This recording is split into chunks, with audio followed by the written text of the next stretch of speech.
der Livestream der Nürburgring Langstreckenserie. Präsentiert von Falkenreifen. Herzlich willkommen zur Nürburgring Langstreckenserie. Welcome to the Nürburgring for the NLS, the Nürburgring Langstrecken Series.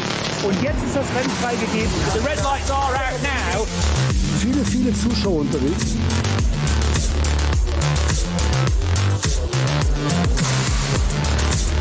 I would think that's very, very close. Jetzt kommt er ran, zieht sich ran.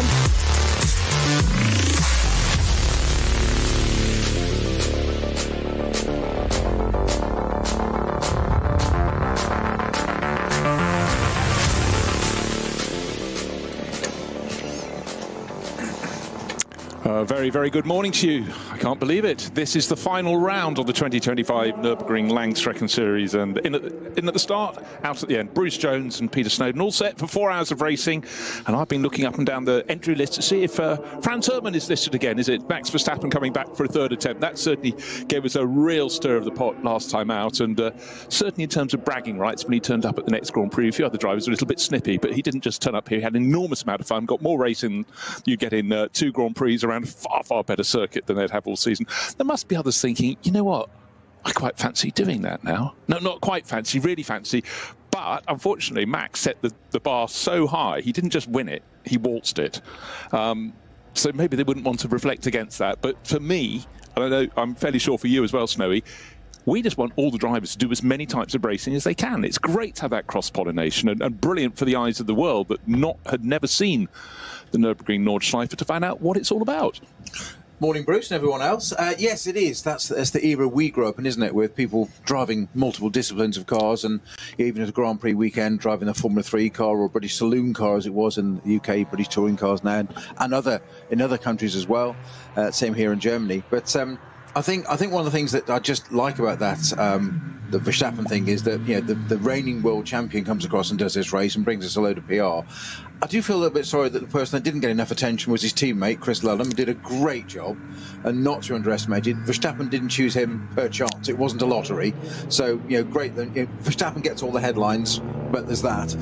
Like to see him out in some other stuff with some stiffer competition. That would be good. But you mentioned about the bragging rights going to the next Grand Prix. It reminds me of Nico Hülkenberg when he won Le Mans. And the next Grand Prix weekend, he happened to be part of the media interview, and there were the 3 of them. And he just breezed in with the trophy. And it was Hamilton, and I can't remember who the third driver was, but basically he walked in, parked it on the table and just said, what did you do with your weekend off, boys? And Hamilton just creased up laughing and just round of applause and touche, that's quite cool, coming back with the Le Mans 24-hour trophy. Point is, going off and doing other disciplines. And we forget, drivers, we see all this media attention, especially in the hyperbole of Formula 1, where it's such a goldfish bowl. And to see somebody so young, already 4-time world champion in Formula 1, still embracing it and enjoying and loving racing. And also it was very much a Verstappen style, wasn't it? P3 to P1 with the first corner and bye. No biggie. Yeah, exactly. That's what I do. But also, the fact of the matter is that Chris Lullum, you talked about him, Max has known him through sim racing for a handful of years, did a bit of radical racing in 2024, but fully exploded in GT3. He is very, very fast.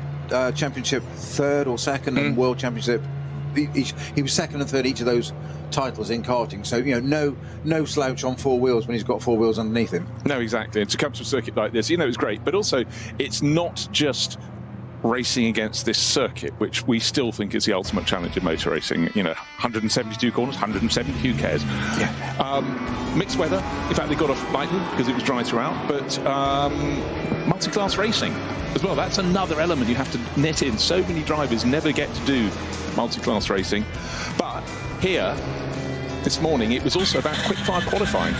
And taking a look back at the highlights, when the cars went out, it really was not very light indeed. But that's so often the case. And it's so quick-fire because, of course, you've got a lap that's going to take you more than 3 minutes, we'd say.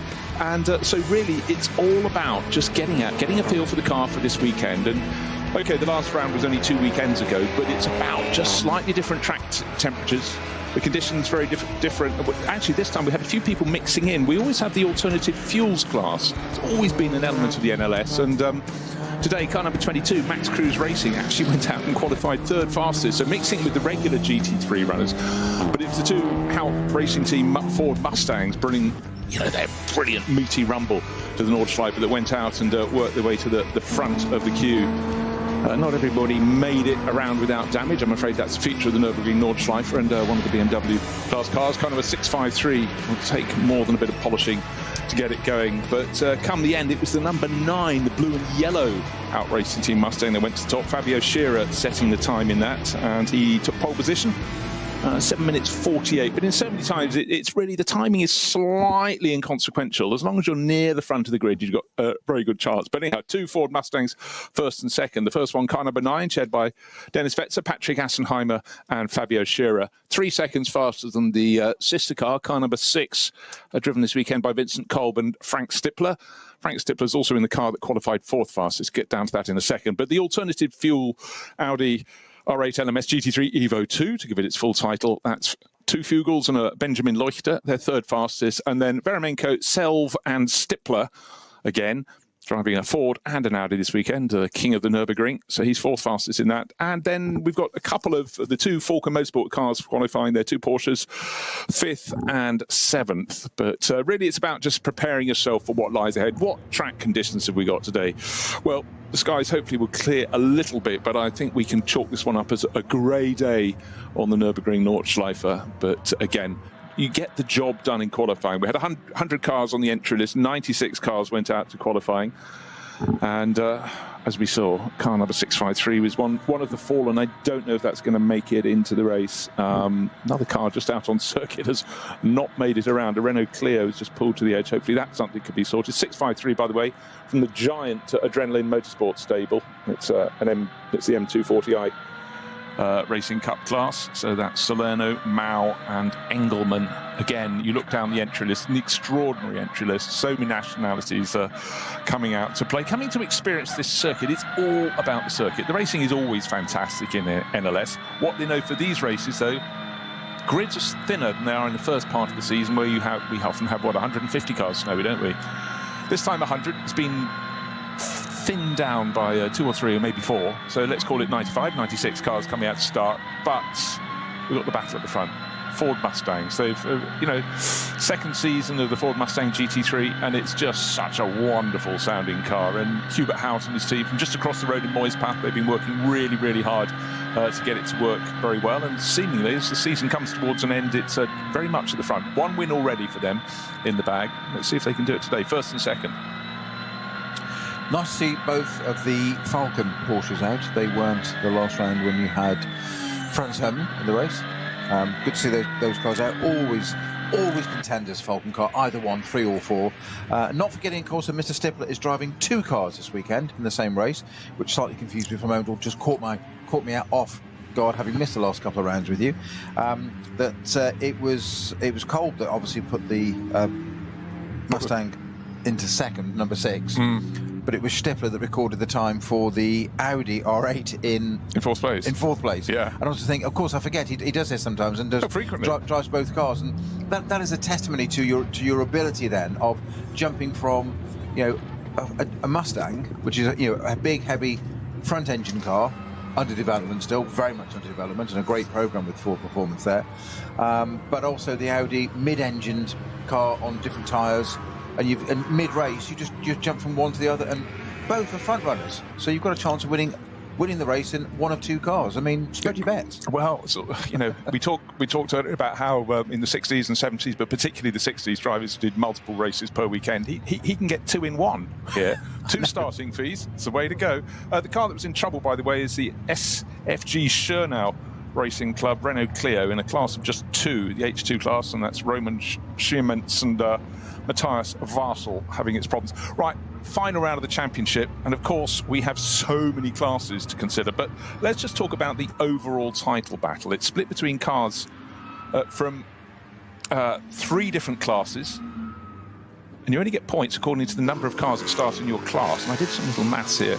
The one that's leading with a 4-point advantage is Ranko Mijatovic and Nick Vustenhagen. They're in an FK Performance M4 GT4 BMW. Their class has 8 starters. The crew in second place, Arnie Hoffmeister and Tim Scheerbart. They're driving a Mulmers Motorsport Cup 2 Porsche. They've got 11 starters. They've got a chance to, if they win their class, gain 3 more points, and if the points leaders leave them 1 point short, I'll keep you on tenterhooks. And the car in third place overall, runs from the VT2 rear-wheel drive class, Adrenaline Motorsport BMW 330i. They're on 104 points, and that's Philip Lyson, serial winner in this championship, Daniel Zils likewise, and Philip Stahlschmidt. So very, very close. They've just, basically their job, keep things simple for the driver. What they got to do, win your class, bank the maximum number of points to see where you end up. And bearing in mind, the Cup 2 Porsche's qualified 10th, so that'll be quite visible for the start of the race. The car from SP8T, which is the FK Performance BMW M4, that's 21st. We have to look back to 62nd on the grid for the third of our outright championship challenges. So we'll try and keep an eye on that in the race, but hopefully so will the director as well. We will pick them out through the course and see how those battles are unfurling as we get through the day. But and it's very easy to overlook that it is, we love working together, we love covering NLS, and we've mentioned the highlights of different quality drivers or different standard drivers coming into the last round, etc. But for us regulars, this is championship finals day. And yeah, it matters to them that, great. I'm sure they loved having Verstappen on board and all the press it brought to it. I did hear a figure of 50,000 extra spectators, and they even built an extra grandstand for when Verstappen did the race. Sorry, Franz Hermann. No, he was officially Verstappen last weekend, 2 weekends ago, yes. Whenever it was. Yes. No, entirely. It's not that far from the Netherlands, so you can imagine more people coming over and getting a love. And it spreads because, obviously the NLS runs through the course of the year, March through to October, sometimes dipping it almost into November, but that's the one that's always going to be a bit sketchy weather-wise. I mean, right now it's battleship grey, thick clouds, almost such low clouds, they almost feel like mist, but they're not quite. But again, if you're viewing the cars at the top of the circuit, it really is the top of the circuit, the start of the circuit. It does dip a lot lower, and that does help you get away a little bit from some of the hanging cloud. But certainly it's a very grey day here. But, we go through the course of the year, and a lot of drivers come at the start of the season. I mean, the ever greater ascent to stardom of the Nürburgring 24 Hours. It's now absolutely right up there in the pantheon of GT racers, part of the Intercontinental GT Challenge, and the sheer quality at the front end of the grid. I mean, but drivers can't just come and play here, can they? They've got to get the qualifications so they can then take part in the Nürburgring 24 Hours. Explain how it happens for a driver. Might be someone who's really highly ranked, racing at a very high thing, but they still have to come and show their skills here, don't they? 100%, because you have FIA governs motorsport across the world, then you have your own ASN individually, ADAC here in Germany. To do the Nürburgring, you have to get what they call the ring permit, the ring license, and there's a very set procedure, because we run here with no safety cars. It's under code 60s, so there's slow zones. You can have a 120 down to a 60. You have yellow flag before that, and then it clears and green. You can't overtake. You must obey it, and there are penalties, and some of them quite draconian if you break those rules for obvious reasons, because code 60s are not for clearing up the mess. Well, they are for clearing up the mess, or whatever may have happened. It might just be a spin and gravel and detritus on the track. But there are marshals and officials on track doing that work, and they have a right to be protected. That's why we have to slow them down. That's the biggest thing, and that's what all organising governing bodies across the world will be absolutely draconian on. You don't speed through those zones. So we run it a very different way here at the Nürburgring. You can have an international racing licence, you can have a super licence, Formula One, and you've won world championships or not, or whatever. You cannot turn up here and just come racing and say, oh, I fancy that the weekend. You have to get your permit, and what you have to do there is you have to start in a lower class car, lower powered. Now, the most obvious example is obviously Verstappen did it a few weeks ago. He did his first race in a Cayman with 100 horse of power taken off that Cayman for standard. To basically, you have to do two 2-hour stints. So you can do So he did the double-header weekend, so he did a 2-hour race, 2 hours of each day. You have to complete that with no anomalies, no chats with the clerk of the course, that type of stuff, or the stewards, or the officials, and basically show that you can race at that and understand the system. Understand the system, understand the circuit. Correct. And the vagaries and thereof. understand the rules and all the vagaries, all the nuances of how it works. When you've done that to their satisfaction, you'll get your permit B, which is what Verstappen did. So he did his 2 races, did his 2 1-hour races, did his 2 2-hour races. You have to have 4 hours on your clock. A bit like a pilot's license, basically. You've got to have your hours at a certain level and prove that you're capable before you can get the full license, as it were, and go solo. And what you always need to do through the course of the season, particularly in the early season races, is look not just at the cars in the top class, SP9 on the entry list. Oh, by the way, the entry list, you go to vln.de and you can grab yourself an entry list there. They get live timing on that And as well. everything else. And everything else. And some garage news stories. allocations and all sorts. You get the works. There's a way of staying in touch. And it just enriches. But you look down, you think, oh, they're all the top runners. You just happen to be flicking down to entry number 140. You go, oh, really? Okay. They're planning to do the Nürburgring 24 hours this year or perhaps next. And for a lot of drivers, I mean, particularly for Formula One drivers, bear in mind they're busy another 24 weekends a year. So trying to even find a gap in their diary to be able to nail one down. I'm sure Max was thinking about it, probably a year before and just trying to make it work. But it's good. Tell you what's not so good. The thick cloud I was talking about is actually apparently now starting to drizzle at various of the higher points on the circuit. So when the drivers go around, obviously it's a very, very long formation lap, well, the same length as the other laps they'll be racing, but the fact that it's 25 kilometres round means they've got a chance to appraise things, haven't they? I love what you said. I thought, of course it's a long lap. It's a long time is what you meant. Yes, It's a slower I wasn't specifying distance or anything like that. The age-old categorise it under, listen to what I mean, not what I say. Watch my eyebrows. Works well in radio. Now, I was just having a quick look down through those 3 championship challenges, and in the championship leading car, it's car number 187. This is the one we talked about, Nick Wustenhagen and Ranko Mishvatovic. It's also got Reinhold Renger on board. He's a driver who crops up a lot in the Far East. He was actually Blancpain Asia GT4 champion quite a while ago, 19, I think not, 2018. Very, very handy driver to have on board. It's amazing when you see across the course of the season people who drop in and drop out of crews. So I'd say that's a very safe pair of hands, Reinhold. And I also discovered when I was out in the Far East that he races under a pseudonym of Randy Walls. But maybe not every round. He's down just as Reinhold Renger this weekend. Reinhold Renger with an apostrophe, so who knows? That's not his code, rather, the apostrophe. No, not at all.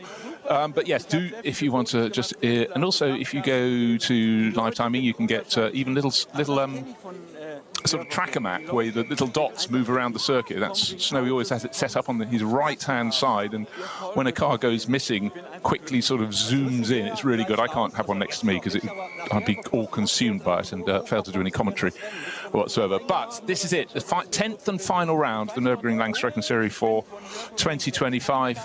Drizzle just before the start. And of course, you start the circuit. You don't do all of the Grand Prix circuit. You don't go the whole way down the hill. You go to the start complex, the very sharp turn 1, turn 2. It's what we used to call the Mercedes complex. And then you only go a little way down after that and turn right. And then you use the rest of the Grand Prix circuit. Then you go into the unknown. Well, this is on your first time round. You go onto the Nordschleife. And this is something that time after time, people, if it's on their first race, they go, hey, there's so much space into the first corner of the Nürburgring. It's the last time you'll have any space. And 2 weekends ago, there was a move coming down into the first corner, and a driver gained a couple of positions, then speared sharply across the front of the pack to the left and tumbled down. So hero zero interface. But that first corner can literally sort of suck you in. It's especially at the start of a race, because it's a rolling start. You know, we've got our 3 start groups, so we get our SP9 GT3 cars and GT4 going first. But you do get drawn into that because it's slightly downhill, and there's this visual look for a driver. And don't forget, vision in a car is very limited anyway. You've got a helmet on, a visor, probably a visor strip, a banner strip on the windscreen. Very little peripheral vision, so you're very, very focused. I know drivers do tend to be pretty self-minded and focused anyway, but you've got a very small bit of working space around you with other cars, and you get drawn into this this sort of nugget of the apex, and your peripheral vision, whatever it may be, is a little bit to the left-hand side. You think, oh, look, there's lovely big bits of tarmac and space over there, so I can go in a bit quicker. And what happens is you've got all this intention of diving down the inside, taking a nice tight line and getting it nice and controlled and not messing it up at the first corner of a 4-hour race. Always good with the team, that. And then you get drawn into something that happens with drivers, that somebody blocks you on the right, you can't get over to the right, so you won't acquiesce, you have to try and go around the outside, so you get drawn into this space, and all of a sudden you run out of road, tarmac and talent, usually simultaneously, and if you're lucky, you just run wide and cost yourself 4, 5, 6, 7 places. At worst, you T-bone and spear into somebody else, which is not popular, and shunting race cars is never popular with a team. Doing it at the first corner of an endurance race, trust me, it's exponential. They're usually very unhappy. So unreasonable, aren't they? I know. But it is that thing, that's what I wanted you to touch on, which is the fact it's also slightly downhill, gives you a little bit of extra momentum in the way, but it's that moment on a greasy surface when suddenly you get a little bit of gap that's opened, and it's magnetic, isn't it? There's a gap, I can fit my car in. I should have done. It's standard driver psyche that what you should do is acquiesce and back out of it and just say, let's go. It doesn't matter if it's 2 or 3 places. It's the early part of the race. You know, there's that dreaded phrase in endurance racing. There's a long way to go. But drivers wouldn't be drivers if they did that. No. So they always want to. If you've got a door handle next to you, you don't want that door handle to be going backwards. Well, you do. So you don't want to be going forward. You want to be alongside it, and it just happens. And I'm sure jockeys and things are in other sports, you know, horse racing are just the same. Something clicks in the brain where they just go, I can do this. I'm really good at this. And then you find out you're not. No, exactly. But also, there is definitely this other element that you know that once you get onto the Nordschleife, you get off the Grand Prix circuit, getting past is much, much harder. Many more corners on which to do it, but suddenly those barriers aren't way back, they're alongside. And if it's the first time, if you joined us to listen this weekend to the racing action, because maybe you were inspired by hearing that Max Verstappen did it, what you have to understand is once you get onto the Nordschleife part, which is the original circuit through the Eiffel Forest, is uphill, down dale, and either side of the track is narrower. Go beyond the track, and there's very seldom more than 1 car width of grass, and then barriers. And so the consequences of going off, they're there, and you do need to build a bit of a margin.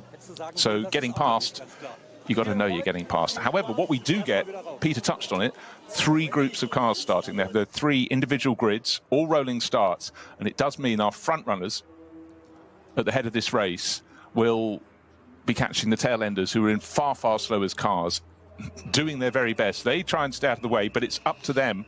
It's not up to them to stay out of the way. It's up to the faster cars coming through to find a way past. But that's the moment where the battle can really yo-yo forwards and backs. You know, do I go past now? Max Verstappen, it was interesting. He did have to learn caution, because it's not something he has to really do in Formula 1 that often, because, you know, it is what it is. But here, coming across the car, he's 60 kph faster at any given point on the circuit. And then when you get to the long return straight, even more than that. Has that driver seen me? Of course, he doesn't know the other drivers.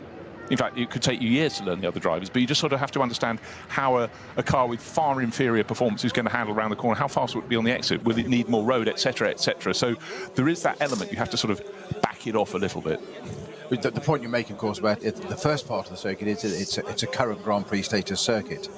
So it's wide, it has runoff areas, etc., which we're not permitted to run Grand Prix anymore.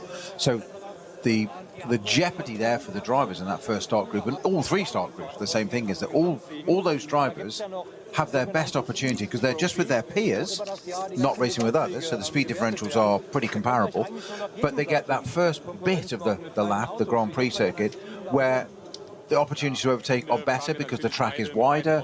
If it does go wrong on cold tyres, you've possibly got a bit of a runoff area.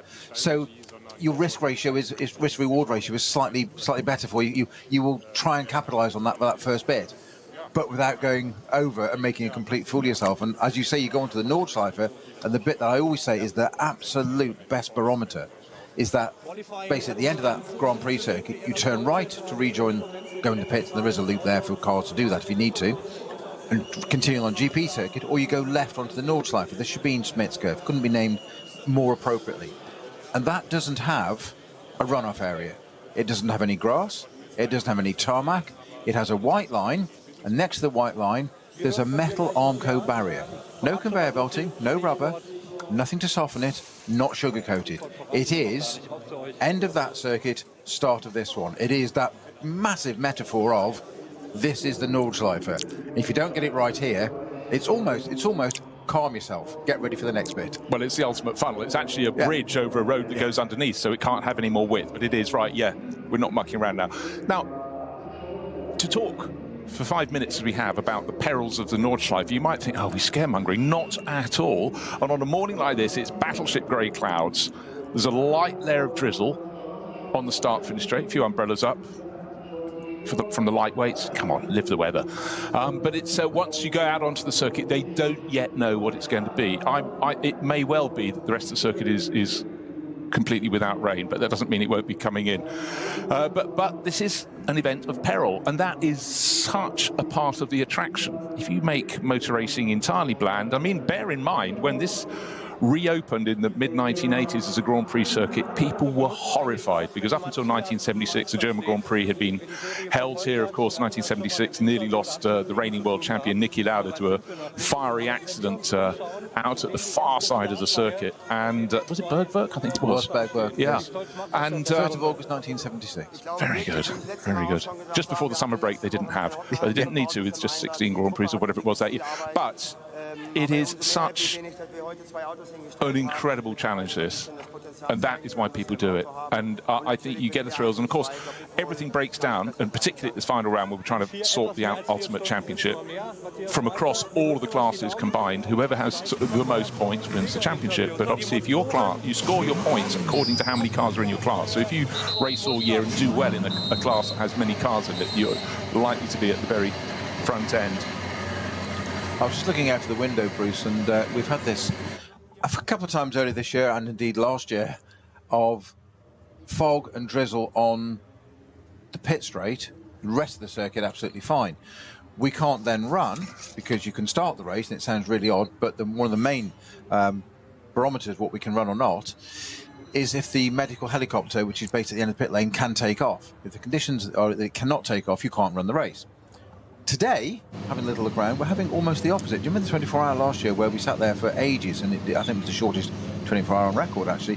We sat in the Dorint Hotel drinking endless cups of espresso, trying to keep ourselves awake and not fill our bladders too much, whilst the fog outside just didn't go away, but we had spectators messaging in saying, what's going on? It's perfectly clear. It's lovely and sunny out here. We're having bacon, eggs and suntan. So I'm just like, yes, but we can't do this bit because they can't take the helicopter off. Looking out now, it's almost the opposite way round. The pit straight is okay, but it's looking a bit miserly on the rest of the circuit. Right, in fact, we're about to find out. We're starting our formation lap. Yeah, the formation laps. These will be the pioneers. Of course, it's a very long lap, 25 kilometres, and just getting reports. Probably 25 laps, actually. Yeah. Slight drizzle at Arenberg, and if you wonder where that is, it's about probably a third of the way around the lap. You've had the really fast run when you've exited Hatzenbach, you've gone through Kittelbacher, Hurt, but Arenberg, it's a flick to the right. To say it's a very tricky corner, well, that doesn't really separate it from the others. They're almost, at least half the corners are very tricky, again, because the track is so narrow. And the other place where drizzle's been reported is at Schwalbenschwanz, which is very much towards the last bit of the twisty section of the circuit before you get into that massive blast on the dotting corner to bring it back. Yeah. The big thing about Arenberg as well is it's the top of the Foxhole, which is that sudden, if you talk about roller coasters, I always think there's two main roller coasters here, Hatzenbach and Foxhole.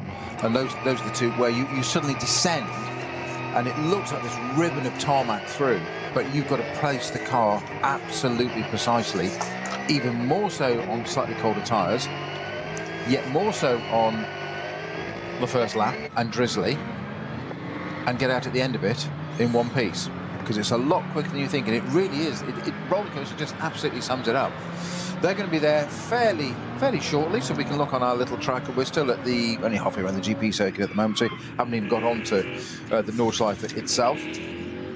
Have we got is that one of the Audis going off already? I think it is, you know. Yeah, you know what? That's the alternative fuel car. And Max that, Cruz racing car. Max Cruz racing car, Dominic Fugel on board. Well, that would be the wake-up call that he maybe didn't have earlier. So anyhow, that's a save because that is on the Grand Prix circuit. Yeah. So he wasn't sliding across the grass and clanging into a barrier. He only got a couple of wheels on the grass and had space to breathe in. Now he's going to pick his way past the cars that went past him. Must have been thinking, well, that's one down. Alas, not from their point of view. But so back into third place. Dominic Fugel, that will definitely get the heart racing. He must be going, God, I was nearly a hero there. I'd love to or hear, the opposite. I'd love to hear the radio message between himself and the team on that one. I've just spun it and dropped it on the warm-up lap. And it did rotate and just connect, went across the grass into the barriers. At that point, there are tyres and conveyor belting, so hopefully it's a soft impact. But you just never know what's been done. It can be the back of those Audis just after the rear wheels on R8 is all venting and ducting, which they're prone to coming off in any kind of contact, leaving light contact. We've seen those bits come off quite a lot over the last few seasons. So you've just got to hope that, and it now puts into your mind, have I damaged it? You know, the driver will be undoubtedly going, I've got away with it. And the team will be going, but have you? Yes, really. It's not a 10 lap of this is 4 hours.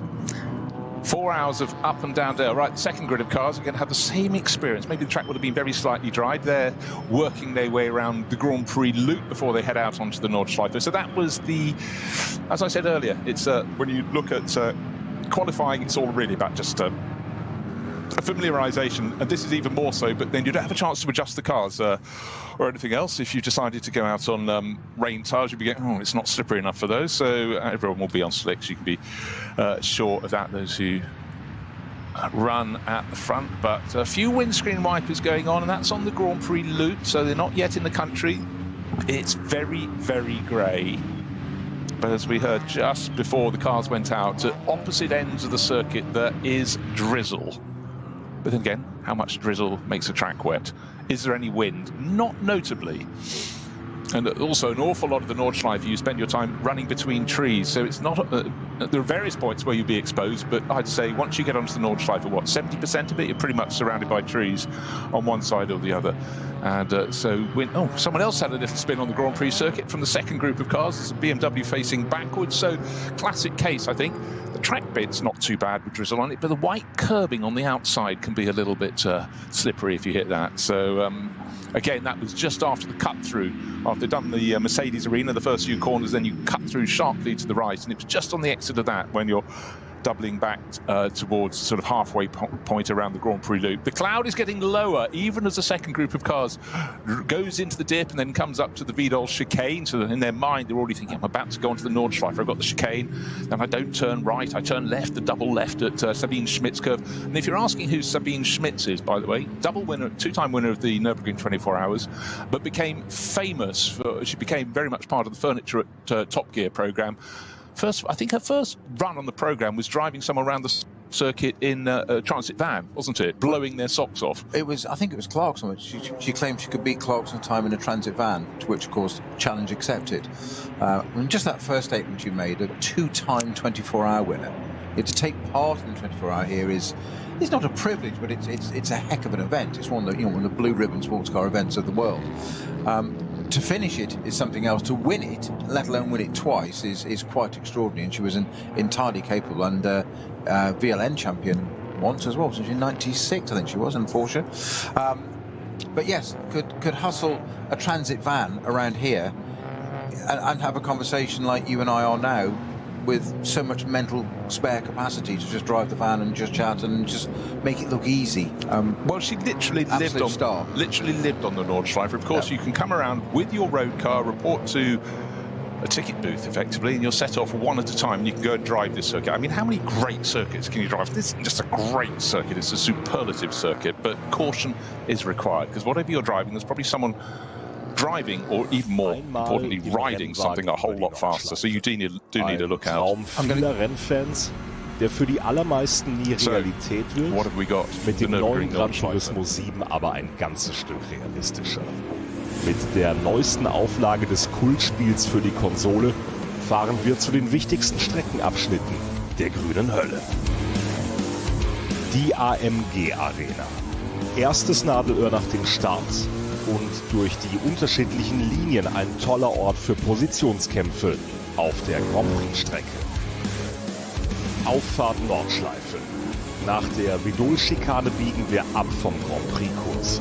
Hier beginnt der 20 Kilometer lange Ritt durch die grüne Hölle so richtig. Fuchsröhre. Mit Vollgas bergab, durch die Kompression und den Berg wieder rauf. Wie so oft auf der Nordschleife, kein Platz für Fehler. Breitscheid. Der tiefste Punkt der Nordschleife. Die Brücke über die Hauptstraße von Adenau ist ein Zuschauermagnet. Das Karussell. Benannt nach Rudolf Caracciola, einem der ersten Heroen des Rings. Die alten Betonplatten der Stallkurve sind Kult. Brünnchen. Der Zuschauer-Hotspot. Ob beim Rennen oder bei Touristenfahrten, ob bei brütender Hitze oder im strömenden Regen, hier ist immer etwas los. Die Döttinger Höhe. Windschattenschlacht bei 270 km/h und die Überholmöglichkeit schlechthin am Ende der Nordschleifenrunde mit dem neuen Gran Turismo 7. Und damit von der virtuellen wieder zur realen Nordschleife.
Sie sagen, es ist nur ein Auto, aber wir sagen, es ist Herzblut, Schweiß und Perfektion. Denn wenn du schraubst, dann zählt jeder Millimeter.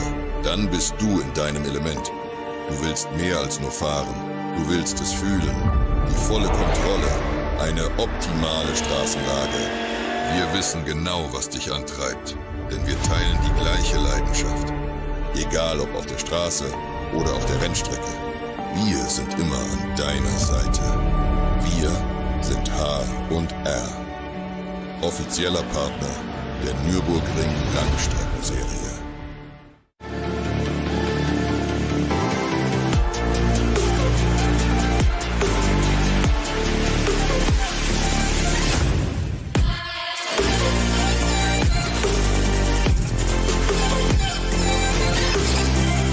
Faltenreifen.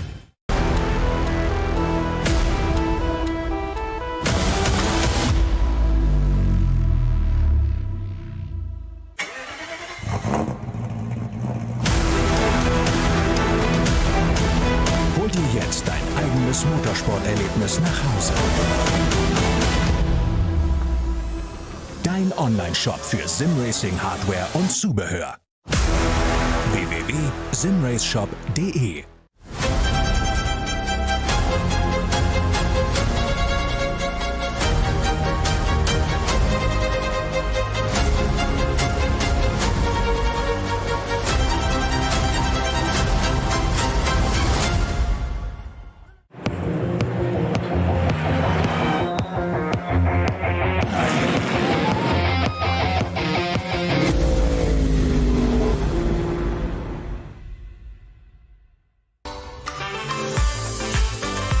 Liebe Fans, Besucht uns auf unseren Social-Media-Kanälen. follow us, Auf Facebook, Instagram. YouTube und TikTok. Willkommen bei der NLS.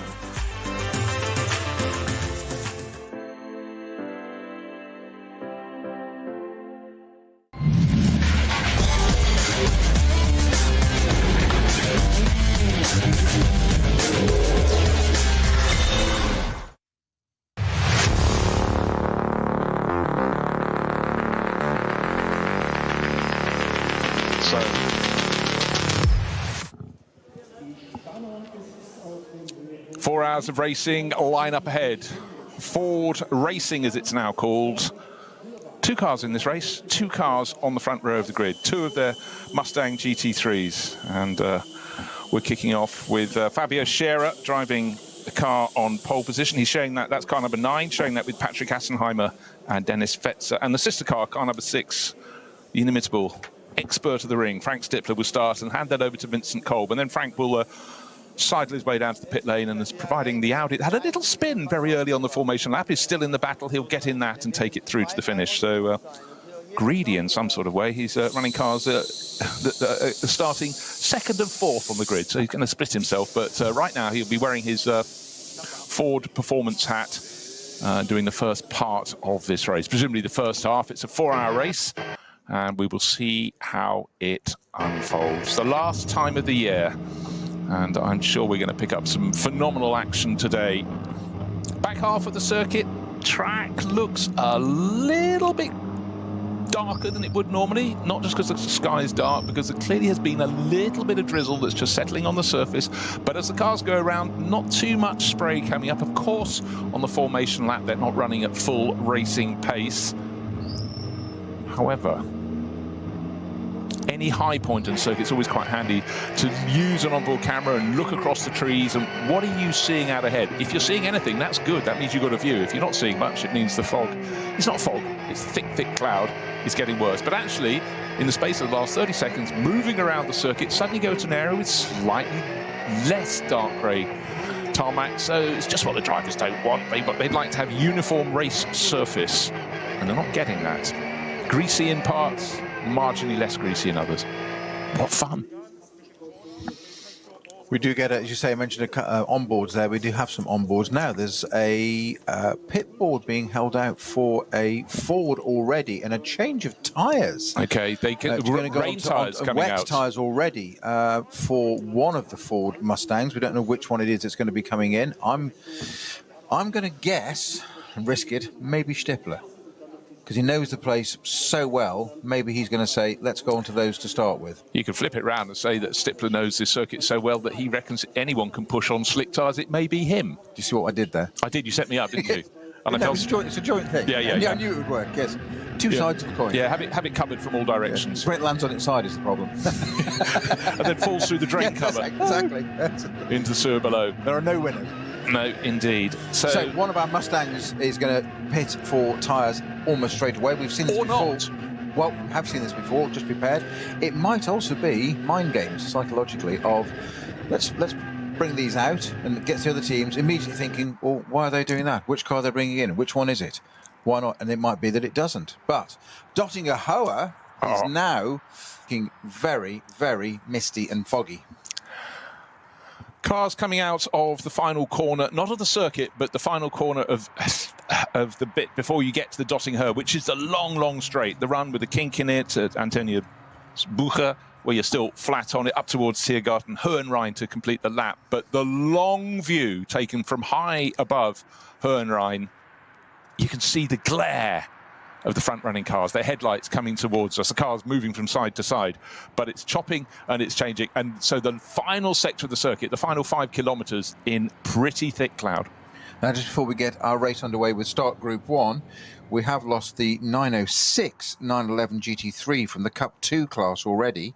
That's Peter Rolf Bonk out at Schwalbenschwanz. That's stopped. So it's a yellow flag there, and that can be put to one side. Provided there's no damage to the circuit, they can start the race, and Start Group 2 and 3 will go through there. But that's a car that hasn't even got to the start grid. Right, news coming through. It's great to get all information in the commentary box. Drivers are reporting, bearing in mind those wet tyres, the rain tyres are out for one of those Fords that fill the front row of the grid. Drivers are reporting back to their various teams they cannot get temperature into the tyres. So maybe if you really can't do that, maybe going onto treaded tyres is actually not such a big compromise, but it may give you a bonus. But from where I've seen as the cars go around the circuit so far, it doesn't look that wet. Yes, there's a sheen on this, not a sheen, a darkness to the racing surface, but only the drivers can tell. Also snowy. As a man who's raced around the Nordschleife, you also get that feeling through the seat of your pants, through your hands as well. How much grip is there, or more to the point, how little? And when you report that back to the team, and the worst response is always, but can you continue? Can you cope? Because their view is always, we'll advise and we'll give you as much information as possible. And we'll tell you what's correct engineering-wise, strategy-wise, etc.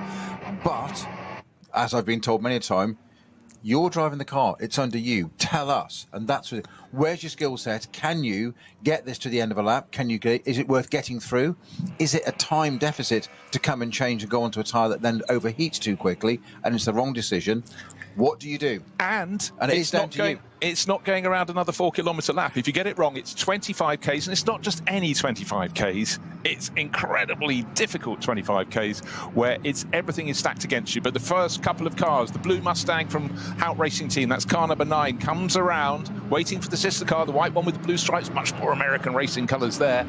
To pull up alongside, and they can just about through the mist see the red lights on the starting gantry, waiting, and who peels in? Neither the Mustangs, but the Audi from the back of the top 10 has peeled in, but right, the lights go to green and the Mustang's blasting, rumbling down towards the first corner. One of the Falco Motorsport Porsches, car number 4, moving from side to side, but it looks as though our pole starting car with Fabio Scherer will lead down to the first corner, covered off from behind, almost being attacked now the inside from the sister car. That's Frank Stippler just having a little bit of a play, a little bit of a look. He Nico backs Menzel out around the outside into second place, Bruce. I'm sure that's Menzel in number 3 Falcon, It is. it not? Yep.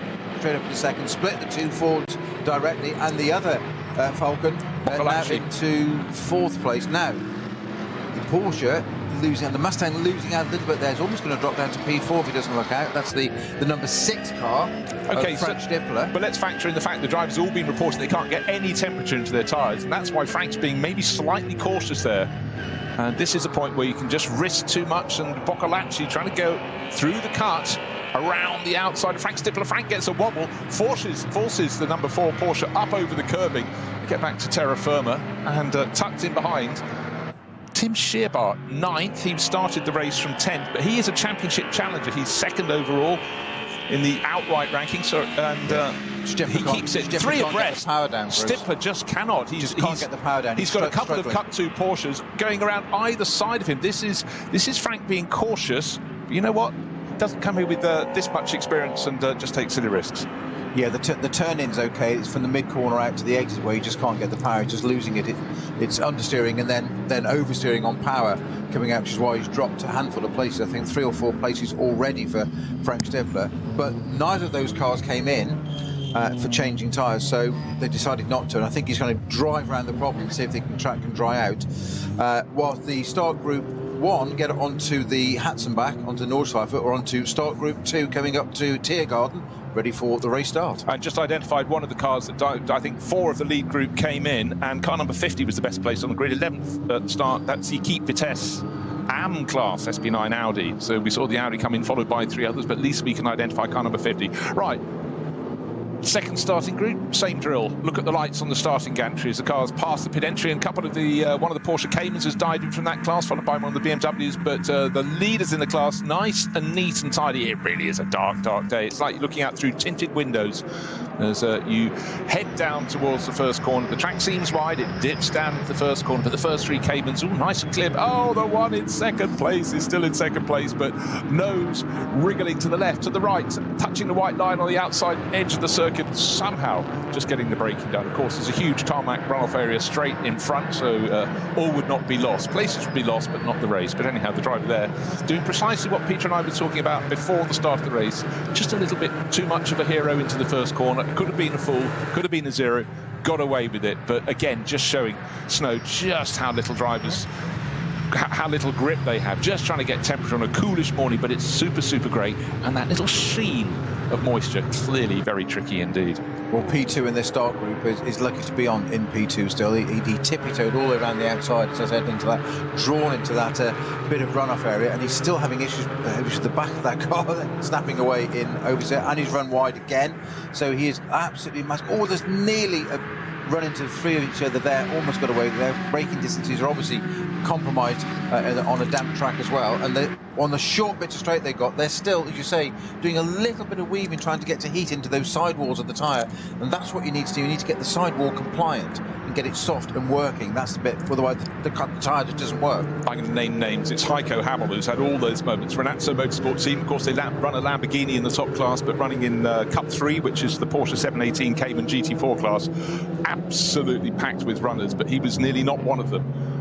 And so, again, you know, you have a moment in the first corner, you somehow collect it, you haven't taken anyone else out, you still press on, just where is the grip level? And for the next few corners through the Mercedes arena, certainly Heiko Hammel was pushing a little too hard, but he kept it together, still at the front end of that group, but he could so easily have been off. But again, your races, you've got to push, find out where the limit is. Take the Gilles Villeneuve hits Formula 1 routine as he turned up at the British Grand Prix in, what was it, 1977, racing for McLaren, and he spun at pretty much every corner and then wound it back a little bit. Right, that's the spinning point, let's come back a little bit. So, slightly riskier place to try that here. I understand it was 26 spins in his qualifying session to establish where that breakaway point was. I mean, that's a gift, isn't it? Stock Group 3 comes out of Tiergarten and onto our pit straight. Same pack drill, different batch of cars, different performance level. These, the tail end cars in this group with Supras, Caymans of different specifications, millions of BMWs, again, of different specifications, different classes. These will be the cars that will be caught first by our front runners when they come through. And at the moment, it's Fabio Scirea from, well, at the start of the lap, it was Frank Stippler, but Frank's obviously fallen back a little bit with the Falcon Motorsports cars from 5th and 7th. Nico Menzel and Dorian Boccolacci moving into 2nd and 3rd positions. Right, third group down to the first corner. Again, neat, tidy, a few drivers running a little bit wide, but there is tarmac there, so they can do that. But again, it's that moment where you're not on your formation lap, you're on your racing, and it's easy to get it wrong.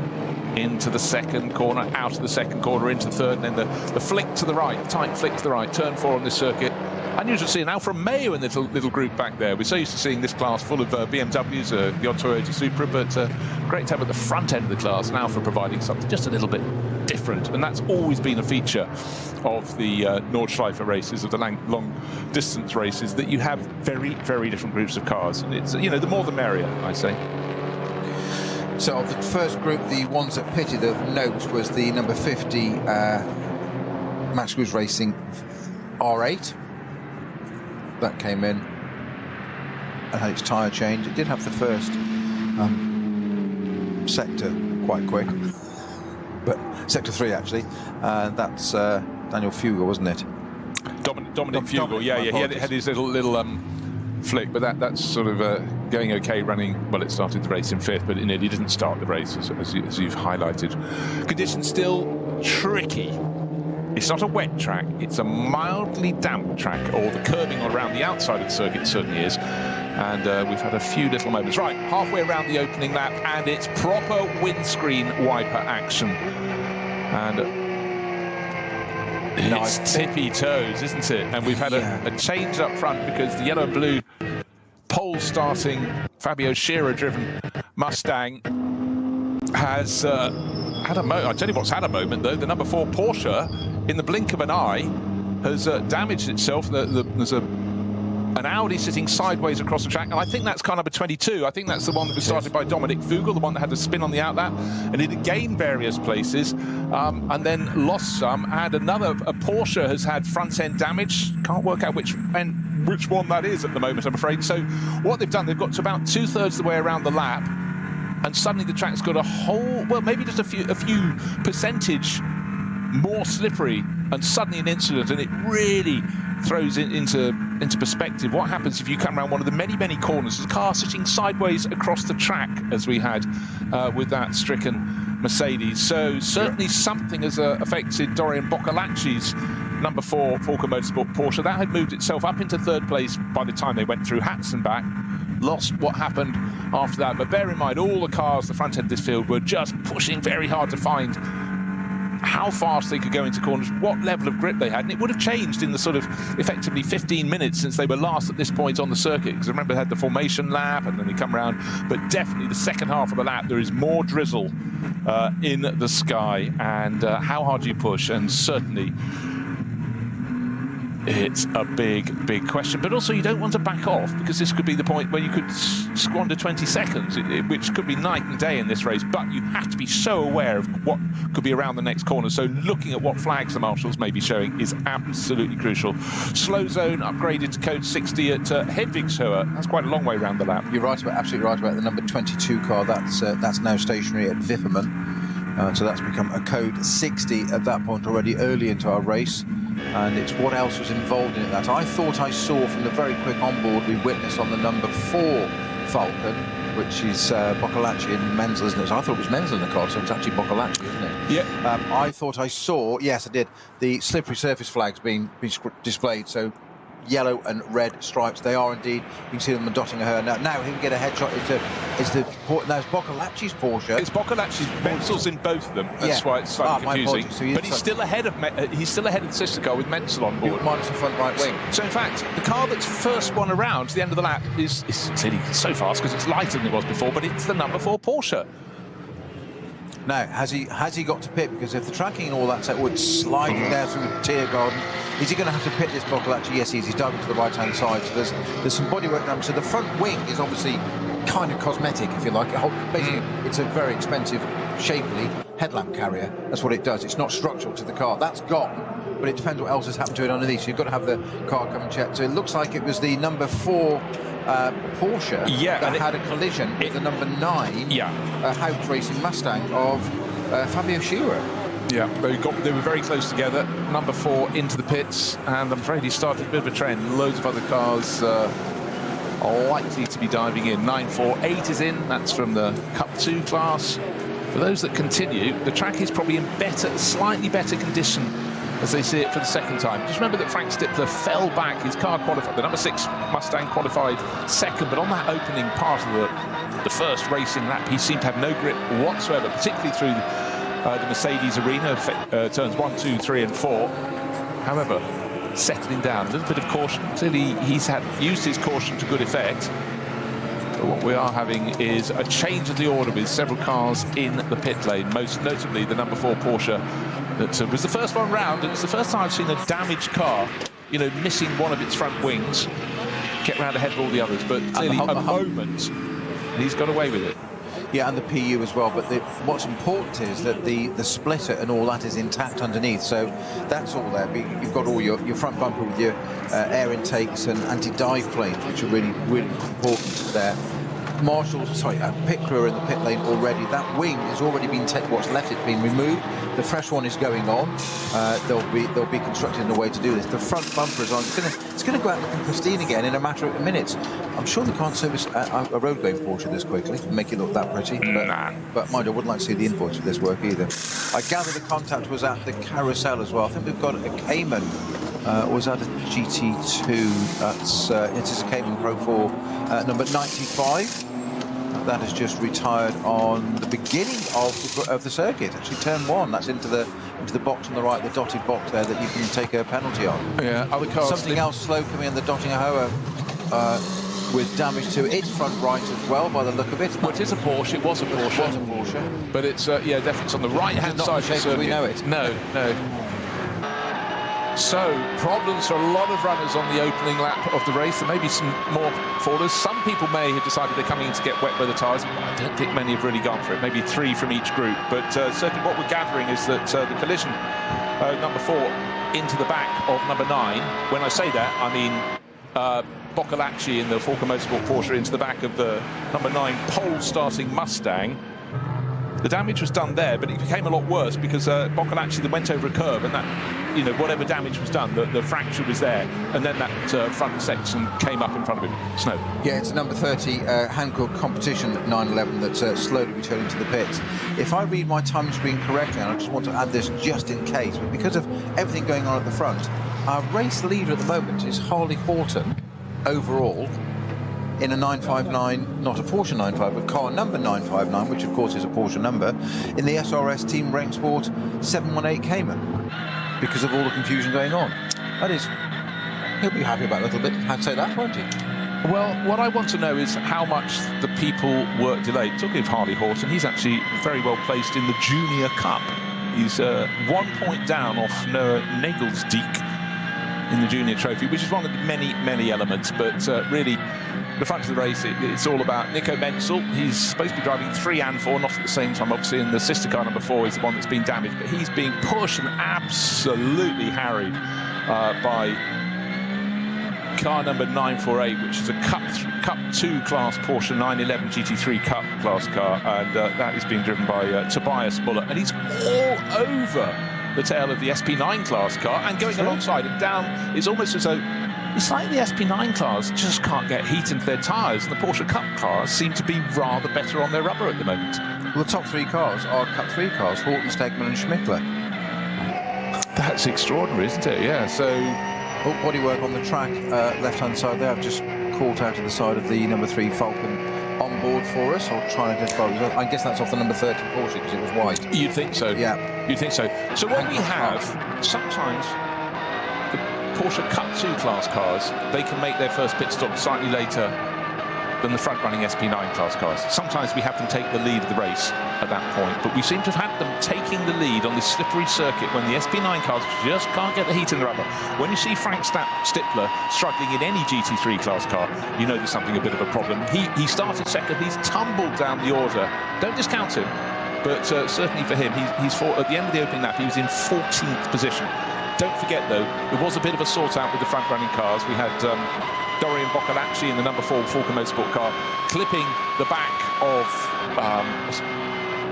the number 9 of the Stippler Mustang, and that would have delayed those around them, and the number 4 car had to report in for new bodywork. But just fancy as waved yellow flags at quite a few corners around the circuit. I think the track will begin to dry out, then we'll see the the cars that should be at the front working their way back, and they're the ones in the SP9 class. But for a lot of drivers, that first lap in any of the 3 groups would have been very, very tricky indeed. Well, again, a GT3 Cup 992 car just overtaking a SP9 category. That yellow flag you just saw was at the beginning, or Engelbert Bergwerk, going up into really fast parts of the circuit, Cashel-Shen, etc., up to Klosttertal and into the Caracciolo Carousel. And that Porsche, I think that's a Muller Motorsport car, has just come back past again because it's on sheer grunt.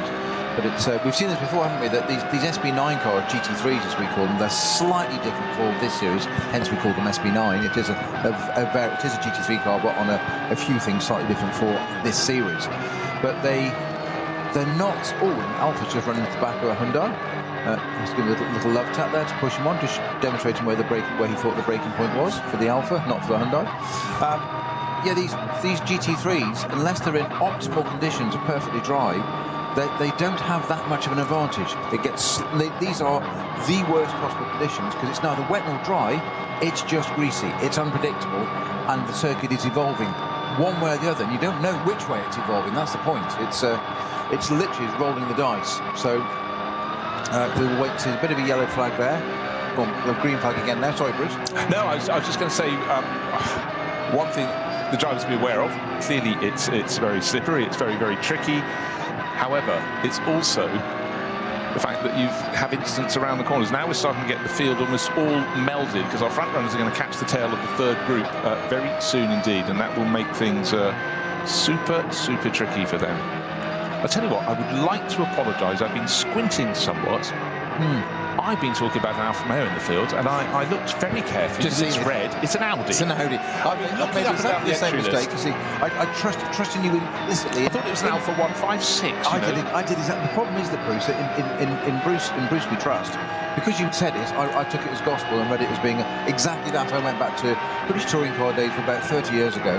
And Gabriele Tarquini in a 156 Alpha, or Gary Ailes or somebody, and I was just like, oh yeah, there's an Alpha. I've just gone with it. And exactly as you said it, I'm thinking, how lovely. That's an Alpha with an Audi badge on the front. Yes, it's not my first gig, this, you know. Seems like it might be mine. Car ID. We know we need to work on homework over the winter, don't we? Yeah, well, it is in full Audi red, in Alfa Romeo red, just to Audi red. Audi red. Just making it worse, aren't we? So, tricky conditions, and the main faller on the opening lap of the race started brilliantly from 7th up to 3rd place, went Dorian Boccolacci, the number 4 Falcon Motorsport Porsche, but contact with the tail end of Frank Stippler's white and blue Ford Mustang led to problems.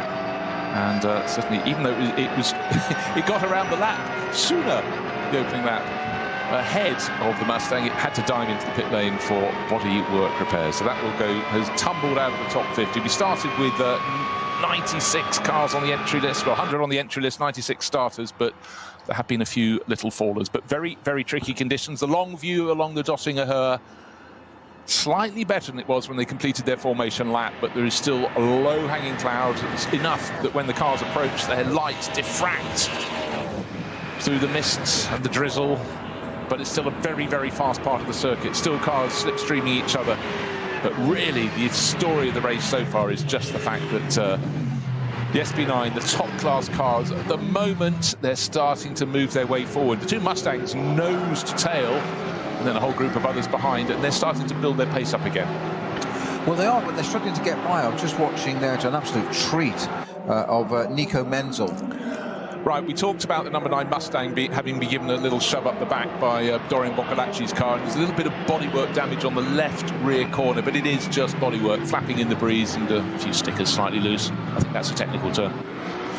Yeah, the danger of that, of course, is whether the officials decide it's something that's dangerous and may come off. There's actually quite a bit of bodywork and quite a bit of aero and carbon involved in there on the left rear, as you say. And if that's going to fly off and cause damage, that can be black flagged and brought in to be removed. The quick thing I was going to say about Nico Menzel was, Bruce, he was having an absolutely fantastic battle with one of the Schmickels in front in the number 950 entry. It's either Stefan or Marcus Schmickel. I'm not sure which one's in it. But Nico Menzel in an SP9 car couldn't get past the car in front, and it's a Cup 3 car. Yeah, it's crazy. But again, just think about that. And I just want to correct myself. It was not Stippler's car that was just up the back. It was the pole starting car, and that's the one Fabio Scherer. That's the yellow and blue Ford Mustang from the Hout Racing team, not the white one with the blue American Racing livery, the stripes, nose to tail. But it's the simple fact that Nico Menzel is still stuck behind Tobias Muller. Tobias, as Snowy just pointed out, is in a Cup 3 car, but they've got plenty of poke. But if you put them around the course of a circuit, they have inferior lap times on a normal surface because they don't have as much downforce. But at the moment, going across the Sabine Schmitz over the bridge, it's left and then left again and down the drop. Still, the race is being led by Tobias Muller. He won't be laughing his head off, he'll be concentrating too much. But here he is leading the race in the early stages in a Cup 3 Porsche. Now, you are, Snowy, suddenly transported out of the commentary booth into the wheel of the number 3 Falco Motorsports Porsche. I know it's a miracle, but focus on the job in hand. How are you going to get past this Cup 2 Porsche in front of you? Take the lead of the race. Where's your advantage coming? Well, it's not this part of the circuit, that's for sure, and it's not my problem to make happen. It's actually it's Muller that's got the issue because he's the one under pressure, and you're just going to pressurize him. And what you're going to probably start doing is placing the car in his mirrors a lot and making him watch the mirrors, not concentrate on the road, and try and force him into an error. It's basically just that little gap where he catches it a bit wide or just gets on the throttle or has to get out of the throttle and cost you a bit of time. But you've got to watch it like a hawk as well and find your spot without running into him as well. And it's, as you say, it's that 0 to 0 thing. Because in your head, you know you should be ahead of that car. But the track conditions say you're not. And how do you process that? So you've got to just take your time and remember it's, what are we in? We're 3 hours 37 to go. So there's no point in trying to do it now at this point, but what you don't want to get is delayed, as you say, and lose 10, 15, 20 seconds behind a car for a stint or a couple of laps, or in this case we've seen now 4 or 5 cars bunched together, and that's 20 seconds that you can't get back. So as the driver, you want to get ahead but want to be cautious, but the team don't want to lose out on the time because of the strategy, and they might sort of suddenly come on the radio and say, push on, and you just like, push on. I've got no front end, I've got no grip, I've got no power, I can't get it down. And where do I push on? And that's where they'll just turn to you basically and just, they won't even say it. It'll just be assumed, well, that's your job. That is your job, entirely so. Just to give you an idea, we've had various, actually at the moment it's largely, I think it might be green the whole way round, so we could have a quicker lap time, but the previous couple of laps have been yellow flags at a lot of the corners as the drivers had their moments, and a lot of the field, even in the SP9 class cars, were lapping about 1.5 minutes and more slower than qualifying. Now we've just had a move at the front, and we've suddenly had a Mustang moving through. Stippler, isn't it? Stippler leads at the Nürburgring. Well, there you go. He's worked his way not just past the number 3 Falco Motorsports 911, similar class car, but also the 948 Cup 2 Porsche that's been leading the race. He took just one and then the other in no time at all. This is Stippler now going, okay, I've assessed the situation. Maybe I've got some heat in my tyres, or maybe I still haven't. He should do at this point in the race, but also I've assessed what the track conditions are. So he chose his moment, picked off one, picked off another, through Adenauer Bridge and up, and he's already going away. Stippler at his best. But Menzel's quicker than Muller. He just can't get past him. Now's a bit of an opportunity, if he can, to get a little look down the side. He's filling the mirrors there, not quite onto it, not just yet. Can he look down the inside? No, to it now. That's what you want. You want Muller just to run a little bit deep. He hasn't. He's got that absolutely right. Beautiful placing of the car by Muller. I've got to say, Sven Muller driving this beautifully.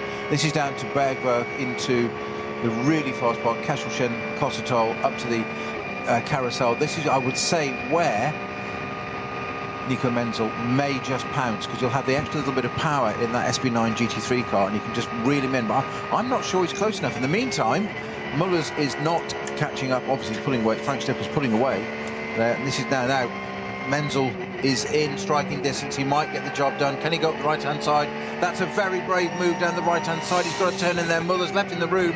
Menzel hasn't quite gone for it. It's a right going into a left.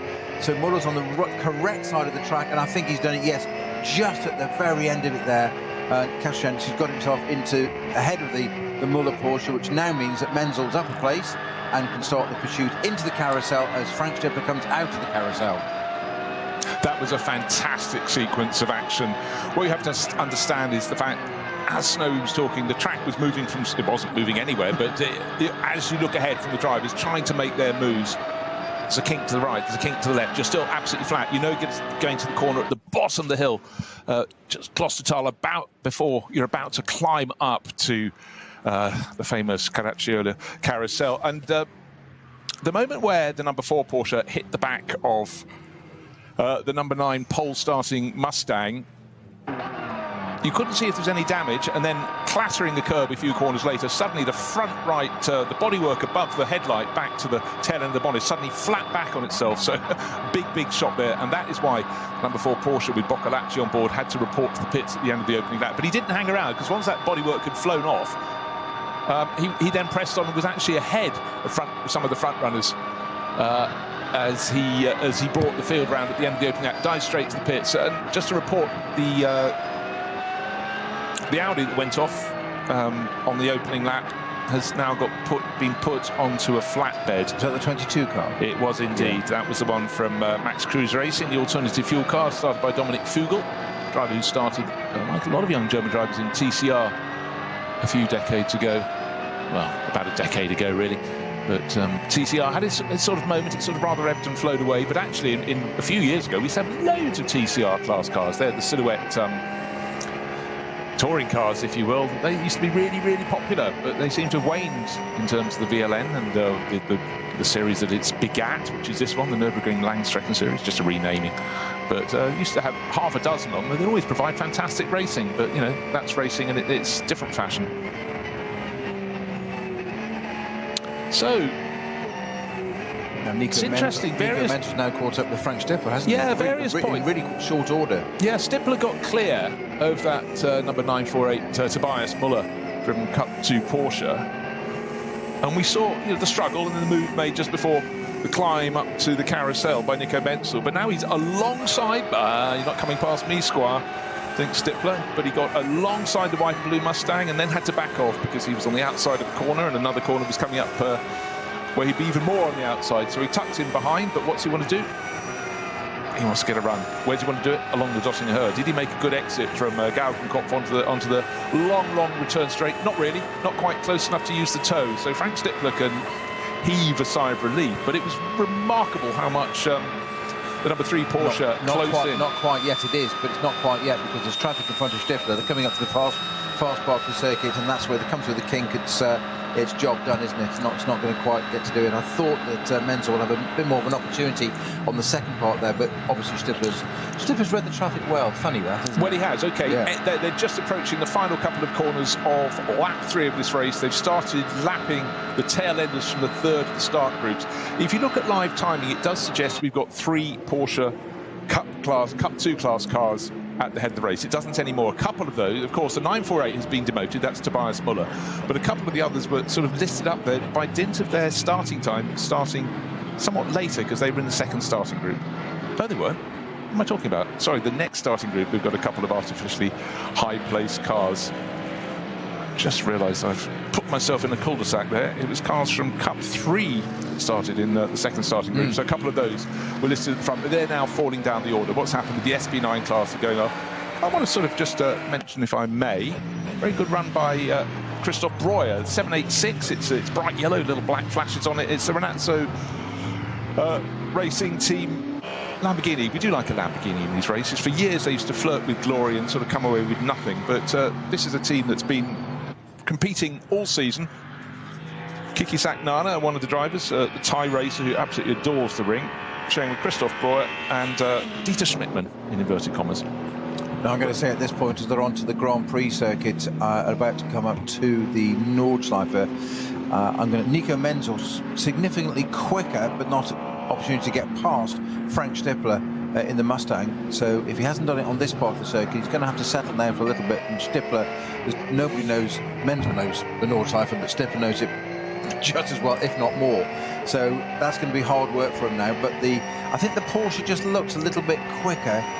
Maybe it's the dynamics of it being a Porsche as opposed to a Mustang, big heavy GT front engine car. But they've got this Mustang really sorted, and there's one leading and one in third place with Fabio Scherer at the wheel. These are the two Haupt Racing Car HRT Mustangs in first and third currently. I'm not sure for how much longer though. No, gut feeling. It was a case of just hang on and wait for the track to come back to you. A really interesting opening couple of laps, but Nico Menzel's definitely got his tail up. Mind you, he knows he's going to have a bit of a wait when he wants to take over the sister car, because he's racing 3 and 4, and the sister car number 4 was damaged when he hit the other Mustang halfway around the opening lap. But the pace with which Boccolacci brought it back to the pit certainly stemmed some. I don't think it caused any further damage, because that bodywork, that front right wing, must have just departed at some point, having bent it back over the curbing. Is that you've got that curve of the wheel arch, and it just, the weak spot is the top, it's just folded and popped it out, hasn't it, basically? And provided it hasn't done much damage to the brackets, which it didn't appear to do, it's damaged the wing and that's gone, so somebody will recover that, or somebody's got a souvenir for the winter. Great over the mantelpiece, that, wouldn't it? Just put a battery on it, you've got a light as well. Yeah, there you go. Right, I just want to point out that the end of the third lap of racing, the top 5 cars were covered by 4.5 seconds. That's Frank Stippler leading in the Haupt Racing Team number 6 Mustang. Nico Menzel, the number 3 Volker Motorsport Porsche, first and second. He was just 0.7 of a second down. 2.6 seconds down, the second of the Mustangs. That's Fabio Scherer's car, the one that got hit up the back, has a little bit of bodywork damage. Tobias Muller, best of the Cup 2 Porsches, in 4th overall, in 3.2 seconds down on the race lead. And Renazzo Motorsport Team, just mentioned Christoph Breuer, going very nicely in their bright yellow Lamborghini Huracan, 5th overall. That's not bad, is it, on a really slippery, tricky circuit, to be right at the sharp end of the field like that. Now, I did say that through the course of the race we keep an eye out for what's happening in the championship battle, and it's being led by car number 187. That's from the SP8T class, and just looking to see where that is in its own class position. 4th in class, Reinhold Renger, who I think is almost a secret weapon in that car, brought on board to share with the 2 drivers who were the regulars. That's Branko Mijatovic and Nick Wustenhagen. And you can be sure that Reinhold will be pressing on. He doesn't want anyone around him to cause him any trouble, so he's just being a little bit cautious, and that's no bad thing. His job is to press on, maybe move them up from 4th to 3rd to 2nd into the class lead. That'd be very nice, thank you. But they are sitting on a 4-point championship lead. It's slender, but it may be enough if they continue as they are. However, plenty of racing still to come. Conditions in the pit lane doesn't appear to be drizzling anymore, but certainly the sky is low, I think we could say, Snow. It is. We've got our intrepid pit reporter, who I know can speak fluent English, is Lukas Gajewski in the pit lane. He's pointing to some wet tyres now, some Eagles, Goodyear Eagles, with great enthusiasm. But we need Lukas to talk to us in English as well, which we know he can do very, very coherently. He certainly can. Fantastic communicator. Look like good Eagles, not bald Eagles. That's a good thing, I suppose. Right, running down through The orders, what you always have to do in the field is just work your way down. There are so many different class battles to celebrate, and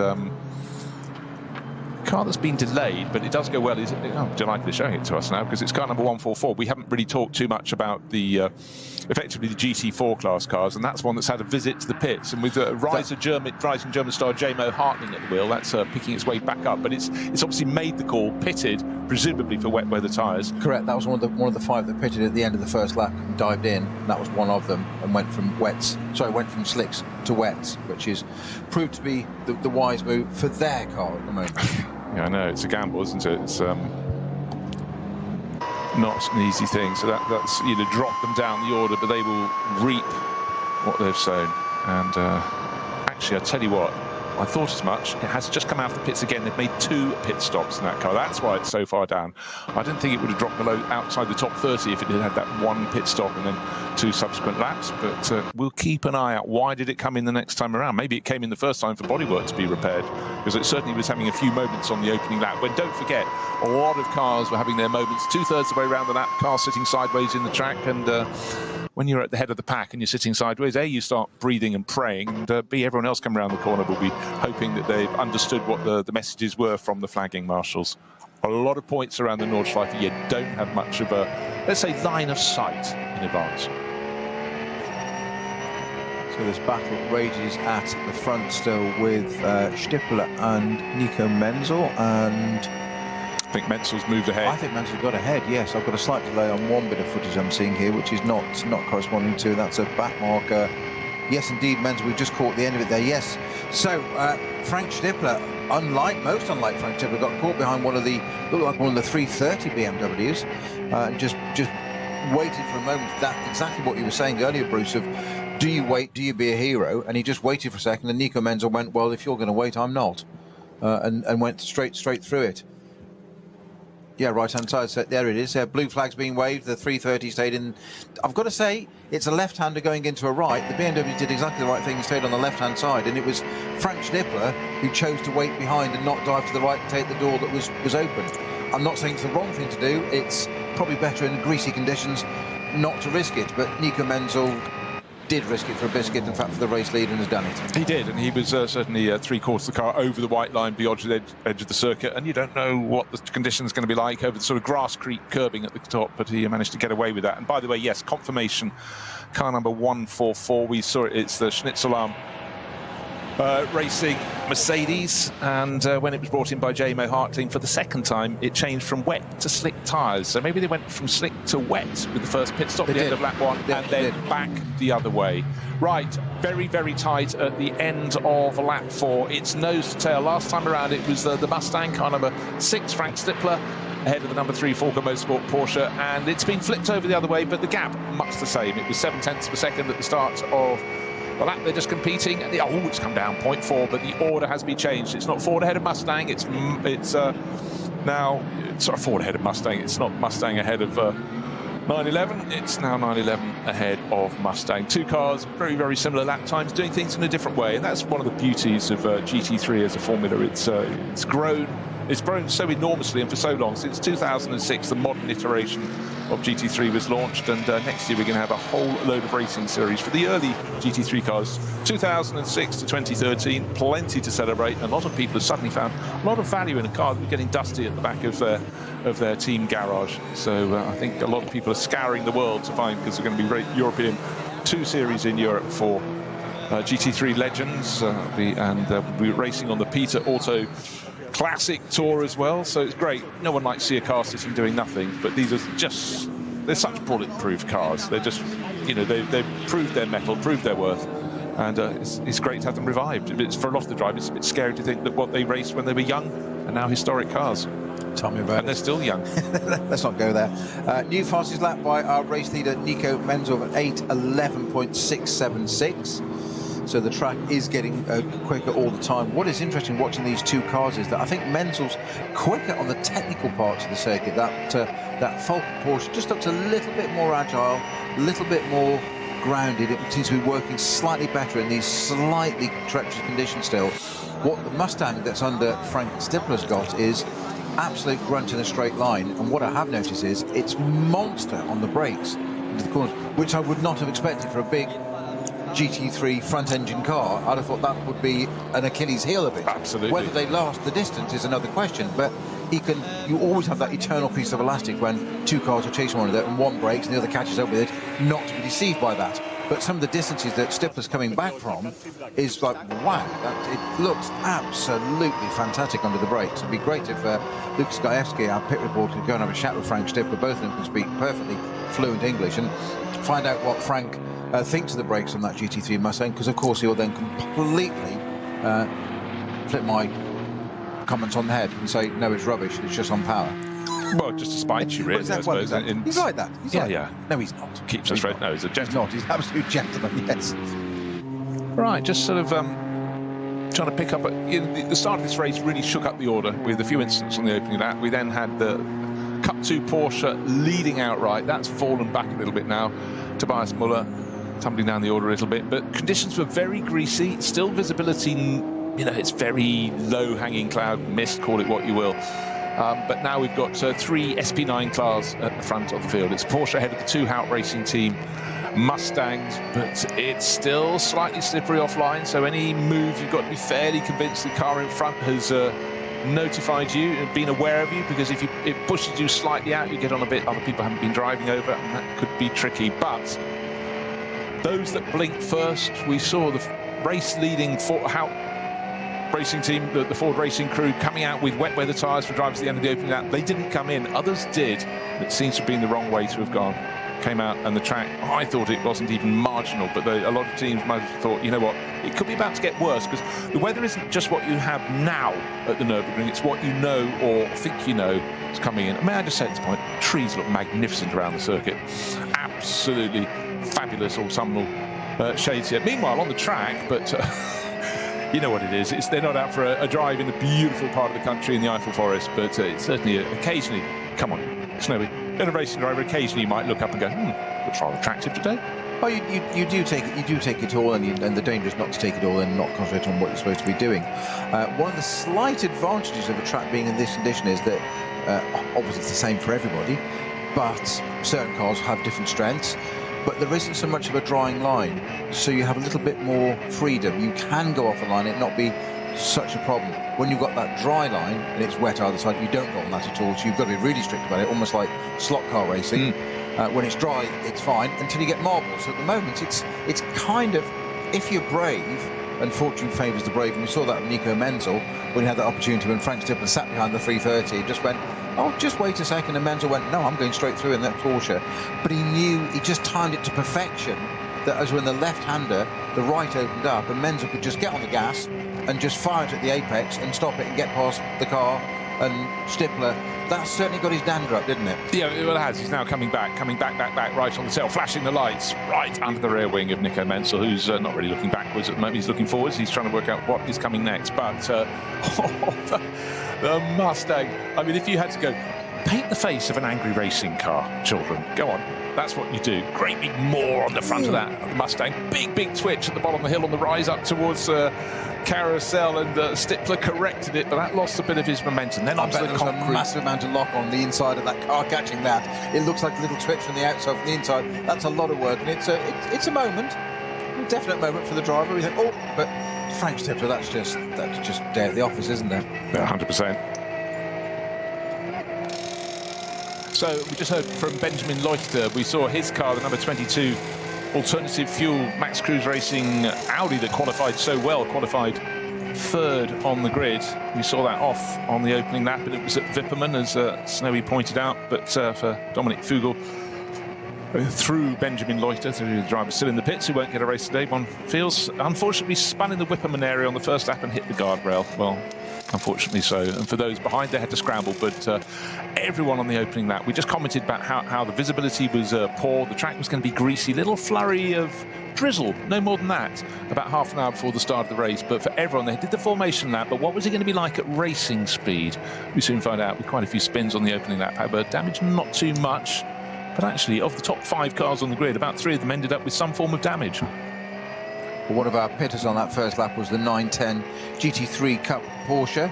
of Alex, Klaus or Nicholas Koch. I'm not sure which one is in it. It's one of them. All three got the same surnames. That was one, say, 9-10. That's one of the first. They've just gone on to slicks and a driver change. Meanwhile, at the front, Frank Stipper's got caught up behind the, I'm going to call it a new name, I'm going to call it the Alpha Audi. Yeah. Because it's alpha-coloured Audi car. So, but every time I catch that side, that you could, if you basically said, take a racing car and make it look like a 30-year-old 156 Alpha in the livery, it's caught my eye every single time, and I go, Audi, not Alpha. But Frank Stipper got caught up behind that phone, just given Nico Menzel a little bit of a breather for a few moments. I'm sure it won't last for long. They're into the Kleiners carousel now, or Nico Menzel's out of that already, and Frank Stipper just coming out of it as well. So he's got 10 car lengths, but it won't be long. And of course, the Dottinger Her is where the Mustang will suddenly start to close in again, because it's got the sheer grunt of that Mustang down the straight. You know what? I mean, it's allowed Fabio Scherer in the second Mustang to get right on the tail of Frank Stipper. Frank lost, I reckon, about 5 seconds in that moment, or the ensuing moments thereafter. So just at the bottom of the hill, coming up towards the carousel, the first carousel, the main carousel. And it was a mighty, mighty save. But again, this circuit is still cool, still slightly damp, still very, very tricky. The Mustangs side by side. In fact, Stippler's just lost ground to Fabio Scherer, who's moved up into second place. And in fact, again, the grunt of the Mustangs, but he's not backing off. No, Stippler's going, no, look, I'm the preeminent driver. Back behind me, first three cars at the end of the straight. The Mustang's really closing up the inside of a BMW that keeps very nicely out of the way. What do you reckon? A second between the top three? I think so.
Sie sagen, es ist nur ein Auto, aber wir sagen, es ist Herzblut, Schweiß und Perfektion. Denn wenn du schraubst, dann zählt jeder Millimeter. Dann bist du in deinem Element. Du willst mehr als nur fahren. Du willst es fühlen. Die volle Kontrolle. Eine optimale Straßenlage. Wir wissen genau, was dich antreibt. Denn wir teilen die gleiche Leidenschaft. Egal ob auf der Straße oder auf der Rennstrecke. Wir sind immer an deiner Seite. Wir sind H&R. Offizieller Partner der Nürburgring Langstreckenserie.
Fans. Lovely fans. Besucht uns auf unseren Social-Media-Kanälen. Follow us. Auf Facebook, Instagram, YouTube und TikTok. Willkommen bei der NLS.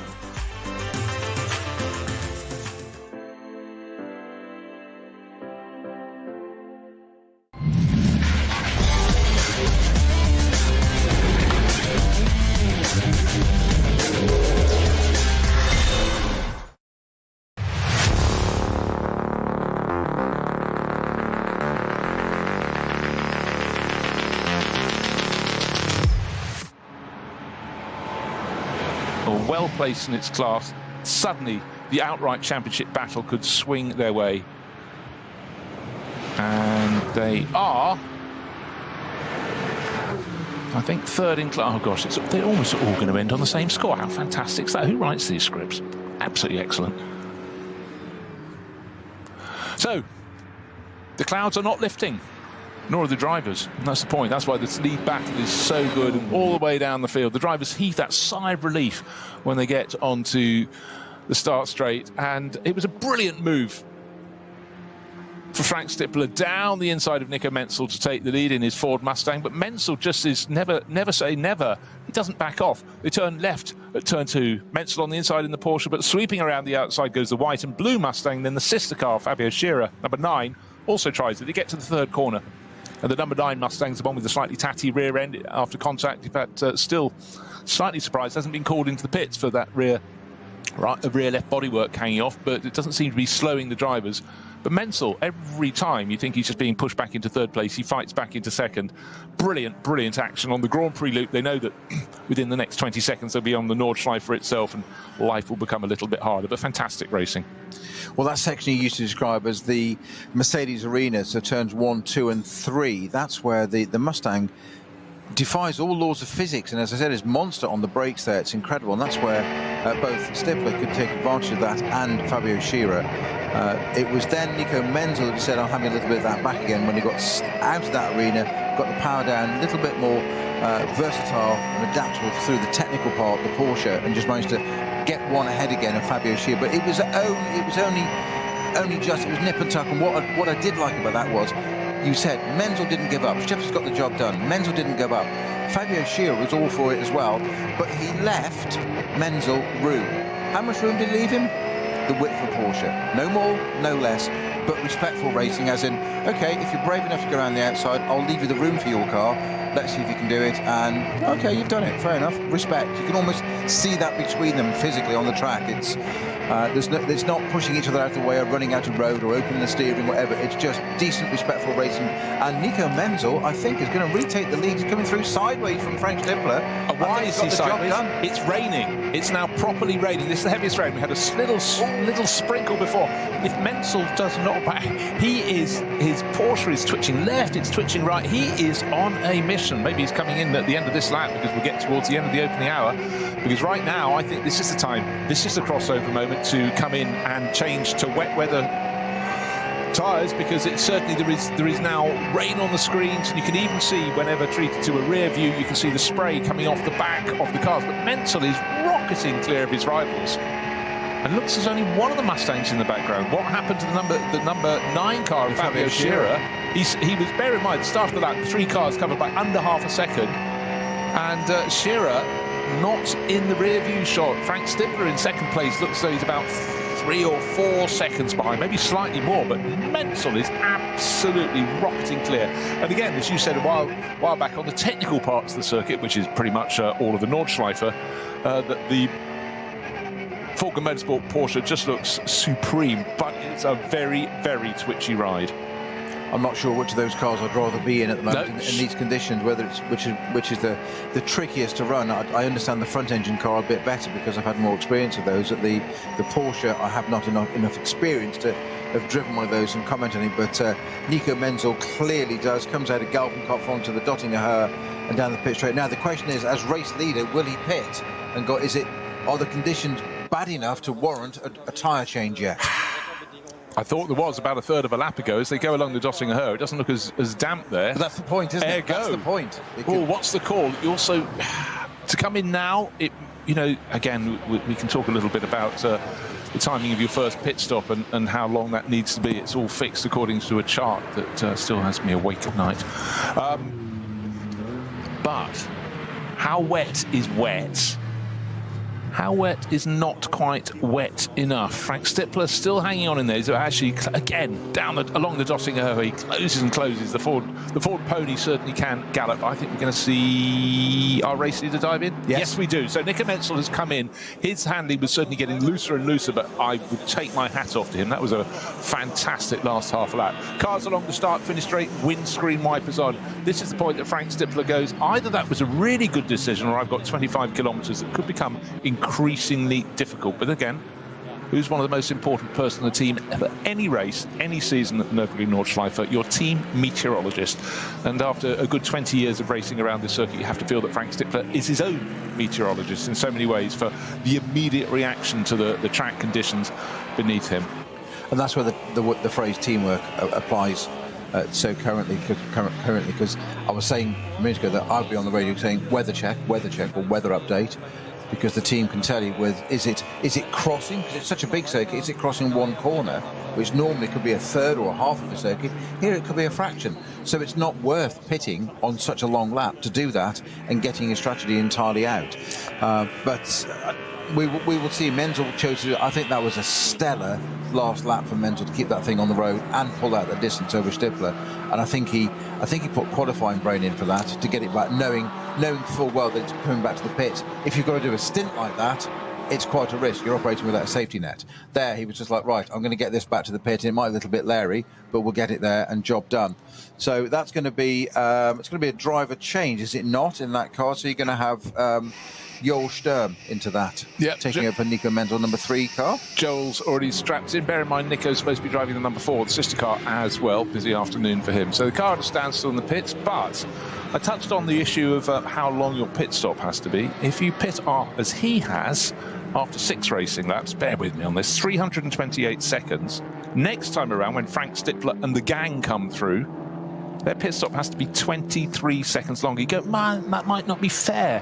However, if you make your first pit stop later, it means you'll probably make your final pit stop later, and then that's allowed to be a shorter one. So it sort of makes the field ebb and flow. I tell you one thing that's not ebbing and flowing is our lovely Alpha liveried number 480 Audi has been having nick and tuck with this Hyundai that all race. You keep thinking all race long, isn't it? This is a replay. One leads from the other, then that gets swapped over. So having a really good battle, and this is really what it's all about. Brilliant circuit, people to play with, and what a stage on which to be doing that. So right, 480. That is entered by it's Christophe Dupre sharing with Jürgen Nett and Joachim Nett, and the Hyundai 467 is Michael Borer, Gerrit Holzhaus and Stefan Epp. Obviously not all at the same time, but what matters, the mist is descending again on the Grand Prix loop. That seems to be the sort of greyest part of the circuit until you get that return leg. But it's a cracking battle, and it's just great to see that. Actually, every time I look at, I think it's now for 156, and you talk about Gabriele Tarquini, I think about his enormous moment at Knockhill, when he went barrel rolling down the hill, and an amazing sequence of photos that followed. Everyone was delighted he was okay. But in terms of sort of when British Touring Car Championship was having one of its peaks, that was sort of definitely one of the moments, wasn't it? It certainly was. It was pretty memorable. I remember that at the time. That's 30 years ago. Yeah. Scary. Absolutely. By the way, you know, we talked about the number 22 Audi that's qualified third, going off on the opening lap and clipping the barriers. Dominic Fugel at the wheel. We're having reports come through that the Hankook Porsche we saw limping back with the front right wing, not really how it should be. Marcus Seefried was at the wheel, and he had contact with the Audi. So that is what pitched it off. But on the opening lap, it was super close, super greasy, and definitely something that was tricky. Right, important thing.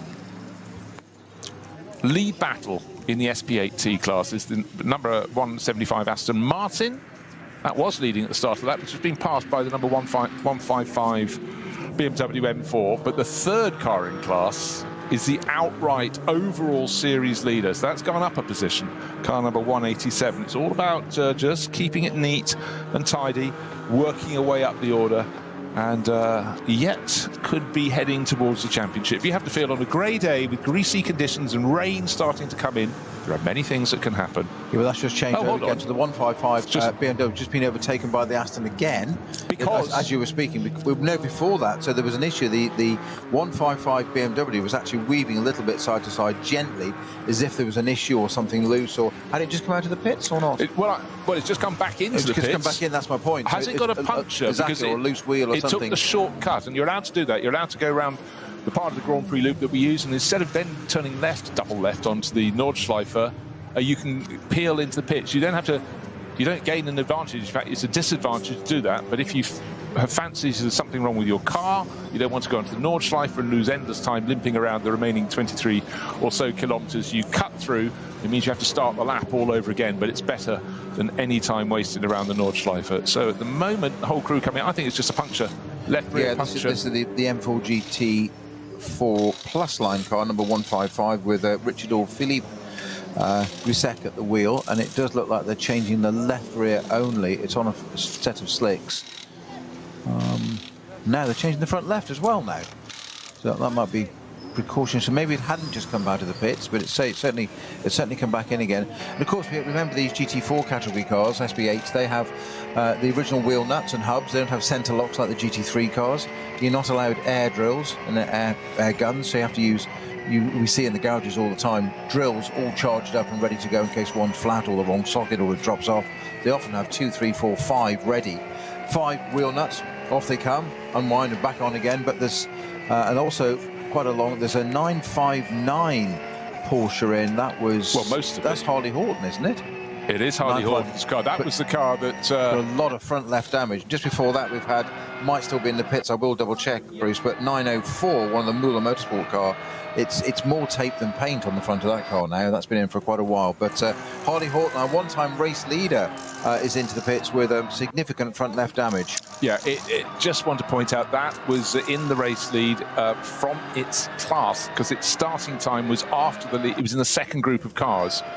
And so its elapsed time put it artificially at the top of the charts. On the track, the Cayman was not leading the race. It was at that stage, actually, it was another Cup class car, but a Cup 2 class Porsche 948 driven by Tobias Muller. But the SP9 cars have settled down, but the conditions are changing. It's now full windscreen wiper around the back of the circuit, and I think maybe for Frank Stippler this is not good news. He didn't pit at the end of lap 6. And Nico Menzel did, and I think Menzel's called that right, because he's had a pit stop as well and changed over to Joel Sturm in that car. Yeah, but what I'm talking about, Nico Menzel was right to bring it into the pits after 6 laps, whereas Stippler has decided to chance going to 7, which actually would fit timing-wise better into a standard pattern for this race, but this lap is going to be way slow. Well, I think the fastest lap we had in this race, didn't we see 8 minutes 11? Fastest lap in qualifying was a 7 minutes 58, but you know, bear in mind the early laps were greasy. There were also quite a few yellow flags. So it was the one lap that was pretty much green for the front runners that went round. That's where the track was, but it's much slower now. There are times when I try and catch you out, and after all these years of working with you, I should know just not to even try anymore. It's just because I catch myself out. It's a point of exercise. Well, you can do that. That's an own goal. That's fine. But yeah, I can never catch you out. I should know better. But every now and again, I build up like a little coil spring and get brave enough and go, I'm gonna and back down you go. So there you go. Years of broadcasting gold. Yeah, years of being arrogant. Fits beautifully. I don't think I was that bad, but okay. Tricky conditions. Easier to get it wrong than to get it right. And in this race, anybody who's had a moment, you can't discount them, because if it just corresponded with you coming in for repairs and they decided, you know what, we'll stick on wet weather tyres right here, right now, it could help. One of the cars that fell very early on, halfway around the opening lap, was the number 4 Porsche, still fighting its way back up the order. Dorian Boccolacci, after that first pit stop, bodywork repairs, started this lap, which is lap number 7 in, get this, 10th position. He would have fallen down to, what, 90th something? We had 96 cars start the race, so pressing on. Very impressive Frenchman, but obviously got caught out, hit the back of the number 9, Fabio Scherer, pole-starting Mustang on the opening lap, as people were just discovering the SP9 class cars didn't seem to have the grip that the Porsche Cup 2 class cars did. Harley Horton now down in the pit lane is probably trying to explain why he had a slightly different livery on his car at the end of his stint, because we saw the front end of his 959 Porsche really rather rubbed. Okay as it can in these tricky conditions, and then rain started to come a little bit more, and all of a sudden the tire pressure was, I think, lower than the others. We came into Stahlstrecke, where it's quite wet at the moment. Hit the brakes nice and early and completely skating. Just about got it slowed down, but into the barrier with the front left.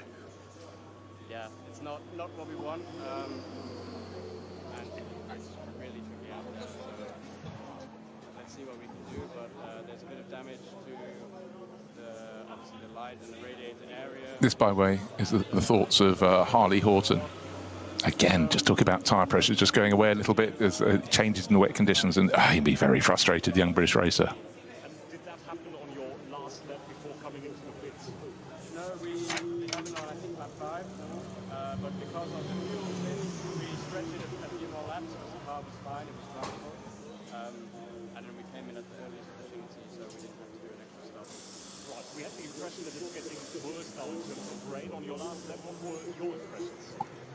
Well, the last 2 laps was just driving around, getting the heat back into the tyre, because obviously stopping for 10 seconds and being on the grass. Well, we've got Lucas Gajewski, who we know can speak fluent English, interviewing Harley Horton, who I know can't speak fluent German, but unfortunately we can't get the volume of that. It would have been good to hear what Harley got to say about the reference marks on that car and quite why it was in the shape it is. What I will do is I'll go old school and I'll message him and see what happens and see how quickly he responds. I've got to say, last weekend when colleague Andrew Marriott and I were covering Estoril Classic for Radio Show Limited, it was the amount of updates I was getting from people, it was absolutely incredible. Couldn't keep Tom Canning off the line, could you? Well, no, we couldn't. And others, Jack Layton and Nick Padmore and other people, and Ollie Bryant. I did have to say this on air. Ollie Bryant doesn't just send you a message, he sends you a report. Very good. And it's almost like he may as well send me the data, as I said, literally, of the lap. It's absolutely incredible. It's so detailed and so much appreciated as well for the avoidance of doubt. Not so long ago, in a commentary booth, you would have a moving image and you'd have a timing screen. Now there are so many places you can look. It's great drivers can get in touch, but sometimes you're really enthralled in the battle, commentating away, and notice they've sent you something that would have been pertinent 20 minutes before, but you know, it is away, and we do have many different screens to look at and many different knobs to turn to bring up the volume or not in the case of interviews like that, but it's worth giving it a try. And if you have to strain your ears, I apologise, but we're trying our hardest to get the message. But interesting there was the fact that Harley, you know, I know he would have been working hard in the car, but there he was standing in the pit lane on a cool day with sweat running down his brow. I mean, I know I would, but he'd be a fit young racer. But it just goes to prove how hard it is around the Nordschleife for any season. But I think for the drivers today, just not finding the grip that they'd ordinarily have by the bucket load. Can you get grip by the bucket load? Anyhow, we'll go with that one. It's a struggle. You can, but it's expensive. Yes, I know. Yeah, plus VAT. Right, other cars diving in and out of the pit. So the Mustangs have come in this time around. So they made their first pit stop. Always have to remember to note this down. After 6 laps, bear in mind, the number 3 Porsche came in.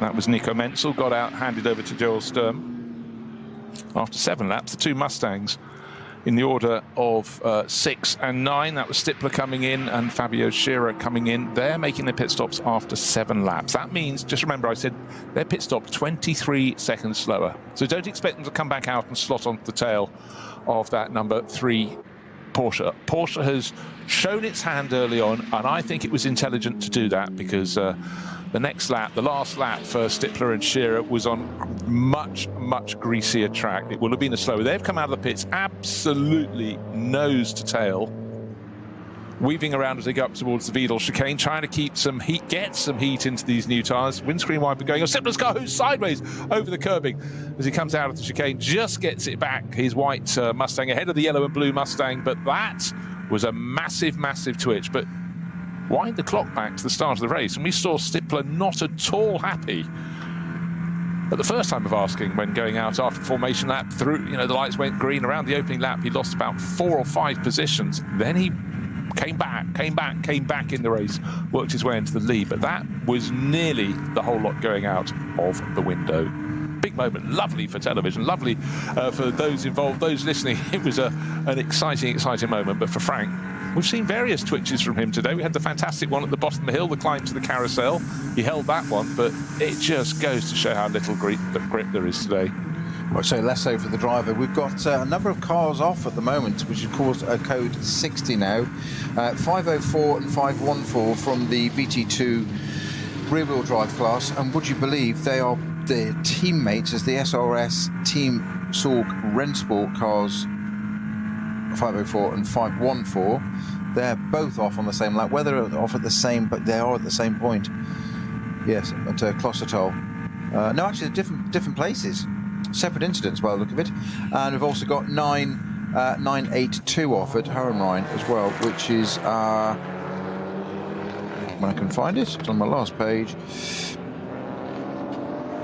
It's literally the last intro. It's 718 Cayman from WNS Motorsport.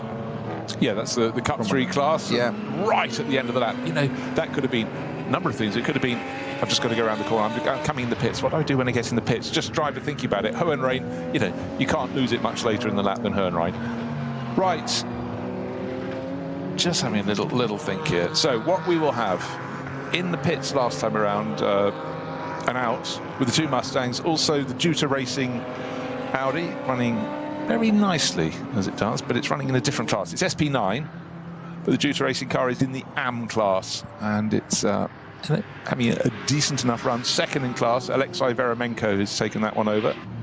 But this race ebbs and it flows. You have an early first pit stop, and it's a shorter one. However, you're going to be making a final pit stop, your third final planned pit stop, probably a lap earlier. So what you gain in the first pit stop, because yours is mandated to be shorter, you will have to have as a longer final pit stop. But what it does, it's a bit like an accordion. Your race leader who comes in early pulls ahead, and then at the end of the race it goes the opposite way. So don't feel the Mustangs are out of it as yet relative to Joel Sturm in the number 3 Volker Motorsport Porsche. That came in at the end of lap 6. The Mustangs came in at the end of lap 7. They've effectively dropped back more than 20 seconds, but they should gain that later in the race. So as long as they're lapping at similar pace, they'll be together. Anybody who's just come out of the pits is really struggling to get heat in their tyres. Just had a glance in at, let's say, Veremenko's Audi, and it was a massive twitch, and that's only after 4 corners. I know you don't get heat in very quickly, but normally after you've had a series of tightish corners, that's quite a helping hand. But that was nearly another car being shoveled off into the undergrowth. And they come out pre-warmed as well, the tyres. Yeah. They're not at the same temperature as actually driving on the track, but they're up to a decent temperature. Obviously, they're cooled a little bit, being taken out of those blankets, put on the car, going down the pit lane, etc., and the thing comes off the jacks and does all that. So they do drop a bit, and I'm sure there's a factor for that at what actually happens. But water on our windscreens of some of the cars with wipers on almost all the time now. Of course, not the one I'm just talking about, because that wouldn't work at all, would it? But is this rain going to set in or not? I think the weather is going to be the deciding factor on this race. Yeah, I definitely think so. But also, I think it's a real element, because the point about this... It's very real if you're driving a car around the Nordschleife. It's very real. Well, entirely so. And the fact, the Nürburgring Langstrecke Series, traditionally 4-hour races, 3 pit stops, you can say end of hour 1, 2 and 3. However, this championship is extraordinary, not just because it's such a brilliant circuit, what an amazing place to go racing, but it's like you go to 10 different circuits across the 10 rounds. You've got the difference of temperature from March through the summer and now into autumn. Wet or dry, or what we have here in between. It's such a challenge. Where else do they race this series? Well, of course they don't. It's all here. It's Nürburgring. But it is something that's just wonderful, but it just means, well, no race is like another one, but also, it sounds really ridiculous to say this, but on a day like this, no lap is like another one. You don't know where the yellow flags are going to be if someone's had an incident. You don't know if it's going to be damper or drier than last time around. You don't know if the car's going to be sideways around the corner in front of you. So many things to contend with. Oh, plus the other 95 rivals on the circuit. So, again, it's just super tricky. But today is one of those days where you could be 99% right and come away empty-handed. And of course, remember, it's an open tyre formula as well, so each team can use their own particular make of tyre as they wish, and obviously they stick with it. But obviously the Falcons is pretty obvious what they run, but the Mustangs are on Yokohamas. Others use Michelin, others use Goodyear. We've seen Goodyear Eagle. So it's a team chooses a tyre. It's not a control tyre for the series. So it adds in yet another permutation, another variable that you've all got to take into consideration, because certain tyres will work better in the dry, some will work better in the wet. One manufacturer will make a really good intermediate tyre, which is used occasionally, but when that window arrived, and boy is it helpful. We've got a slow car on the Dottinger. It's like a Cayman of some sort. Cayman, doesn't it? Again, apologise for not identifying them immediately. They're about 1 kilometre away. It's just a very long shot on the camera, but it's probably going at what you'd call quite a pace if you're in a built-up area. But out on a circuit where people can be coming past at 190 miles an hour, it's like slow like a snail. But up the rise it comes. It's still got to go through the kink. But such tricky conditions today. A real head scratcher for a lot of the drivers. Stippler, by the way, well, we'll get the next timing split. 1.6 seconds clear of Fabio Scherer. So the two Hout Racing Team Mustangs together, but they will be behind at the end of this lap, behind the number 3 Joel Sturm, driven Falken Motorsport Porter. That pitted a lap earlier. Its pit stop could be 23 seconds shorter, and certainly Sturm, young racer, will not be hanging around. But again, just got to sort of put in the riding clause that if you make your first pit stop early, it's a much shorter pit stop. So when the next load of pit stoppers come in, they will have fallen about 23 seconds further back. How they do on the outlap remains to be seen, because of course it's so influenced, not just about getting heat in your tyres, it's about where you find yellow flags around this circuit. And at the moment, at this point where quite a lot of the front runners are having to not just change to another driver, which is always tricky, Snow, don't you find? When the driver in the pits, they can't gauge how much grip there's going to be. They can only see what's on the screen, and the driver coming in might say, oh, it's a bit slippery. He's not going to name 172 corners, so you never know exactly where it's at its worst, or more to the point, how it was 10 minutes before. That's right, because of your outgoing driver will always try and inform the incoming driver, and it's usually their responsibility to do the plug-in of the water and the radio and that kind of stuff. But that part of that is the reasoning of that, the methodology is to give that ingoing driver some information, some data. And again, this is another one thing you just have to take into consideration of this track. Other places, it's easy to say that. You can say turn 4, turn 7, and you've probably just given 20% of the circuit is wet or dry or oil or debris or something, whatever factor you need to tell them.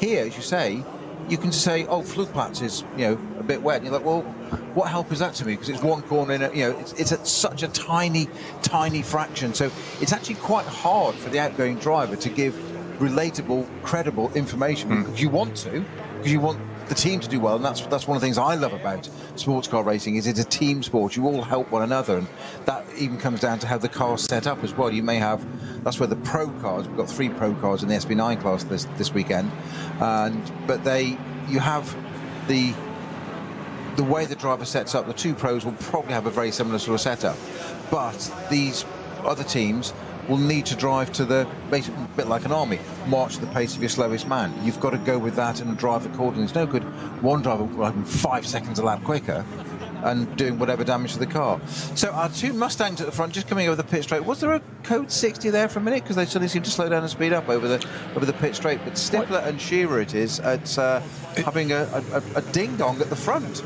Yeah, well, between one another, teammates. Well, they came in together, they've come out together.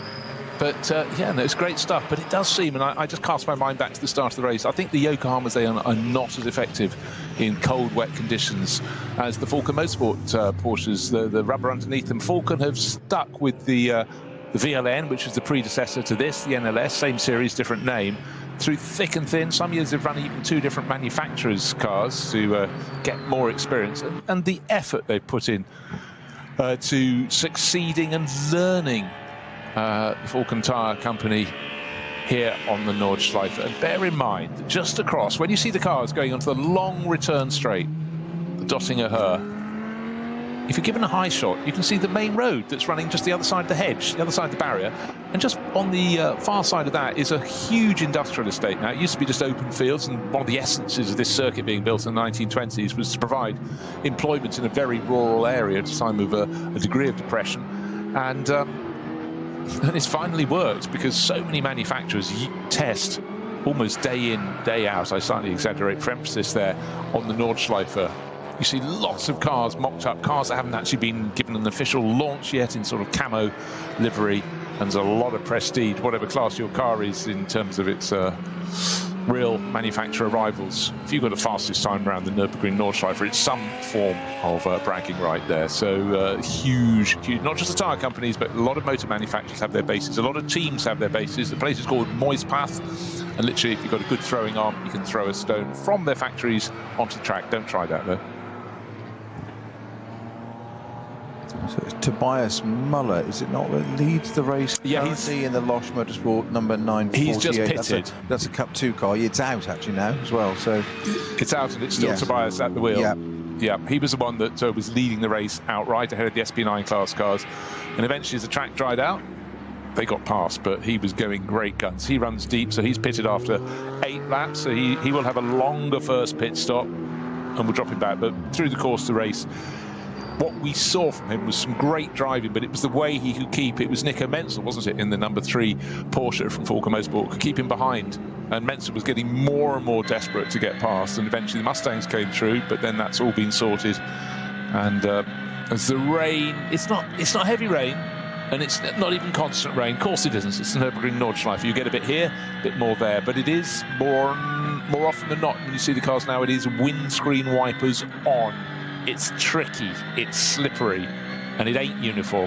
Hey, that's why we love this circuit. And it's a constant test. Just when you think you've sorted a corner out or section out or whatever, it's something different on the next part, and it's exhausting, constantly trying to keep up with what is or isn't happening, and whatever coming up next. And no 2 laps, no 2 corners are the same in these sorts of conditions. And this is why I particularly love these races at the end of the year, because just when you think you've settled down, got into an order, there's a routine, there's a pattern, and you think our job's easy, you think their job's easy, and our job talking about what their job is even easier, and then something changes, and it's like, oh, hadn't allowed for that, and suddenly it's just the weather says, I'm going to have a little bit of a play now and just throw down a load of water in the corner, and you can get buckets of water. And there is just that other factor: yellow flag zones, slow zones. It can fall. You could be chasing someone down. They just go past a point and they throw a slow zone. You might be 10 seconds further down the track. You've got to drop down to the pace. You've got to drop right down.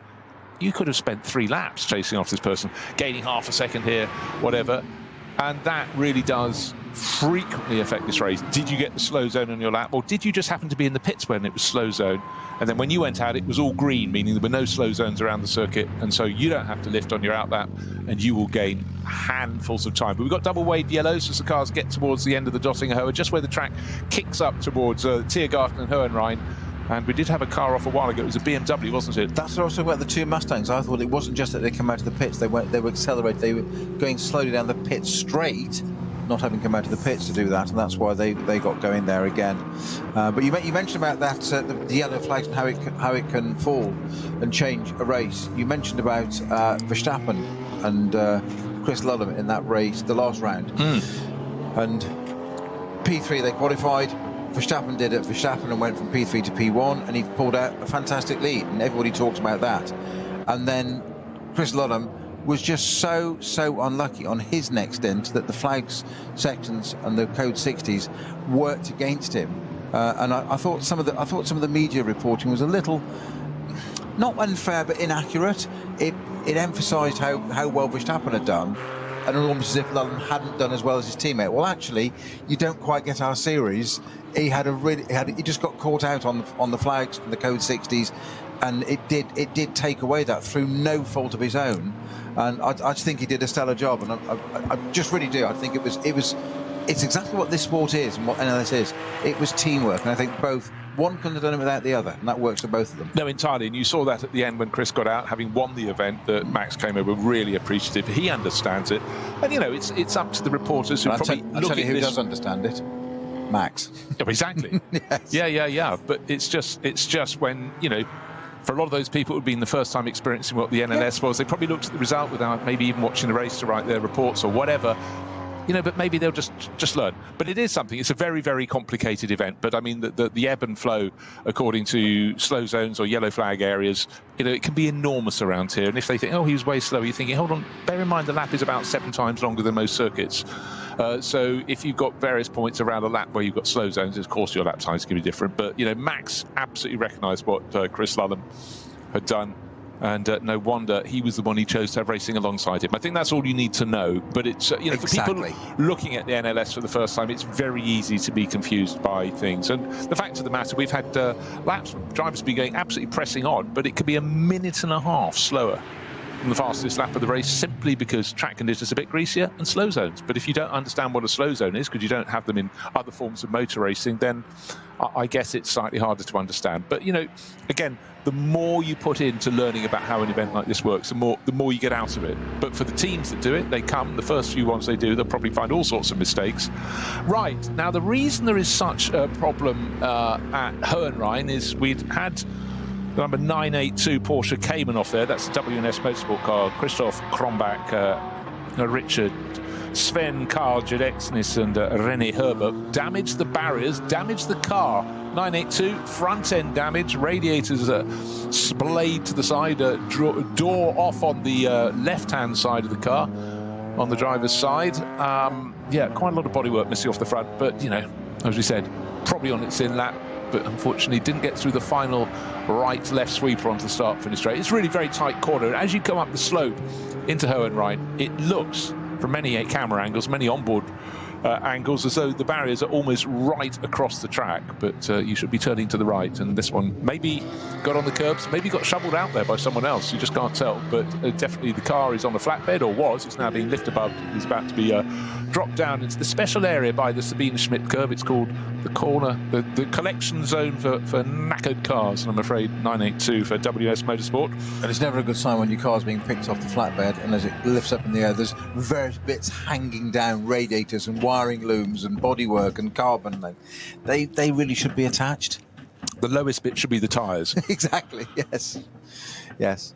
So number 4 Falcon Porsche, Boccolacci into the pits and jumping out. So I'm surprised. Of course, Menzel will be jumping back into this.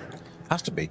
Yeah, will be, because he's jumped from 3 to 4, and obviously it made it easier for him to do that change. He had a bit more time to wait, because Boccolacci's car came in at the end of the opening lap. Front right bodywork had come off the car, but Boccolacci absolutely thrashed it around the circuit to get it back to be repaired at the end of the opening lap. It was the first car back to the finish line, which was quite extraordinary.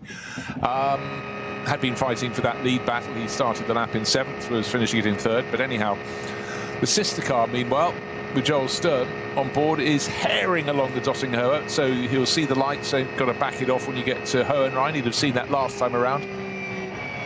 Into the dip, under the bridge. The track then kicks up to the final corners, double wave yellows in his face as he gets towards Tiergarten. Up the slope, you won't quite see the barrier repair truck ahead of him, but this is where the second sort of flow away.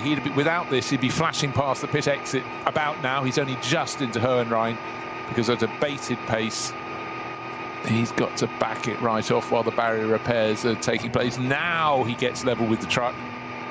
It's on the left-hand side of the circuit. Still a lot of quick dry dust down there, clearly the spillage from the 982 Cayman. And then he can accelerate, green flag, and now he can come down the start-finish straight. But will the sister car, by pitting so much later, be out in front? It shouldn't, because it's pit stop being 2 laps later. No, hold on, the end of lap 9.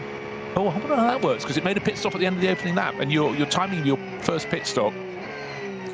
Okay. I have to look at my little chart. I'm not sure I've ever seen a car come in after 1 lap. Your first pit stop could be 216 seconds. Second one is free time. So, more to the point, where I'm trying to go on this, Snow, is which of those Porsches is in the front of the race. It should be number 3, and I think it is just. It should be the one with Joel Sturm on board. However, I think it's going to be close. It's going to be close. Falcon won't mind, of course, because it's either one of their two cars. That's all they need. With their cars, both at the front, ideally, 1 and 2. Doesn't matter which order it is, to be honest. And given that one's had a little bit of damage already and had that wing replaced and whole front end, panel work-wise, very cosmetic, but it is important it's all attached and has lights, especially in these conditions. You're not allowed to run without the lights. It's one of the rules. In case it suddenly becomes very heavy rain, you can't be running without lighting for obvious reasons. So Stippler and Shearer in line astern in the 2 Hout Mustangs. Well, hold on, that means they're just changing tyres. They've already had their pit stops. This is back in for a second time. Okay, what's going on? So indeed, Stippler staying on board and going on to wet tyres. Yes, indeed. So what's coming off? Let's just confirm they were. Yes, and they are indeed slicks coming off. So the 2 Ford Mustangs line astern, both going on to wets. This is and they've torn that bit of bodywork off the number 9 car. Thankfully now, finally got rid of that. The diffuser's all in place and everything's working there, all the fences and that. A little bit of damage to the wires supporting it, but that's okay. So the aero shouldn't be too much of a problem on that car, and that will count round here in one of these things. And who's going to be first away? They should be on the same stop though, shouldn't they? So they should rejoin in the same order. Stippler's car's dropped. Shearer's car was dropped sooner.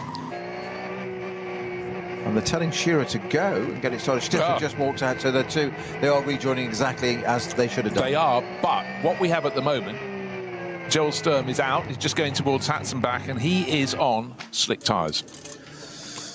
Number 4, which just came in, Dorian Bockel actually handing it to Nico Menzel, is on rain tyres. The Mustangs have come in, they're now on rain tyres. So we're talking multiple pit stops, whereas at this point in the race, we'd normally expect we should be just running between our first pit stop. We're halfway to our second pit stop. But for the front runners, with the exception of the number 3 Falcon Motorsport Porsche, they've had 2 pit stops. Okay, slightly different situation for the number 4 car that Menzel's driving now on rain tyres, because that came in at the end of lap 1 for bodywork repairs. Wow, I talked about variables and the timing of your pit stop and how long it can be. The later into the race, the longer your first pit stop. We've got those out of the way. We're now on the second pit stops. But these are simple tyre change ones. But it does mean we've got a pack and slow-moving vehicles on track. There's a flatbed being protected by a course car behind it. And number 3 Falcon Motorsport car, Joel Sturm, around the outside. Again, lost a second or 2 there. These are the moving elements that can really dictate whether you're closing up or losing ground. Variables. That intervention vehicle moving the car back, the flatbed, is going to help Porsche there in the damp, but of course then he comes into top of, just clears out the right hand and goes into the top of the foxhole, and he's got to open it up and get his foot down again and accelerate down the foxhole, which I've said earlier in the show is a really tricky part of the circuit. Never mind when you're arriving at racing speed, you're in the zone already. When you're picking up from going round at a slow vehicle, as in an intervention vehicle, 60k, you're suddenly going to add on 50, 60, 70 kilometres very quickly in damp conditions in a rear-engine Porsche. That's why these guys are paid to do what they do. Joel Sturm doing a fantastic job. And the number 3 Porsche there, getting it completely sideways. He was going down to Goodwood Festival speed, doing a bit of drifting we saw back in the summer there. That was, let's book him up now. Let's get him there. Get him alongside Jared Dander. That was the man I was trying to remember, yeah, Jared. The Neanderthal, this great big Californian showman who was so entertaining to commentate with. But just remember, at this point in the race, Joel Sturm is on slick tyres. His teammate and the 2 Ford Mustang crews are on wet weather tyres. Is it getting wetter, or does Joel think he can hang on? He made the pit stop, first pit stop after 6 laps. Ideally, it would go to the end of lap 13, do a 7-lap stint. But he's got to make the call. The team's going to be contacting him. What's it like? Is it getting better? Is it getting worse? Right now, it's just seeming to do... It's so marginal whether it's getting better or worse. It's small elements, but it's a question of what we can't see at the moment is how Joel's feeling in the car. How much heat has he got in the tyre? But I tell you what, not a lot. It's moving around so much at an hour. Oof. Well, what we can see is, what I can tell you is that Joel Sturm can cancel his gym membership because he's doing complete cardio workout inside that car. So save yourself a bit of money there, Joel. Fantastic stuff. You've got to remember, he is on slicks. There's a reason Hout Racing bought not one, but both their cars in simultaneously and put those Mustangs onto wets. So Shearer and Frank Stipper, they did that for a reason. They will have had a lot of input into that. So we've got a white flag on the right as we come down to Bergwerk now for Joel Sturm. This is our race leader, technically, in the number 4 car. Nico Menzel, Sturm's in the number 3 car, isn't he? Yeah. And it's Menzel in the number 4 car now, because he's often in the 3 car, has been in this race. He's just greedy, just wants maximum race time, doesn't he? It is. You know, what they do with the Falcon Motorsport team, they rotate Porsche Works drivers through the course of the season. It's almost like around Nico Menzel, seemingly. Yes. Yeah. But a lot of them get cycled through, and sometimes they run over a course of a race like this. They run 4 different drivers. They bring 8 drivers for the 2 cars, all in preparation of the one above all. It's not a round of this championship, but it's very much integrated, which is the race that was the middle of 3 24-hour races in the summer. Le Mans, Nürburgring, Spa, etched on my mind still, but that is hugely prestigious. There's so many drivers, not just the top class cars. Someone has made a real mess of a tyre wall. Has Joel Sturm got a problem? He's going very, very slowly up to the carousel. He is struggling. I think he's got a problem. That's not because he's on slicks. No, that's not he's on slicks. I wonder if he's hit something. What if he slid off and hit something we didn't quite see on camera? So double yellows at the carousel as Joel Sturm goes in. I can't see. We might get there's something up there. Is that the 144 Mercedes? It's the Schnitzelam Mercedes, yes. The GT4 class on the outside car. of the carousel. It's parked right against the barrier. Well, that's where you end up, isn't it, on the carousel? Right against the barriers at the top. Yeah, definite problem for our number 3 Falcon Porsche, which is Joel Sturm at the wheel of that. Because there's not a code 60 that I can see, so he's running at that sort of pace. Now he's picking it up again. He's picked up pace again, but he wasn't. That was longer. That was longer than. So he's back up to pace again. So was there some kind of alt control delete reset there or something? I did see him sort of putting his hands against his eyes, as it were, from inside the bit of camera footage we got inside the car. It's chronic understeer. He's got about 15 arm turns of lock on there, trying to get that through on the right-hander there. The car just pushing on, and it's ever so slow. He's absolutely pussyfooting around. I'm surprised how much curb he's using, given it's probably a bit more grip on the grass, isn't there, than the track at the moment. Yeah, pretty much. The grass is wet too, but it's just really tricky for the teams. And I think trickiest of all for Joel Sturm. Still out on slick tyres. Still slow course vehicles out ahead of him. He sees the white wave flags, trying to work out how soon is it. It's a bit like on a motorway when they say there's a lane restriction up ahead. How far ahead? You don't know. Sector 3 for Menzel and the other Falcon car was a 2 minute 17. Sturm was a 2 minute 35. Yeah. So something was awry. Yeah, because again, trying to look at the various screens, I didn't see a slow zone. Lots of areas with fairly short-lived yellow flags, which is fine. And sometimes you get them rolling through. Each time you see it, it's on a higher numbered marshal's post. That's because there's a slow-moving vehicle going around, a course vehicle on the track, and that has to be covered by the yellow flags. But how hard do you dare push? Well, whatever they pay Joel Sturm is not enough, because he is absolutely working his craft here, and this number 3 Porsche, Falcon Porsche, and it's just twitching in a straight line there. And the only reason he lifts is not to slow down, is to get the back end into line again. That's all. It's just pure physics and dynamics of the car. He's not scared of it. All completely sideways there on left-hander. Sorry, right-hander. I didn't see which part of the circuit it was. We'll look at it in a second. But Joel Sturm there, absolute delight to watch some onboard footage there, and a treat to be able to describe some of that to you. But I think he'll be glad to get out of that car. Well, probably not, actually. Probably in trouble. He wants to stay in it, put it on some tyres underneath him, some tready tyres, and get some grip. Yeah, maybe he also knows the conditions are improving, or having a message from the team meteorologist. You might be thinking, I've had the hardest of conditions. Either it's going to be fully raining coming up, I wouldn't mind that, or fully dry. But at the moment it's chopping and changing, and again with such a long lap, it's 25 kilometres and more around the Nürburgring Nordschleife when it's combined with at least half of the Grand Prix loop of the Nürburgring. Visibility, it was battleship grey when the cars went out in qualifying, really rather dark. Again, we don't have to remember it's the middle of October. You're high in the mountains here. I mean, the Eiffel Forest I can't remember what the altitude of the circuit is at the highest point. I should know that. I have looked it up in the past. But, you know, you do get appreciable weather that you wouldn't get down at sort of sea level. And certainly this is one of the more tricky weekends. I think they'd rather prefer it if it was completely cold or completely warm, completely dry or completely wet. But it isn't. And for all the people concerned... Oh, come on. You don't want consistency in the season finale? No, of course you don't. You've got jeopardy. You've got all sorts of other words that end in Y. Joy and disaster. I can't think of any now. I was trying to be really clever there and just couldn't. You can see me struggling. So, number 3, Joel Stone, what a surprise. He's popped into the pits, and please tell me he puts those... he earns his keep. Puts himself on some tready tyres underneath him. Whether it'll be a driver change or not, I doubt it. No, it shouldn't be, because that car made its pit stop after 6 laps, too early yet. 10 laps on the board. Yeah, you don't do a 4-lap stint. 2,034 feet at Her Acht, highest point of the circuit. Thank you very much to our producer, Kerry Cobb. So in metrics, that's about 650 metres, but enough to have different weather to down at river level. Never ceases to amaze me what Kerry knows. I know. Phenomenal. Got it to the nearest foot. So Sturm into the pits. You have to presume rain tyres being applied to his car. And he came in from the lead of the race. He will lose the lead. Oh, yes, he should do, because Menzel crossed the line 5 seconds later. So Menzel, yes, he started the race in the number 3 Porsche. Keep on your toes. I'm trying to. He's in the number 4 car. The sister car, he swapped from one to the other.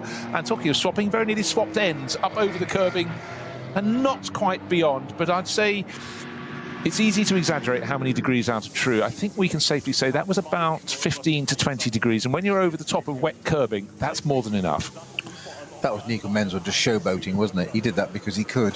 Because he knows he's at one with the car, up over the curb. It's a bit higher there, so it's going to push the car back onto the track, so you're not going to fall off over the edge, which is always a danger. You can showboat, but there's a time and a place to do it.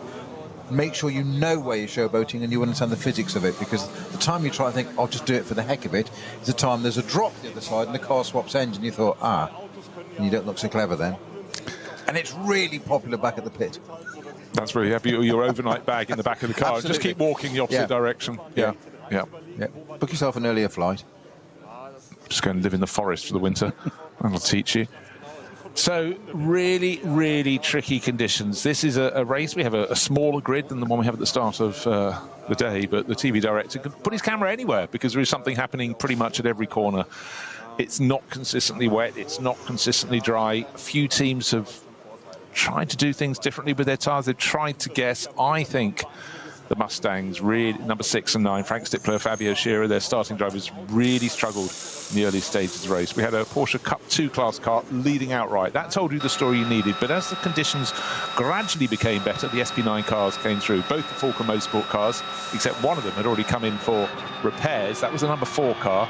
Nico Menzel's now in that. He started with number 3, the sister car, led the race. The Mustangs began to come good, but it's super hard in these conditions to be consistent. There are constant moments, still quite a lot of mopping up going on. So some races early in the season, Snow, we had, the top half dozen cars literally running nose to tail throughout the race, often on the same pit stop schedule. Today we've had a real mixture, some by necessity and others just deciding to do things differently, guessing, do we need rain tyres? Do we need them now or in lapse time or not at all? But the trouble is, it's a moving game. Right, one of our championship challengers, by the way, is in the pits. Sorry, I beg you not. It's the one that did so well early on. Tobias Muller, sharing with Noah Nagelsteig and Carlos Rivas. He was the one who led outright in Cup 2. Sorry, I called him a championship challenger. I was just going to refresh your memory. We've got 3 for the outright championship. We've got 3 crews in 3 different classes. Top of the table before the start of the race with a 4-point margin, 109 points against 105. Ranko Mijatovic and Nick Wustenhaugen. And they're running in the SP8T class in their BMW M4 GT4. Let's have a little look up and down the order. Where is that in its class? At the moment, 3rd in class with Nick Wustenhaugen at the wheel. That's probably a good place to be. Better 1st or 2nd, but they do have that 4-point margin. 2nd in the championship, but should be further up the order. Should be car number 921. as I say that, either my eyes have been put in... Oh, no, we are. 7th place overall in the pits at the moment. David Jahn at the wheel. And that... Is that another car coming in out of sync to change tyres? Let's have a little look. How many laps is that? Is that the Müller Motorsport car back in again as well? Or one of them? One more. More than one. That's not the damaged one, because that's got no tape on it at all. Didn't quite catch. Well, I think that could be David Jahn's car. That's what I'm looking for. Yeah, it came in from 7th. Yeah, gone back out. That's 2nd in the championship. Listed as 3rd in class. Okay. If they both stay... The car I talked about, 187, the BMW, leading the championship. That's 3rd in its class. This one's 3rd in its class. Again, your points are allocated according to how many starters in your class, and there's only 8 cars. Oh, gosh, that closes it right down to nothing. I think it means if they finish as they are, 8 cars in the SP8T class in which our outright leader is placed. If he finishes 3rd in that, he will get 6 points. Keep with me on this. Cup 2, 2nd place overall. The Müller Motorsport car we've just seen coming out of the pits with David Jahn on board. If that finishes 3rd in its class, it should pick up 8 points, which will still leave it 2 points down. And as we speak, as I speak, going through the points, which is quite complicated, the number 4, Falcon Motorsport car. Ah, that's the replay. Got you. Yep. Nico Menzel going off. Yeah, and I think he might have just caught the rear a little bit on the barrier there, and then tapped the front a tiny bit, but I don't think that's too much of a problem to him at the moment. But it doesn't explain why the number 3 car was going slowly. Number 948, by the way, our cup leader, Carlos Rivas, in the Losch Motorsport car, has unsurprisingly changed to wets as well. Back to your championship, Bruce. Yeah, one more to go. So what I'm just basically saying, if they finish in the positions they are now, the first 2 cars I mentioned, the number 187 BMW in the SP8T class and the 91 Cup 2 Porsche, it will still be advantage to the 187 crew in their BMW. Now, big question is car number 500. 5 points down on the championship lead, and get this, their class has 10 starters and they're leading their class. If they get 10 points, I carry 3, Billy has 5 buckets and 3 apples, they should just about win the championship, but not quite. I still think the 187 crew has just got enough at the moment. The FK Performance Motorsport BMW, do get back to me later, I'll update you on all of that. I'll try and build a matrix so we can work it out, but the battle at the front of the race, super close. Joel Sturm in the battle with the number 9 Fabio Scherer driven Mustang, got side by side. I thought the number 3 Porsche was about to be fired off into the barriers, but you know what, he's only got ahead. But that was actually the Mustang attacking the number 3 Porsche there in terms of catching it, and Joel Sturm saying you're not coming past me. Talk about forcing your way through. That was incredible, and we saw how he brought that car back to the pits on slicks. Now he's got some decent compound underneath him and got some grip. It's taken to yet another level. Certainly has. Right, just got to work it all out. Where is it all going?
Sie sagen, es ist nur ein Auto, aber wir sagen, es ist Herzblut, Schweiß und Perfektion. Denn wenn du schraubst, dann zählt jeder Millimeter.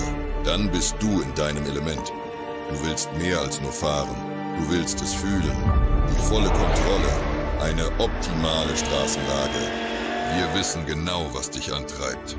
Denn wir teilen die gleiche Leidenschaft. Egal ob auf der Straße oder auf der Rennstrecke. Wir sind immer an deiner Seite. Wir sind H&R. offizieller Partner der Nürburgring Langstreckenserie.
Liebe Fans, Lovely fans, besucht uns auf unseren Social Media Kanälen. follow us, Auf Facebook, Instagram, YouTube und TikTok. Willkommen bei der NLS.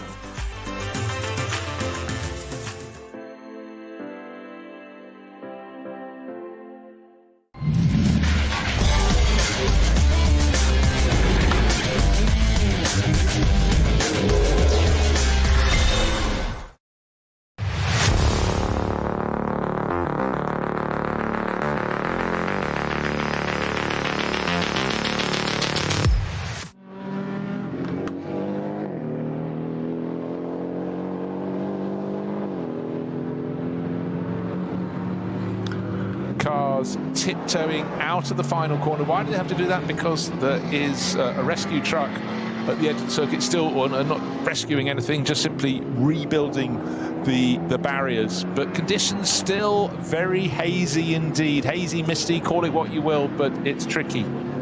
Very tricky, and it's not getting easier, it's not getting lighter.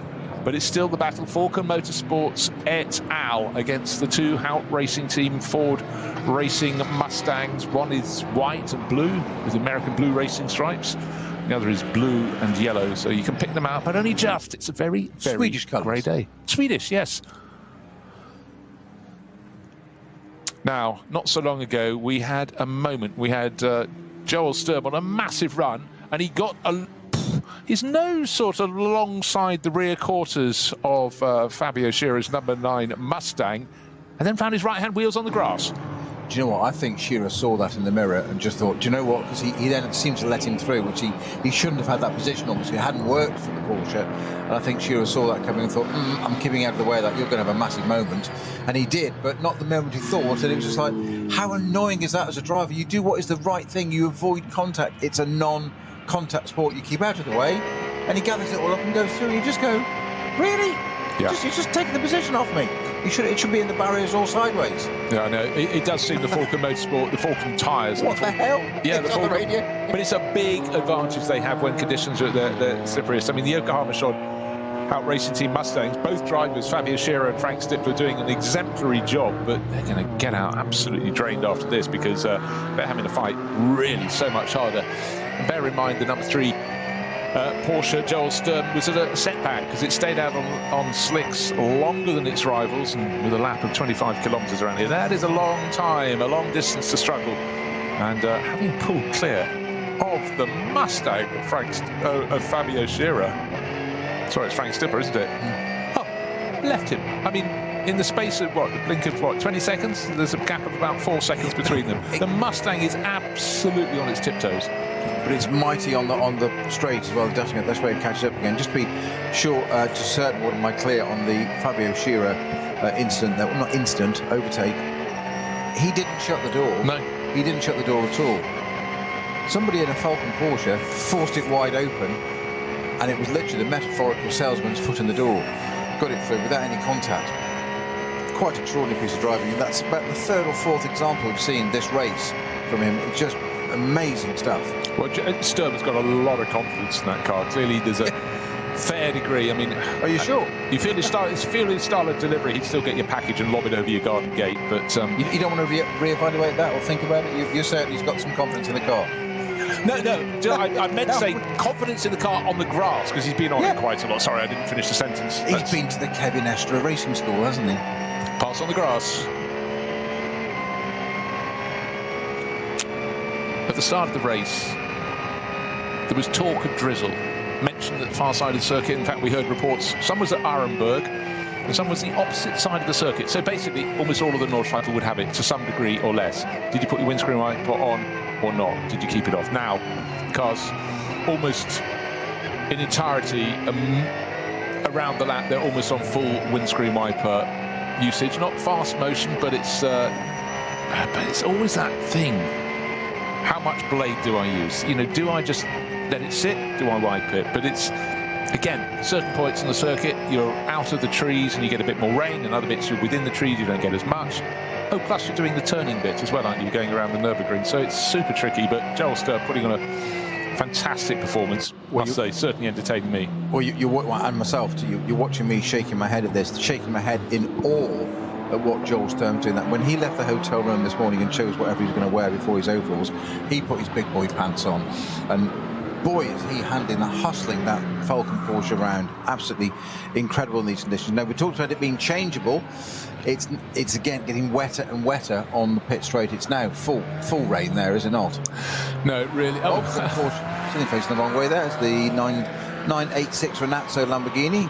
Very, very kindly painted in highlighter yellow for us, so we can see it in these gloomy conditions. Yeah, and so is the sister car running one of the junior classes. But yeah, very fortunate there. Suddenly find one of the Cup 2 Porsches sitting sideways across the track right ahead of you, but just enough handling to get around it. That was right at the start of the lap. I don't know if the Porsche had just come out of the pits. That quite often happens. Just I want to check what number that one is. It went for a spin. It wasn't 905. It just come out of the pits, was it? Oh, just we cut away. So for the pit crews, they've made it almost to the halfway point in the race, but still sitting looking at their screens in the pit garages, sitting looking most notably at what is coming up weather-wise. It looks as though it's set in for the day of the rest of the day as drizzle. It's just a question of how much and where and when. But what we're seeing is a fantastic drive at the moment from Joel Sturm, really rocketing up the order. I reckon this lap he'll be about 4 or 5 seconds faster than his rivals, but he got close to Stippler, got past Stippler. But Nico Menzel leading the race. Menzel started in the car that Sturm's driving, has jumped across to the number 4 that Dorian Boccolacci had the contact on the opening lap with the back of the yellow and blue Mustang. And just waiting to see at the end of this lap what the gap is between them. Just remember, the number 3 car was sort of out of stint with the others because it came in later to change to wet weather tyres and certainly was compromised. But as soon as the wet weather rubber's gone on board, Joel Sturm has been absolutely flying in the number 3 Falcon Motorsport car. So, given the company he's in, this is quite a brave statement. But for me at the moment, Joel Sturm is my first nomination for Driver of the Day. As we're just approaching half distance, I'm going to give him half points, so he's half Driver of the Day. I see what you did. Yeah. Good. Well, we'll store that up and we'll see if someone's better in the second half of the race. That's called Snowy hedging his bets, but we will go with that. Right, I'm still keeping a little lookout on... Actually, I'll tell you what, I'll wait until after the next pit stop. So we do a bit... For the bunch of cars, we ought to probably have them in within the next lap. 12, possibly one further lap, 13 laps. But they could go longer. But those that are committed to wet weather tyres, and bear in mind, at this point in the race, they should be approaching their second pit stop. But of the front-running cars, the vast majority, in fact, all of them, have had 2 pit stops. That is because they've had their regular one after 6 or 7 laps, and then a subsequent one to change from slicks to wet weather tyres. And they all have done that, but it was a question of who lost the most time by staying out the longest on slicks, and that of the front runners, that would be the number 3 car, started by Nico Menzel, taken over by Joel Sturm, but the 23-year-old German, that's Sturm, certainly lost out by doing an extra lap before he came in for wet weather tyres. But since then, he has been flying, absolutely rocketing. Lap pace, though, fastest we've seen in this race, I think we recorded was 8 minutes and 11 seconds. Nobody is near that pace at the moment. Last time around, they were lapping in, get this, race leader, Joel Sturm, after 10 laps, sorry, that was the lap before, he did an 11 minute 13 second lap, so 3 minutes down on the fastest lap before then. That's how tricky it is. 81 just stopped on track there before the loop back on the Grand Prix circuit. It's one of our Cayman Porsches? It is. It's in the SP7 class, so it's a little more highly tuned. Marco Vintinelli, I think, at the wheel of that, but just almost like it had just not facing the wrong way or anything, unless we hadn't seen the spin, but it was just doing an Alt Control Delete restart or whatever, just literally from stationary and rejoined, got going again. So didn't see the preamble to that. You're quite round. Quite round. You were quite but now you're svelte. Can we keep that off air? You were quite right that last time around, if I just reassemble the words, I get the sentence, that Falken Motorsport didn't compete. And at the moment, Chris Kunker, who's one of the race engineers, is being interviewed because having a race away, what do? All the crew went and worked as marshals on the road. That is such a good touch. Tell you a little story. Long ago, I went over to take a look at the racing, fairly nascent racing scene in India about 30 odd years ago. And what they did there, in the organising club, each year you'd rotate and take a different position the one before. So they got to do all the roles in the hierarchy of the club. And I thought that was such a good idea. As a team, you work far better if you know what the other one's doing. And we always used to be told, you know, you're only as strong as the weakest link in rugby terms, and we knew who the weakest link was. You know, you just support them and you bring them on. You know, but it's the same in anything with moving parts. Yeah. And I think that's a good thing. And I really think for anybody who competes in motorsports, and you sometimes get this when the driver's had a misdemeanor. I remember there was a young German single-seater racer long ago. He'd had far too many accidents and just was considered a little, how should we say, over-ambitious on the track. And they said, right, you're banned from the next round and you're serving as a marshal. You'll go and work as a marshal on the posts. And for a sort of up-and-coming 16-year-old, that was a sort of the slap they needed. But also, it would have given them an insight they would never have got otherwise. And I'm a firm believer in giving anybody involved in motor racing a turn on a marshal's post. Yeah, I mean, I've been in a situation where I've had that put upon me, where we quite literally, I took a particular car into a gravel trap at Barcelona in testing, and it was just before lunch. So the view was, in test, it was quite a big gap in lunch as well because of the restrictions on noise and whatever, so it was something like an hour and a half gap. And the mechanics' view was, why should their lunch time be impinged because of my inability literally a lap before the end of lunch? So it was my job to strip the front splitter off, the splitter, there's only one at the front, get all the gravel out, put it into a neat pile, put it into a box, brush it all up and whatever, don't reassemble the car, but this is what you've got to do.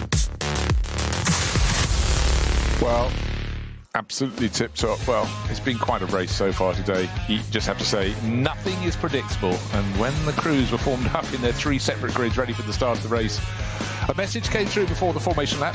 It's drizzling, but not uniform. The cars blasted off, and it was a brilliant start to the race. But seemed neat and tidy down to the first corner for our leading group. The 2 Mustangs at the front of the race, with Frank Stippler almost starting to take a look at Fabio Scherer, who is leading into the first corner. But the number 3 Porsche went around the outside, got into second place. That was Nico Menzel on the charge. But unfortunately, there's been contact between the number 4 Dorian Boccolacci-driven car from Falken Motorsport and one of the Mustangs, and its front wing came off, and another car involved in damage was the Hankook Motorsport Porsche. And for Marco Seefried, he'd hit the back of the the Max Cruiser Racing Audi and put it off on the opening lap. So drivers really struggling, A, to get heat in the tyre, B, to get grip, and then C, there was another issue. Would wet tyres be required? The Ford Motorsport team had its crew out there from Out Racing Team with wet weather tyres on the ready. The drivers went no. At this point in the race, we had a Cup 2 class Porsche, Tobias Muller at the wheel, leading the race outright. Yep, you heard that straight. But as the temperatures got into the tyres, we started to see the SP9 cars coming through to the front. Championship leader 187 running in the SP8T class, trying to keep it neat and tidy, knowing its 4-point advantage is quite an advantage at this, the final round for the outright championship title, split across all the classes, and so just keeping the nose clean. But then the battle at the front got tighter and tighter, and the two Mustangs on the Yokohama tyres started to get going. And at one point we had the top three cars, including the number 3 Nico Menzel driven Porsche from Falco Motorsports, covered by, well, a blanket, 2 blankets, half a second on the start-finish straight. But whenever you got to the twisty part of the circuit, it seemed the wetter the conditions, the better it was for the number 3 Falco Motorsport car. Joel Sturm doing the second stint in that car. He stayed out longer than the rivals on slick tyres, but came in for a set of wets and really, really started to fly and close in on his teammate, Nico Menzel, who'd started the number 3. Handed it over to him, and Menzel then got into number 4, is leading at that point. But we're at the halfway point in this 4-hour race, the final round of 2025. The visibility is, well, absent. Long view down the Dottingerhohe from the end of the lap, and you can just about picture car headlights coming out of the Galgenkopf onto that long back straight. Really tough, but mainly it's the conditions under tyre. That's the real issue for the drivers at the moment. And to think they were only a matter of a couple of minutes over half distance. It's been nothing but exciting all the way through, from the warm-up lap through. Cars diving into the pitch, as you say in your recap there, Bruce. It's can the second half bring more? I think this weather's going to come in further. I think we're going to get more and more rain. It's going to change the conditions. That will make it potentially, if it's more consistent. You were describing a few minutes ago that it's an inconsistent track at the moment, but it will make it more consistent. So not a nightmare, but a challenge for the strategists, certainly. That's what, because you got this idea how you're going to run the race, and then you say that message at the beginning, whether it to be us or them or weather checks or radars or whatever at the start of the race. Drizzle's coming in, and one of the big factors that you mention every time that you can't lose sight of is it's not an ordinary circuit length. It is not 1.5, 2 minutes to make a decision. And okay, we can hold it for a lap, get a feel from your driver, ask your driver, give us a bit of input. Is it better? Is it worsening? You can get an idea of the scale. You can't do that here because A, the lap's so long. We're talking in damp conditions, let's say a 10-minute lap, nowhere near the 8 we should be doing. Plus, you can waste all the time. Plus, because of the topography of the place, the weather can be over 1/3 of it. So the bottom side of the circuit, if you like, on the circuit map can be okay or not, and the other side can be okay or not. And just when you think as the driver you've reported back to your pit and just said, yeah, do you know what, it's okay, this I can manage on these tyres, whatever they may be in front of us, underneath us, 3 corners later, you suddenly go, oh, cancel that. And then you've fed that bit of information in, and then it's actually cancel that, and they're like, well, make your mind up.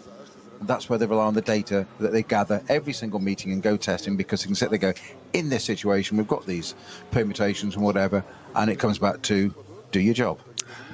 And another element within that is the fact that Falco Motorsport, when the conditions are greasy, seem to have the tyre for the day. What happens if we shift to full rain? Will suddenly the Yokohama tyre on the Mustangs be the one to have? But certainly in these mixed conditions, and there are periods when it gets a little bit damper, but look, conditions in terms of visibility, at the start of the race it was a low cloud, then it got lower and lower, but it doesn't seem to have got a whole lot worse. But are we going to get proper rain to go with it? With this low cloud, the track isn't going to dry. And in fact, looking at the branches on the trees, there is no wind to be spoken of, so that's even more reason for the track not to dry. But I'm beginning to wonder if the Mustangs and the Hout Racing crew are going to go, you know what, I think we need proper rain, because certainly in the battle as it is at the moment, it's definitely advantage for Falco Motorsport. And why is that? Because their cars are first and second in the race still. It is a very big lead, by the way, for the number 4 car, Nico Menzel. But that will have to come in sooner for its second regular pit stop, because remember, it pitted once at the end of the first lap, whereas the rivals are out. Right. Now, in terms of regular pit stopping, it looks though the Renazzo Motorsport Lamborghini is coming in. That's been running, well, it's fallen down the order just in the pits, fallen to 15th overall. Okay, I think that's just a regular pit stop. They've got a busy driver lineup in that car. Conditions still super tricky, even at this point in the race, with drivers late in their stints. They're still snaking under braking when they get to the first corner. They want to get the car down the drop towards the apex. They're sailing way past it, but mostly staying within the white lines that demarcate the edge of the circuit. But if you want to swing the tail around in your Porsche Cayman, this is the place to do it, isn't it? The Mercedes arena, but don't try that in the Nordschleife a bit. You just can't relax in these conditions. In the dry, you can get into or full wet for that matter, you get into a metronomic way because your track conditions are consistent underneath you. You know what to expect, so you can concentrate on drive. You don't have to concentrate on driving the car. You can think about strategy and whatever. And this is what I often say about mental capacity: how much of drivers have got spare, how much of their mental capacity is being used to drive the car. So full wet, okay, let's say it's how many percent. Full dry, same. When it's changeable like this all the time, it's suddenly having that, so it's like having your data used up. All of a sudden you've got less spare for other variables, so you're thinking even harder about how to drive the car, which you don't want to be doing. That should be second nature.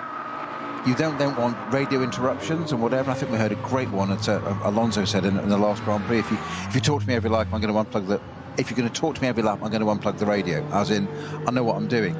That becomes an issue.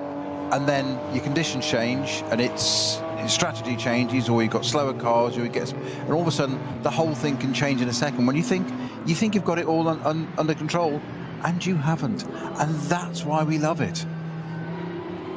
It is just that and more in so many ways. And what we have to remember is also just cars in any conditions around here can have mechanical problems that would just scupper anything. We've just seen the number 467. It's like Hyundai that we saw having that really good scrap with the pretend to be Alpha Audi. Michael Bora. If we conflate it, can we call it an Aldi? An Aldi? You could. Yeah, you could. It wasn't very big. It was for our British viewers. Yes. Oh dear. I was conflating my supermarket chains. So, what are we looking at? Let me just explain. 13 laps on the board, and our race, we've got Falken Motorsport Porsches first and second. The gap between them is 1 minute and 6 seconds, night and day. However, let me throw something into that equation. Number 4 car, Nico Menzel on board that one, but that ought to be coming in sooner because it did a pit stop at the end of lap 1, pit stop at after 8 laps after that, so after lap 9. Number 3 stayed out longer on slick tyres. Joel Sturm, driven like a hero, got put on a good lap after his rivals, and I also think his lap was slightly delayed by yellow flag periods and possibly a slow zone. That explains some of the gap to the number 4, the sister car, but they are increasingly dropping those Mustangs further back. 40 seconds near enough is a gap back to Frank Stippler in third after 13 laps. I'm just waiting for Fabio Scherer to cross the line as well. So the last few laps have been very, very good for the Falken Motorsport cars. Just looking at the respective lap times. Just exactly the same. One in particular, Joel Sturm, who's... he's 8 seconds faster. I said he'd take about 5 or 6 seconds. That's off race leader Nico Menzel. Nonsense. Best part of 8 seconds he took off. Yeah, and he's still got the fastest lap of the race, 8:11.6. As has Menzel is second with 8:11.7. So he's 2.1 seconds quicker, obviously in different conditions, but that's the bit to watch now. Some 8 seconds in one lap in these conditions, and somebody needs to tell Joel Sturm that it is raining out there. Well, he's going to find it harder and harder to see, because I do begin to think that the clouds are becoming lower and lower. It's an autumnal day. Oh dear, that 467 Hyundai limping back to the pits. That's being pushed back into the garage. Hopefully they can get back out and see how they go on their Falken rubber. But you mentioned mechanical stuff. There's no apparent body damage or anything to it, so it's something technical area. There doesn't look like to be a great deal of urgency of doing any work on that. I think that might well be a retirement, Bruce. Yeah. And in fact, Falken is one of the series sponsors. I think it's actually on Michelin rubber, because it's got Michelin stickers further down. But we will cross that bridge later. Maybe they won't get to cross any more bridges, but over now. But they had a really good battle, attracted lots of TV attention, their battle with the red Audi within their class. But we're looking at, well, we've got an hour and 49 minutes remaining in this 4-hour race, the finale for 2025. And it's been a real head-scratcher, an interesting one. And just waiting to see, can the Mustangs get back in the mix? But they fell 40 seconds down off the second of the 2 Falken Motorsport cars. It's an unusual race. It's unravelling. And I'm just going to have a little look at our 3 outright championship challengers. Car number 187, we've been looking at that all day. That's FK Performance Motorsport BMW M4 GT4, running in the SP8T class. I should find them on the timing screen before I start talking about them. It's running third in class, Nick Wustenhagen at the wheel. That puts it pretty well placed, but there are fewer starters in its class than there are in Cup 2, 3 fewer starters. And so 9-2-1, David Yarn was at the wheel. He handed over to Arnie Hofmeister. That is running third in class as well, but will score more points. But if they finish as they are, they both finish third in class, having had a 4-point advantage, the gap between first and second will be down to 1 point for the overall championship. That's all the classes combined as it stands. So Arnie Hofmeister and the gang have got to gain another position to get parity on points. And I'm going to venture away for a moment, Snowy. No, I found them. There we are. The car with third overall in the championship, 6 points down on the championship lead. Sorry, 5 points down. But leading its class is Stahlschmidt's Adrenaline Motorsport BMW. That is running very comfortably in the VT2 rear-wheel drive class, leading its class. If it stays there, it should pick up 10 points. And that will make it really close. I've got another half hour and more to put them in. But they're basically, the gaps will close. And I think that could put the VT2 rear-wheel drive class Adrenaline Motorsport BMW as championship winners. But on a day like this, low cloud, slippery circuit, there is no point sticking one's head out. But you have to say, across the years, Adrenaline Motorsport have won the championship so many times with a car from a junior class. Danny Brink, Philip Lyson, Christopher Ring, that's 2021, 2020, and a similar crew back in 2018. They have a huge amount of success. Why are they successful? They're very good at running cars in their classes. They're very good at running cars in classes that have a lot of starters. Ergo, you will collect points because you get points according to how many people start. But as it is right now, things are really, really tight. But one slip, one slow zone, all that can change. It reminds me of the days in Formula One when you were editor of Autosport, and I think one of your colleagues, Nigel Roebuck, said that, and the sun rises and Ayrton Senna is on pole position. It became just the norm. We have the same here. We always talk about who wins the race, and it becomes, the second line is, and Adrenaline Motorsport win the championship. Yeah. Because you become so used to it, and it's actually doing them a disfavour and a disservice, because they're doing a brilliant job to achieve that and have all those records. And I feel a bit naughty sometimes, a bit guilty for focusing on what's going on at the back of the front of the Oldsturms and the Falcons and the Stiflers and the Haupt Racing or whatever. But they're going for overall. They're the glory boys. The ones that are putting it all together and making it all happen and getting the championship. The ones that have the certificate on the wall, the trophy at home, saying 1, 2, 3, 4-time champion, not race winners, champions. That's what we should be talking about a little bit more. Yeah, and you're very good at that, and I'm not. Well, I'm not, because I actually thought the Adrenaline Motorsport car would take the lead in the title. It will move to 114 points. Keep that in mind. The Mulner Motorsport Cup 2 car will move to 114 points. That's parity. And FK Performance Motorsport came here with the championship, outright championship lead, will move to 115. However, we've got time of 1 hour and 45 minutes. Okay. It's raining, just. It's been greasy, plenty. Conditions are almost at the crossover point now. And if you see a car with 1 on the door and on the bonnet, they were last year's champions. And it's often, invariably, not a car from the very, very top of the championship.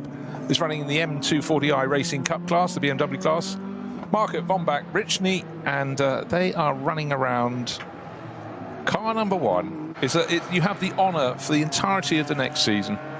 Everything else on the entry list is in sort of numerical order, but you get these outliers, but you get to wear the badge of pride, the number 1 on your door for an entire year.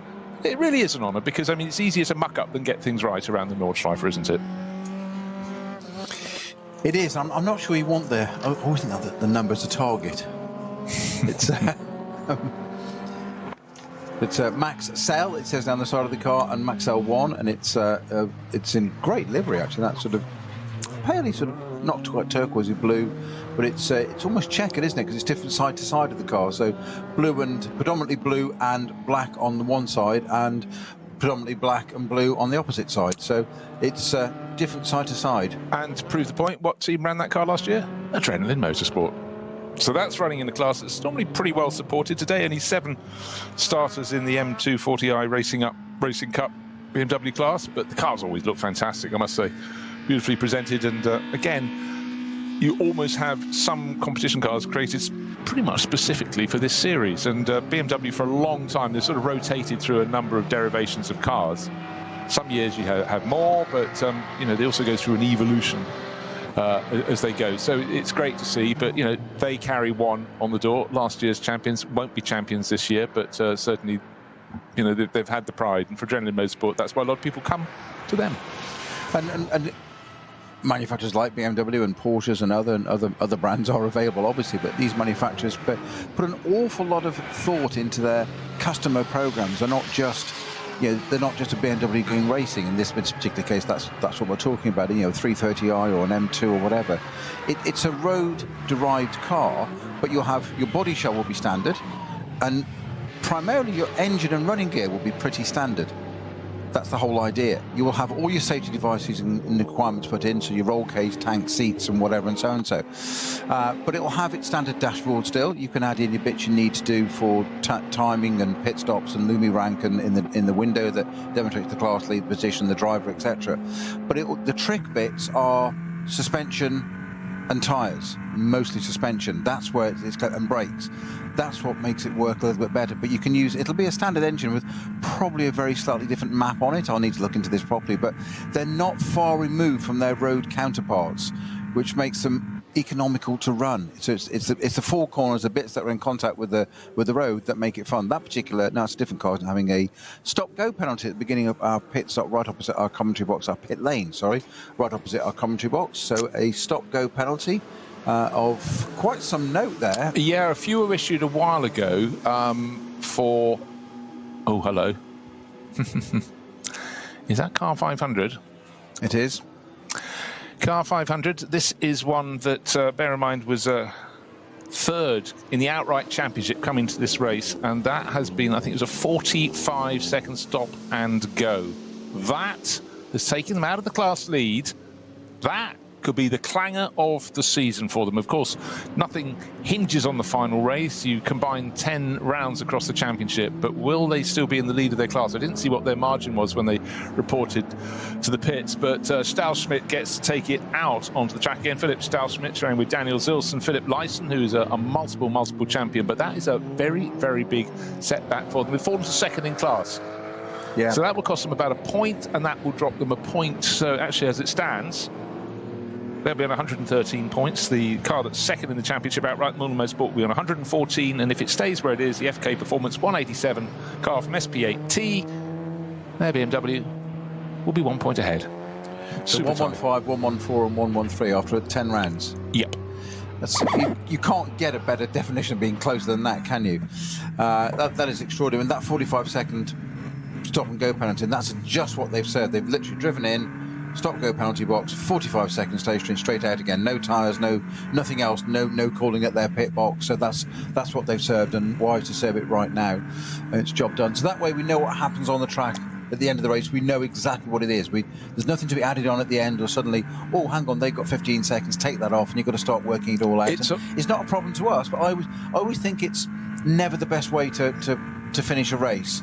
When cars across the line, people want to know. We want to be able to tell people, you listening, watching, that is the result. And actually, the car that crossed the line first is actually third, because it's good.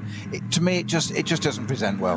No, and also you do get that scenario where after the checkered flag's fallen, suddenly your timing screen seems to go berserk, as cars, as you said, finish sixth, suddenly go down to 10th because a time penalty being applied. And some championships, particularly the longer distance races, you get a lot of the results almost after about 4 hours of appeals later that night.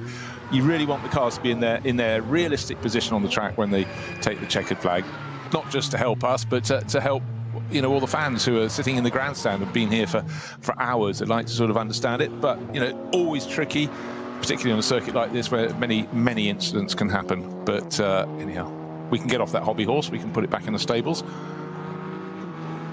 Where we are at the moment, though, 14 laps completed.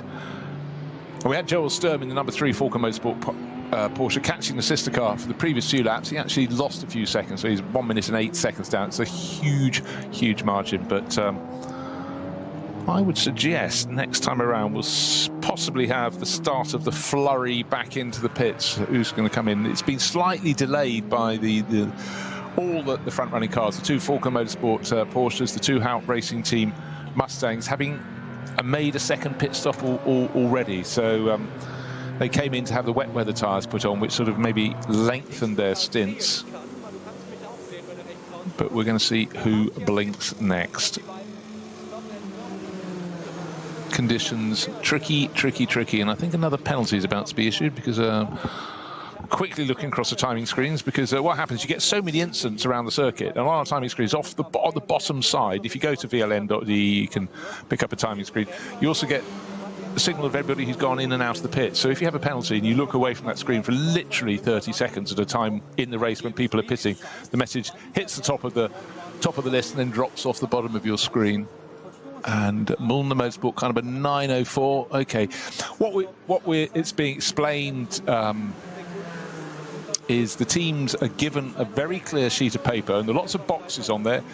That horrible phrase, ticking all the boxes. Luckily, in this case, they've only ticked one, but it still means to a punishment. So they've given a very clear message on the warning, which car number it is, what the offence was, and what the punishment will be. It's then signed by various officials with the time, the date. Well, you know what the date is. It's the 11th of October. And the exact moment at which the penalty was issued. But bear in mind, a lot of races that you suddenly get periods where things are going slightly wrong. And on the opening lap of this race, some people might have been pinged for exceeding track limits or various other offences, but they all have to be dealt with in turn by race control. You do sometimes feel for them. You think their heads must be on, almost rotating. They have so many things to think about in a race, but clarity of thought and speed of getting the messages to the team is always welcome. Because what if you tell your driver to push on because you're 3 seconds behind, and then you find out later the car in front had a 10-second penalty and your driver's gone off in trying to catch up. So, it is about getting the message through clearly and as quickly as possible. But it's not always easy, not on a day like this. Well, the message has clearly got to Nico Menzel because he's in Sector 3. He's 6 seconds quicker than his teammate Jolstorm in second place in the number 3 Falcon car, and that's a relatively short section as well. In fact, it's a 3 kilometre section. That's all it is. Yeah, but every time we look at any of the sectors at the moment, any of the sector splits, the Mustangs just are not able to match the Porsches. That is the story of this race. They gave it a really good shot. The Mustangs struggled in the damp conditions at the start of the race. They came back into the mix, but then the rain came on a little bit. It's not been heavy rain at any point in this race, but conditions cold, as you might expect. Not always cold in this point of the autumn in the Eiffel Forest, but today it's certainly pretty black. If you're sitting in the grandstands, you probably have, definitely be wearing a jacket, possibly big thick jumper as well. Windscreen wipers always on? No. Even at this race, I think the rain that we've had, particularly in the part of the circuit around Her Acht, which is the highest point of the circuit, if I remember, it was 624 metres, in terms of altitude, then it seems to be raining a little more heavily there. But this is just typical Nürburgring Nordschleife. You never know what you're getting around the next corner. Yeah, and it's hark back to the summer and the 24-hour race where we had sunshine and barbecues and all sorts of sort of festival atmosphere. You look at this now, it barely seems just a few months ago. What a change in the place.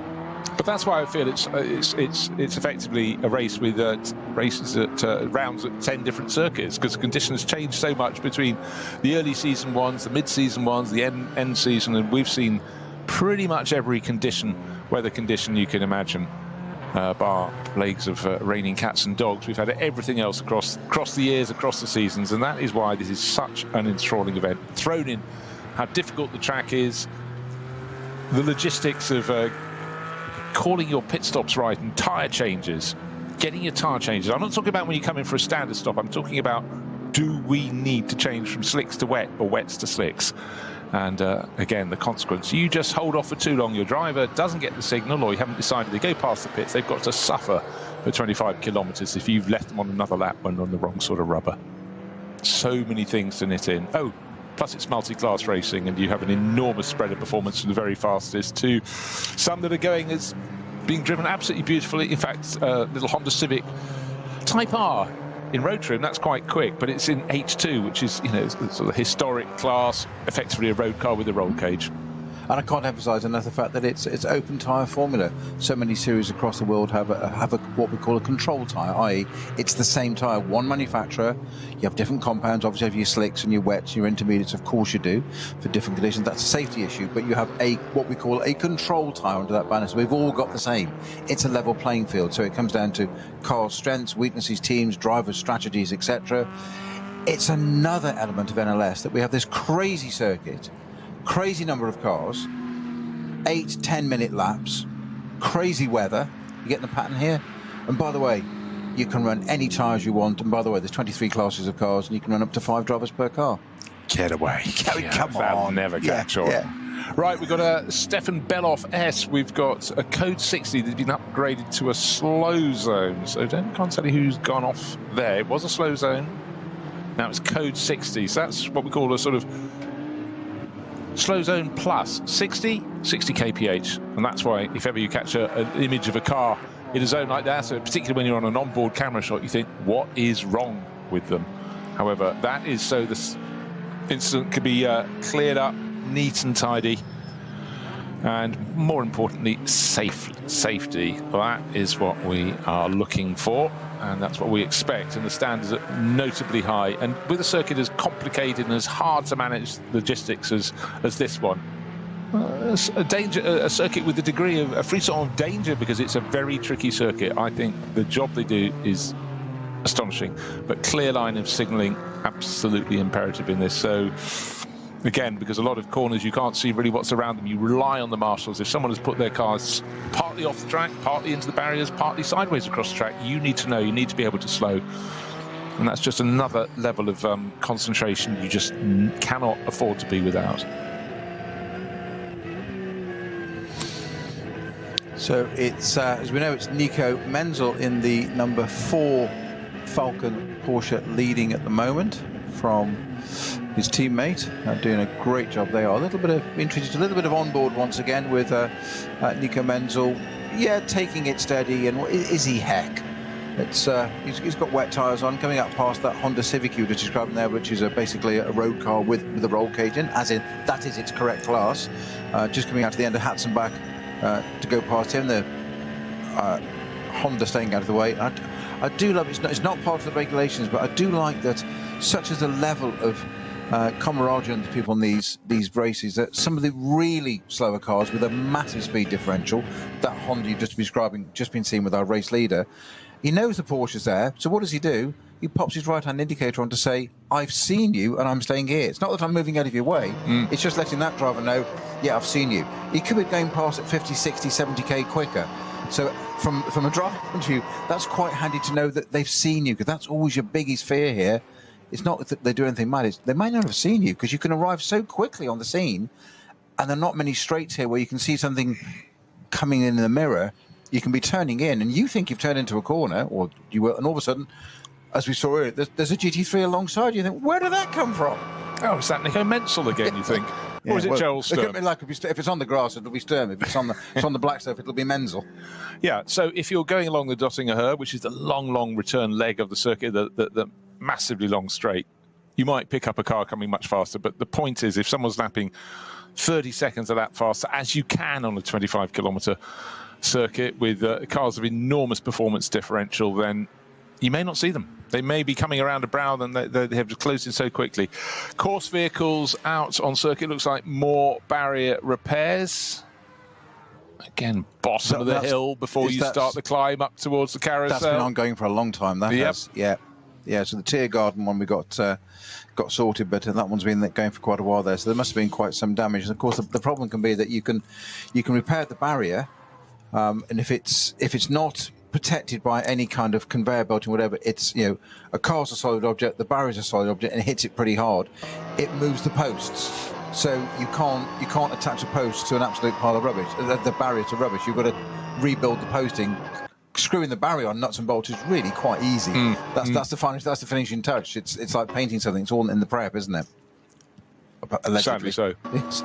Yeah. Don't. Have you just slapped it on again? Yeah, I did actually. Sorry about that. Right. I actually sensed that I thought more rain was coming in. I think at, well, certainly around the carousel and immediately after that, which is one of the highest points on the circuit at her act, it seemed a bit brighter. But as soon as we get back to start-finish straight, the low cloud is still hanging over the circuit. I was going to say we're not out of the woods yet. You know what I mean, but some of the cars still running around the woods quite clearly. It's out of the woods there. He's out of the woods, yes. That's onto the coming pit straight. Yeah, Audi and TCR class running quietly on its own, out of the woods, onto start-finish straight. But it's been a very tricky day here to get the conditions right. Neither wet nor dry. Moments at which the rain has become a little bit worse, but a lot of it has just been drizzle. And that hasn't made it at all easy. And certainly Falken Motorsport, for their years of investment in the long-distance races here at the Nürburgring Nordschleife, they seem to have got something very right today. Had they got these tyres on, or their dry weather versions earlier in the year, it may not have worked. But in these conditions, this temperature, and the greasiness of not being either wet or dry, they seem to have the gear. They're all on wet weather tyres, but certainly it is something that's keeping things very, very tricky for all the drivers. It really is a struggle, but that's part of the challenge. The circuit isn't challenging enough in its own at all. Of course it is. It's incredibly difficult, but certainly today you'd have to say they are getting the job done best. And bear in mind, the number 4 car that's leading the race was the one that limped back in. Didn't know it charged back in at the end of the opening lap, minus its front right wing. Contact with the back of one of the 2 Mustangs that led away from the start of the grid halfway around the lap, and yet still was the first one back round at the end of the lap, but to charge into the pits. That was Dorian Boccolacci. And since then, it's been handed over to Nico Menzel, and they've both been really flying with that car. But I think they will have to have a much longer final pit stop than their rivals, which can have a huge consequence in terms of timings. We'll come to that later, though. We've still got one more round after this, really. But there were two elements of that pit stop for that number 4 car that you say came in damaged and is now leading. It's modular construction of these types of cars, obviously.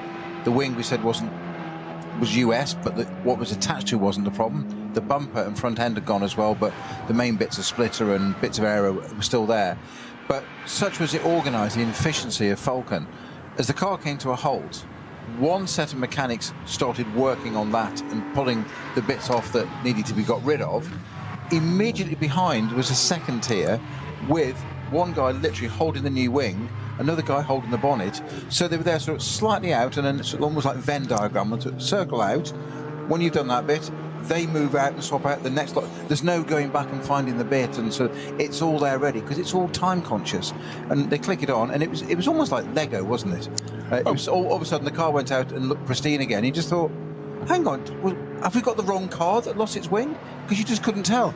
And lo and behold, here it is in the race lead. It is absolutely remarkable, but you know there will be payback for that. Now, I'll just take a quick look back down the championship challenges. 921. It's a number I bandied around through the course of the race. Mulner Motorsport. It's running 3rd in Cup 2. This is a car that can win the outright title. Hour and 25 minutes remaining. It's 3rd in class, but it's a mountain to climb because they've got to get 36 seconds back to even catch the 48 Losch car that led the race outright at the start of the race with Tobias Muller. Carlos Rivas is driving that at the moment, but both of them in turn are another 35 seconds back on number 901. Fabio Gross leading that SRS team Sorg Rennsport. So we might get a flurry into the pits, but for now, all Arnie Hofmeister can do is keep on pressing on his blue, white and black Mulner Motorsport car. 3rd in Cup 2. Just got to count the points, do the maths. Drivers never like to do maths, not in the garage, even less when they're driving out around the circuit. But at the moment, got strategists for that. Yeah, exactly. They're not busy in the office. But Fabio Gross is showing with Patrick Gruter could yet end up having a role to play in this race. He's leading the Cup 2 class, and number 921 is 3rd in class, and that would be desperate for something to happen to the 2 cars ahead of it to take maximum points that could just make them the outright champions.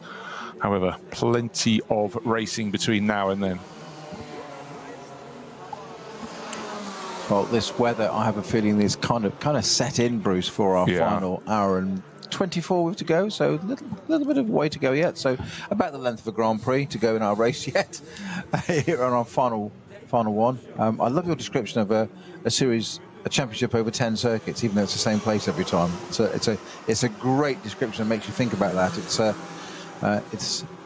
It is exactly that. Just comparing that how to the 24-hour. Forget the distance, but the weather conditions back in the summer, and then compared to last year's 24-hour, where we couldn't see a thing. But this is set in. We can't see the slosh, can we?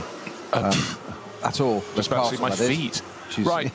What we... That's because you're so tall. Yes, indeed. Head in the clouds. What we had in the summer, 2024, was our commentary position was right opposite the control tower at the entry to the pit lane, and there were points at which we lost sight across the track entirely of the tower.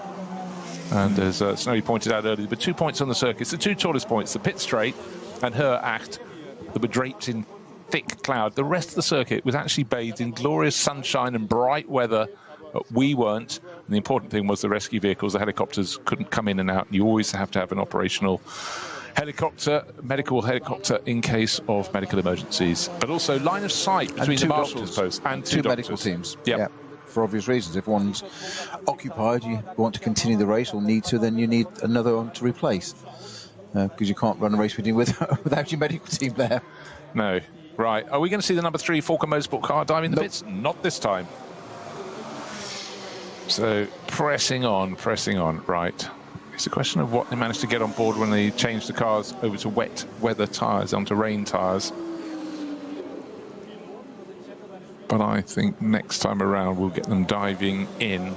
However, we will see. But the gap between first and second, it's gone out again. It's gone out to, well, it was another 6 seconds gained by Nico Menzel in the number 4 Falcon Motorsport car. Bear in mind, he started the car that's giving chase. That's the number 3 car.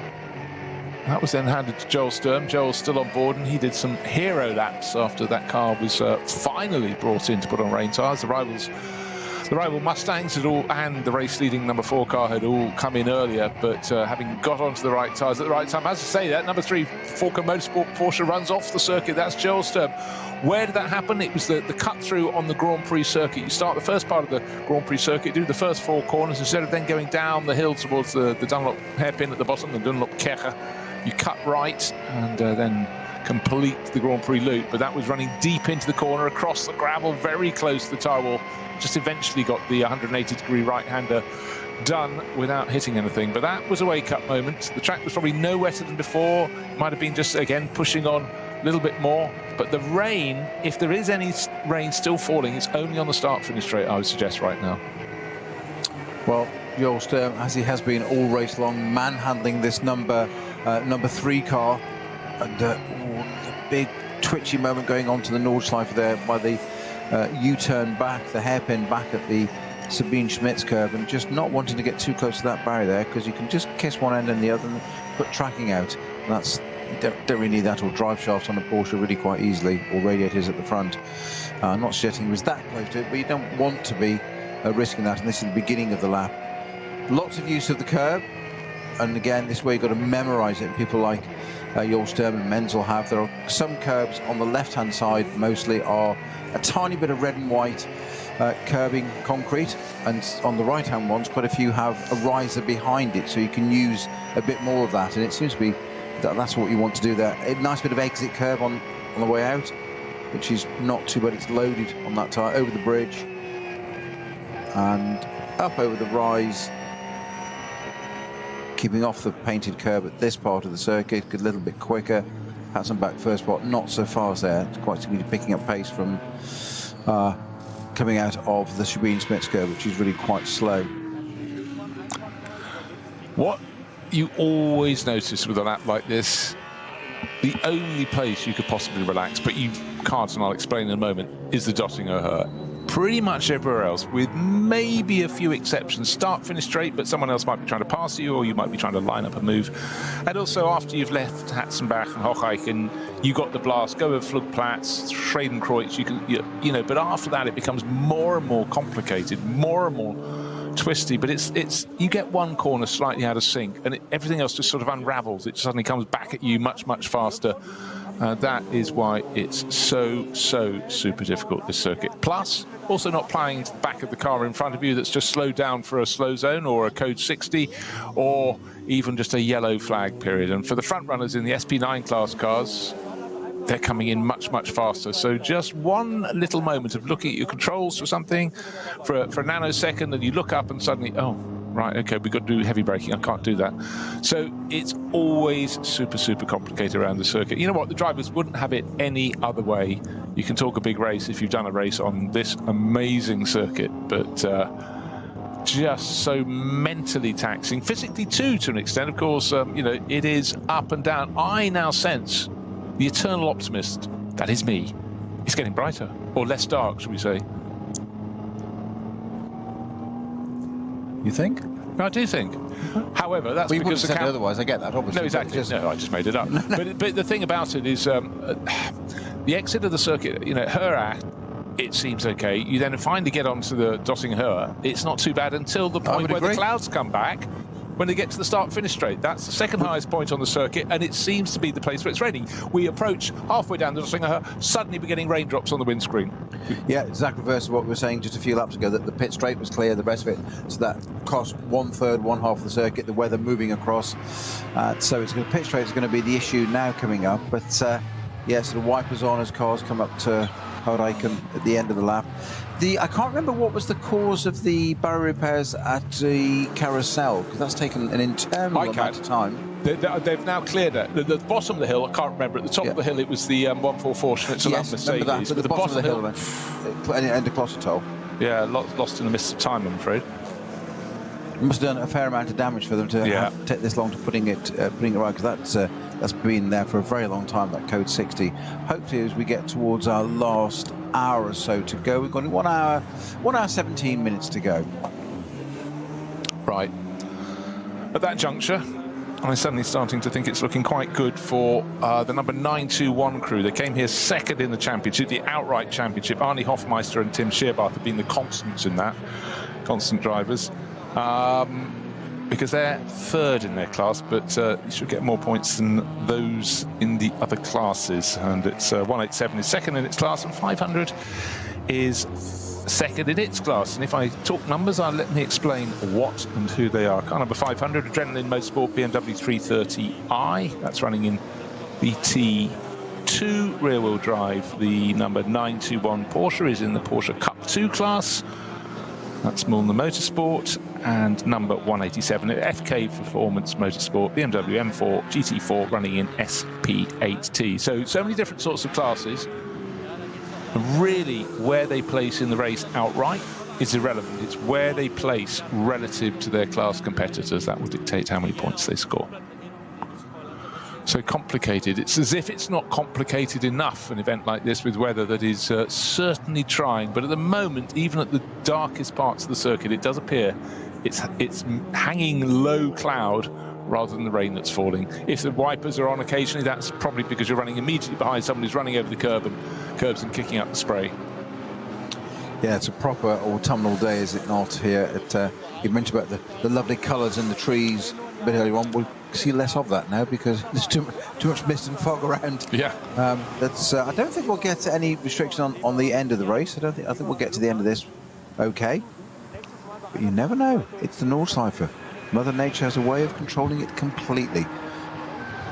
I know, and it's that classic thing. It's you're standing in a commentary box somewhere at a circuit. You go, actually, the weather's clearing up, and what you don't realise is behind your commentary box, the sky is Bible black, and will bring weather with it accordingly or not. And so many times you think something's coming in and it blows past, and that's very much a feature of the Nürburgring. You stand high on the hill, looking out over the fantastic Eiffel Forest, and you can see a lot of rain clouds frequently, and storm clouds coming in from the west. Thanks very much, Spa-Francorchamps. They passed over there. You're coming your way, but only 60k away, isn't it? Only 60k, and we've definitely been doing races where you suddenly get reports flashing in saying, "Oh, it's absolutely awash at Spa." You go, okay, that'll be enough to come here as well. Oh, great, thanks. Yes, yeah. The race was going so well.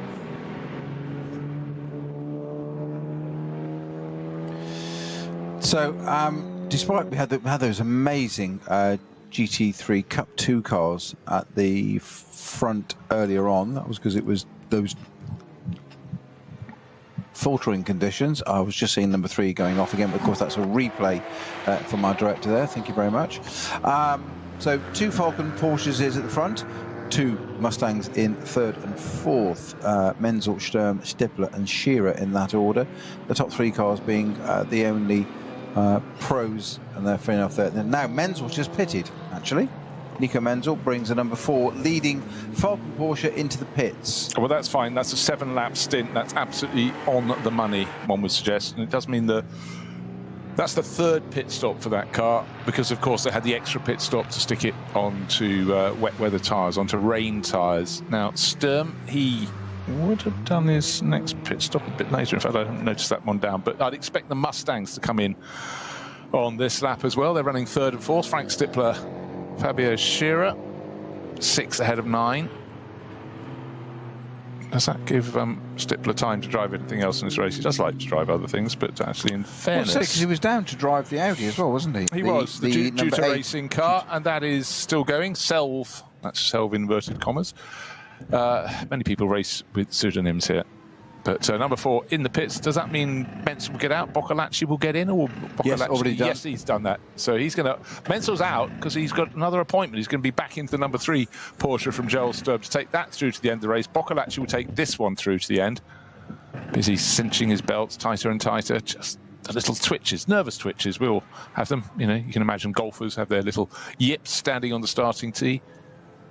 Swimmers on the starting blocks. Athletes, you know, their heels high in the air, and the bottoms up and ready to sprint off down the track from those starting blocks. But everyone has a little twitch. It's all just a focusing element. But what a task ahead to focus on.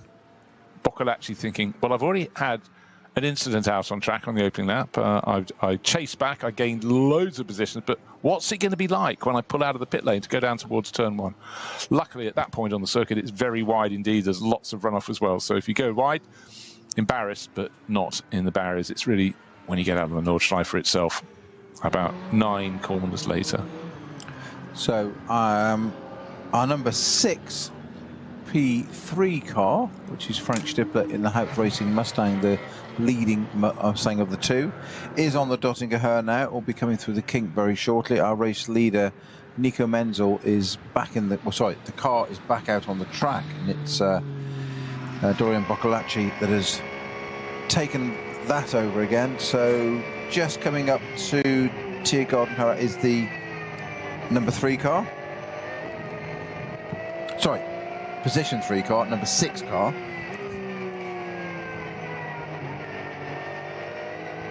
What is it like? Who hasn't pitted? Well, Sturm's going to be coming in next time around, one feels. Just enough time for Nico Menzel to have a cup of tea, having got out the number 4, and then swap across to that one. But that would also fit time-wise in terms of when those pit stops should be made. So now he has. Sorry, my track has just updated. I think the number 6 Frank Stippler driven car has indeed got pitted. Yeah, sorry, my little tracker it showed it going past and then it went back again and reset. So I don't think Frank Stippler turned around and reversed up the track or turned it round in a U-turn. I think the tracker didn't quite catch up. I'm gonna rely on that bit of intel.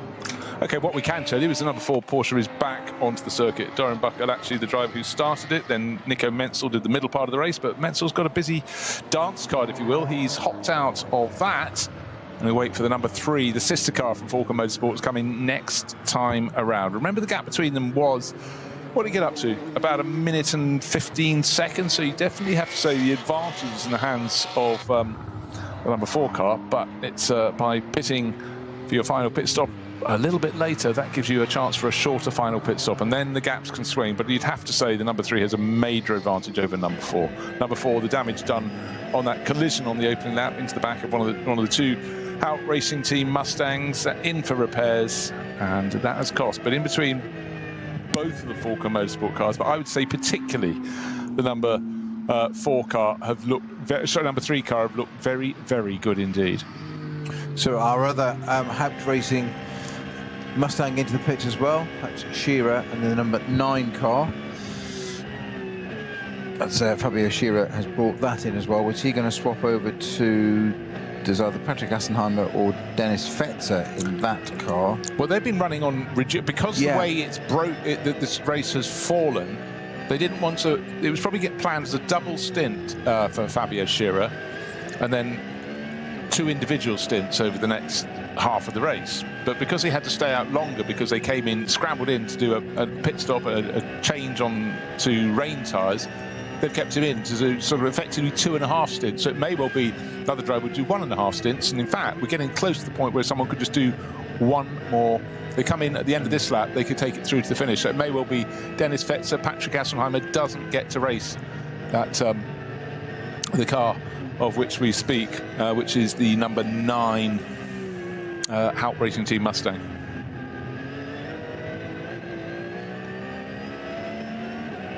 So a new camera shot for you, which I'm going to try and describe, which is really low down on somewhere on the front end of this number 4 Porsche of Dorian Boccolacci. The famous turquoise paint, livery. Bit of bodywork damage there on the number 9. More bodywork damage, yes, because that was the left rear corner, but it was actually in front of the left rear wheel, and it's clearly clipped a little bit of undergrowth, and it's just a wedge between 2 panels on the car. The bodywork behind that got damaged on the opening lap of the race. That has been repaired in a subsequent pit stop, but door mirror attached, but clearly a bit of contact further back down the left-hand flank of that yellow and blue Mustang from the Haupt Racing Team. Vincent Kolb has departed in the sister car, number 6. The number 9 is back on the deck.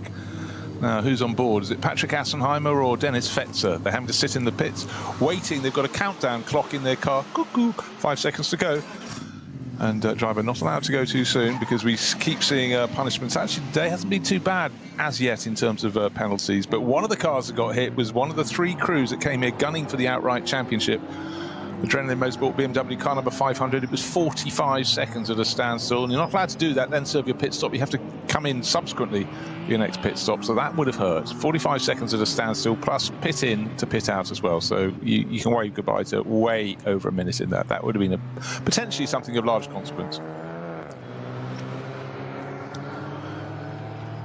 So let it all settle down, and one would think next time around we will have the number 3 coming in, Joel Sturb. He's had a major stint in that, but certainly he was the one who was on the dry weather tyres for a lap longer than his rivals, and I think that was a really painful lap. But he drove beautifully thereafter, but that certainly was very tricky indeed for Joel Sturb.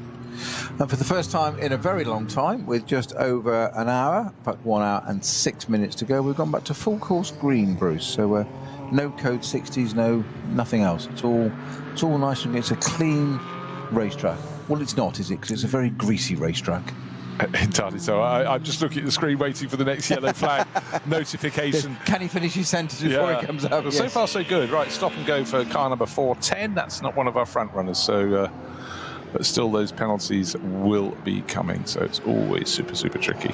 Still, that low cloud will not burn away. I was convinced a short while ago it was, but still the darkest part of the circuit, as it has been from the outset, has been the area of the Grand Prix track when you drop down below the paddock, and then you get to the point where it goes double left over the bridge onto Sabine Schmidt's curve. That's been the foggiest part of the circuit. Not fog, just low cloud. Been really, really murky today. Not too surprising. It is October. You can have fabulous weather or not. Today we've ticked the box for or not, I'm afraid. Certainly hasn't spoiled the racing. It's just made it really, really tricky.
Sie sagen, es ist nur ein Auto, aber wir sagen, es ist Herzblut, Schweiß und Perfektion. Denn wenn du schraubst, dann zählt jeder Millimeter. Dann bist du in deinem Element. Du willst mehr als nur fahren. Du willst es fühlen. Die volle Kontrolle. Eine optimale Straßenlage. Wir wissen genau, was dich antreibt. Denn wir teilen die gleiche Leidenschaft. Egal ob auf der Straße oder auf der Rennstrecke. Wir sind immer an deiner Seite. Wir sind H&R. Offizieller Partner der Nürburgring Langstreckenserie.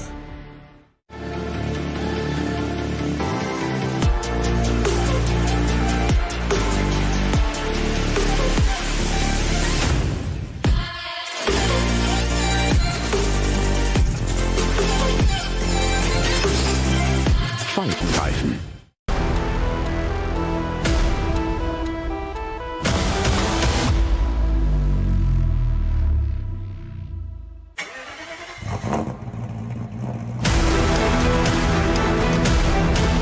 Hol dir jetzt dein eigenes Motorsporterlebnis nach Hause. Dein Online-Shop für Simracing-Hardware und Zubehör. www.simraceshop.de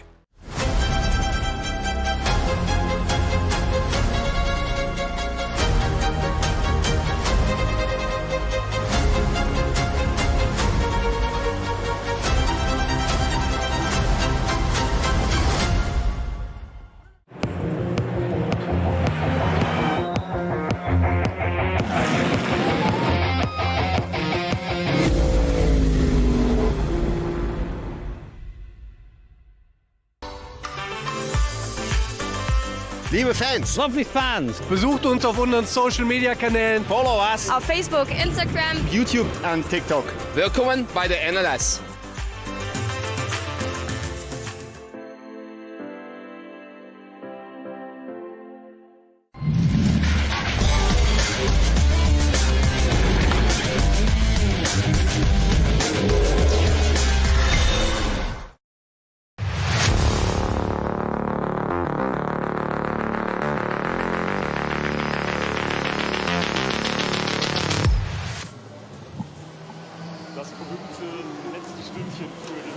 So, just over an hour remains, and in the pit lane, most of the crews can probably work out that the ball is going to land on the side of the net for Falcon Motorsport. Which of their cars is going to take victory today? You'd have to say it will be the number 3 entry, because they haven't had the problems. They had setbacks in that they stayed out longer on wet weather tyres than their rivals, but they came in a lap later, 25 kilometres later, and that should surely be enough for Joel Sturm, who did a Trojan's job, handing it back to the driver who got him to lead the race early on, Nico Menzel, and it could be coming their way. Maybe having a race off has been very good for them. Can't tell really, can you? But certainly they weren't racing last time out in NLS10. Back for the finale. This is the 10th and final round, and it looks so the team on the Falcon tyres, who put so much work into the Nürburgring and the long distance races, it looks so it's going their way. However, snowy. Well, one hour to go. As you said, the final bit, we've had 2 busy hours. I'm going to call it a quiet hour, a settling down hour. I think they're all ramping up to the final bit now for the final hour to go, which is literally just going to tick over in a matter of 20 seconds. So right on cue, that's going to take our number 3 Nico Menzel driven Falcon Motorsports Porsche 911 out of the pits, and indeed he does, right on cue, with exactly 1 hour to go. Right, he came in from a lead. It got up to about just over a minute and 10 seconds. His pit stop will have been 23 seconds longer than his rivals. And so that will all be... Sorry, his one would be shorter than his rivals because it came in after them. So that will close the gap, but it's going to be a 1-2, surely, for Falcon Motorsports. Well, yes, and those Cup 2 cars, quite extraordinary. So we've got the 2 Falcon Motorsport Porsches at the front, the 2 Mustangs 3rd and 4th, and then we get into GT3 Cup cars, Cup 2, sorry, my apologies. Rivas is in 5th place, Mulder Motorsport in 6th, Goulden in Ring Racing in 7th, SRS, Team Zorg Rennsport are Yes? Yeah, no, the important thing there is that the Hofmeister car, 921, Arnie Hofmeister, second, really to make itself unassailable in the overall championship, needs to get into the lead of the class. Just to save doing the maths. The gap has really come down to Carlos Rivas' car, the 48 Losch Motorsport car that Tobias Muller did a brilliant job at the start of the race, leading out right, because I'm going to see next time around what the difference is between them. In fact, in terms of lap pace, they're almost identical, within 0.6 of a second around the 25 kilometre lap. But the gap has definitely come down. It's down to 34 seconds. It should be enough to defend, but certainly 921, Muller Motorsport, white and blue, racing the championship for years and years, needs to get into the lead of the class, just to keep the maths simple, and then it might take the overall title. It'll take the class title. It's got enough points in the Cup 2 Porsche Cup class, but you don't just go racing to win your class. It's a nice thing if you can get an outright championship, if you can get the one on your door for the following year. Well, that's an honour too. So they'll be chasing very, very hard indeed, but they'd really rather be leading their class, because that would just make the job much more simple. No, we never stop learning, and something I've never seen before, is the 506. It's the one I'm about to describe as I've never seen. It happens to involve the 506 GT tyre motorsport car, BMW 330i from the VT2 rear-wheel drive class. Only one driver listed for that, Carmen Krav. I can't believe they're doing 4 hours, but you never know. I'm not sure that's allowed, actually. But anyway, you mentioned the graveyard area where the cars of deceased parrots go and park. Well, that was just coming out of there at some speed, past a flatbed and rejoining the track, which is the other side of the barrier that should be in Smith's curve. Now, whether they've run wide, and we've just caught a little bit of footage of that, I don't know, but I've never seen a car being driven through there. They are taken there to die, basically. So the cars, that is. Effectively, the reports of my demise have been gravely overstated, or some similar mangling of that quote. I am not dead yet. Exactly. Yes, it's like the proverbial Norwegian blue parrot, isn't it? Muttered up to the bars and boom. You need to be of a certain age and of a certain nationality to understand that, but people will be writing in, I'm sure. Given the wrong address. Beautiful plumage. Mailbag week, yes. Mailbag week chock full. Right. Yes. In any race as complicated as this, because of the different timing of the laps of the pit stop, the different lengths of the pit stops, the start of the race, the end of the race, and the differing weather, and also where slow zones fall. Is it in front of your car, so you have to serve it and limp around, or have you just got ahead and you can suddenly build a big advantage over a chasing rival? All that has to be sorted out. Plus, as the final round of the 2025 Nürburgring Langstrecken series, there is still a lot to be considered in the classes. We came here with the crew of the 187 BMW, with two of its drivers, Ranko Mijatovic and Nick Wustenhagen, leading their class, but leading the championship outright. And to keep the maths simple, it'd be really rather good for them to get into the lead of their class. And much like the 921 Cup 2 Porsche, that's chasing it down in the championship, they're both second in their classes. Need someone cleverer than me to do the maths, because nothing is often what it seems. And the other car in the title battle was car number 500. However, we saw it take that 45-second pit stop. And you know what? Pit stop, stop and go penalty. Guess what? That's also second in its class. But it's only a few seconds, literally, behind a sister car from Adrenaline Motorsport. And maybe those positions might change. But actually, just having a quick look to see how their respective previous laps were. The other one included being in the pits. I think Daniel Zils has just come out, so yeah, that time was a whole lot longer, but it may yet get into the lead of its class. Oh, a mathematician's delight. Well, Carlos Rivas in the number 948 Losch Motorsport entry.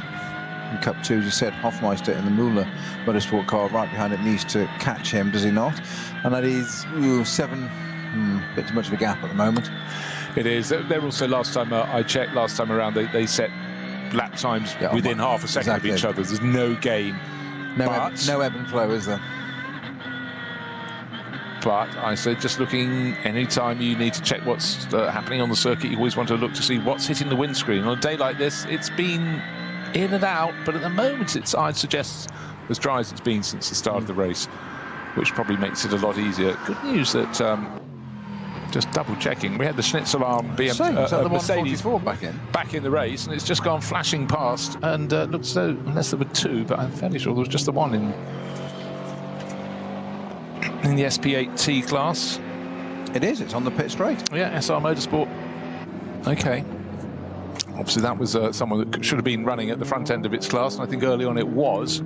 Bear in mind, SP8T is the class that the outright championship leader, Ranko Mijatovic and Nick Fussenhagen, car 187 are in, so that one, having fallen down the running, has been a helping hand to them. There it is for us, the Schnitzel 144 black and yellow car that had its issues earlier on, and that was a car that came in and pitted very early. I think actually on one of the cars on the end of the first lap, came in and went on to wet, then had an issue, stopped at the end of the carousel on the outside. Not a connection with the barriers, that wasn't the barrier pair, that was the beginning of the run-up to the carousel at Klostotol. So this was the 144 Schnitzel Mercedes parked at the top on the right-hand side. They obviously got it back, and it's rejoined the race. Some considerable time down, but at least it's back in the race. Well, we've seen this a lot over the years because, you know, if there's a problem, it's fixable. You've probably got one or two drivers who haven't even had a go in the race, so you might as well get the car back out, and it's all prepped for the following year. And it's also a chance to just display your team in the car. And so many classes here as well. You've always got drivers, you know, looking to find the form and the finance to move up to a higher performance class, but it really is, you know, you can cut your cloth according to what you can afford in terms of machinery. But the GT4 class, which runs here as SP8, SP8T, really, really popular, and that's grown. And I talked earlier about how TCR, for example, sort of dropped away. A lot of people look at other classes, but something like a GT4 class car, you've got so many other championships you can race it in as well. So you could have a car that can compete in the Nürburgring Langstrecken Series and equally be competing in the ADAC GT4 series. You could be competing in the European GT4 series, etc., etc. And that is the sort of currency at maybe GT3 is the sort of ultimate of the GT cars, and of course that's the secondary class in the World Endurance Championship. You can compete in the European Le Mans Series, you can, so on and so forth. You can race pretty much anywhere, and GT4's tucked in behind it.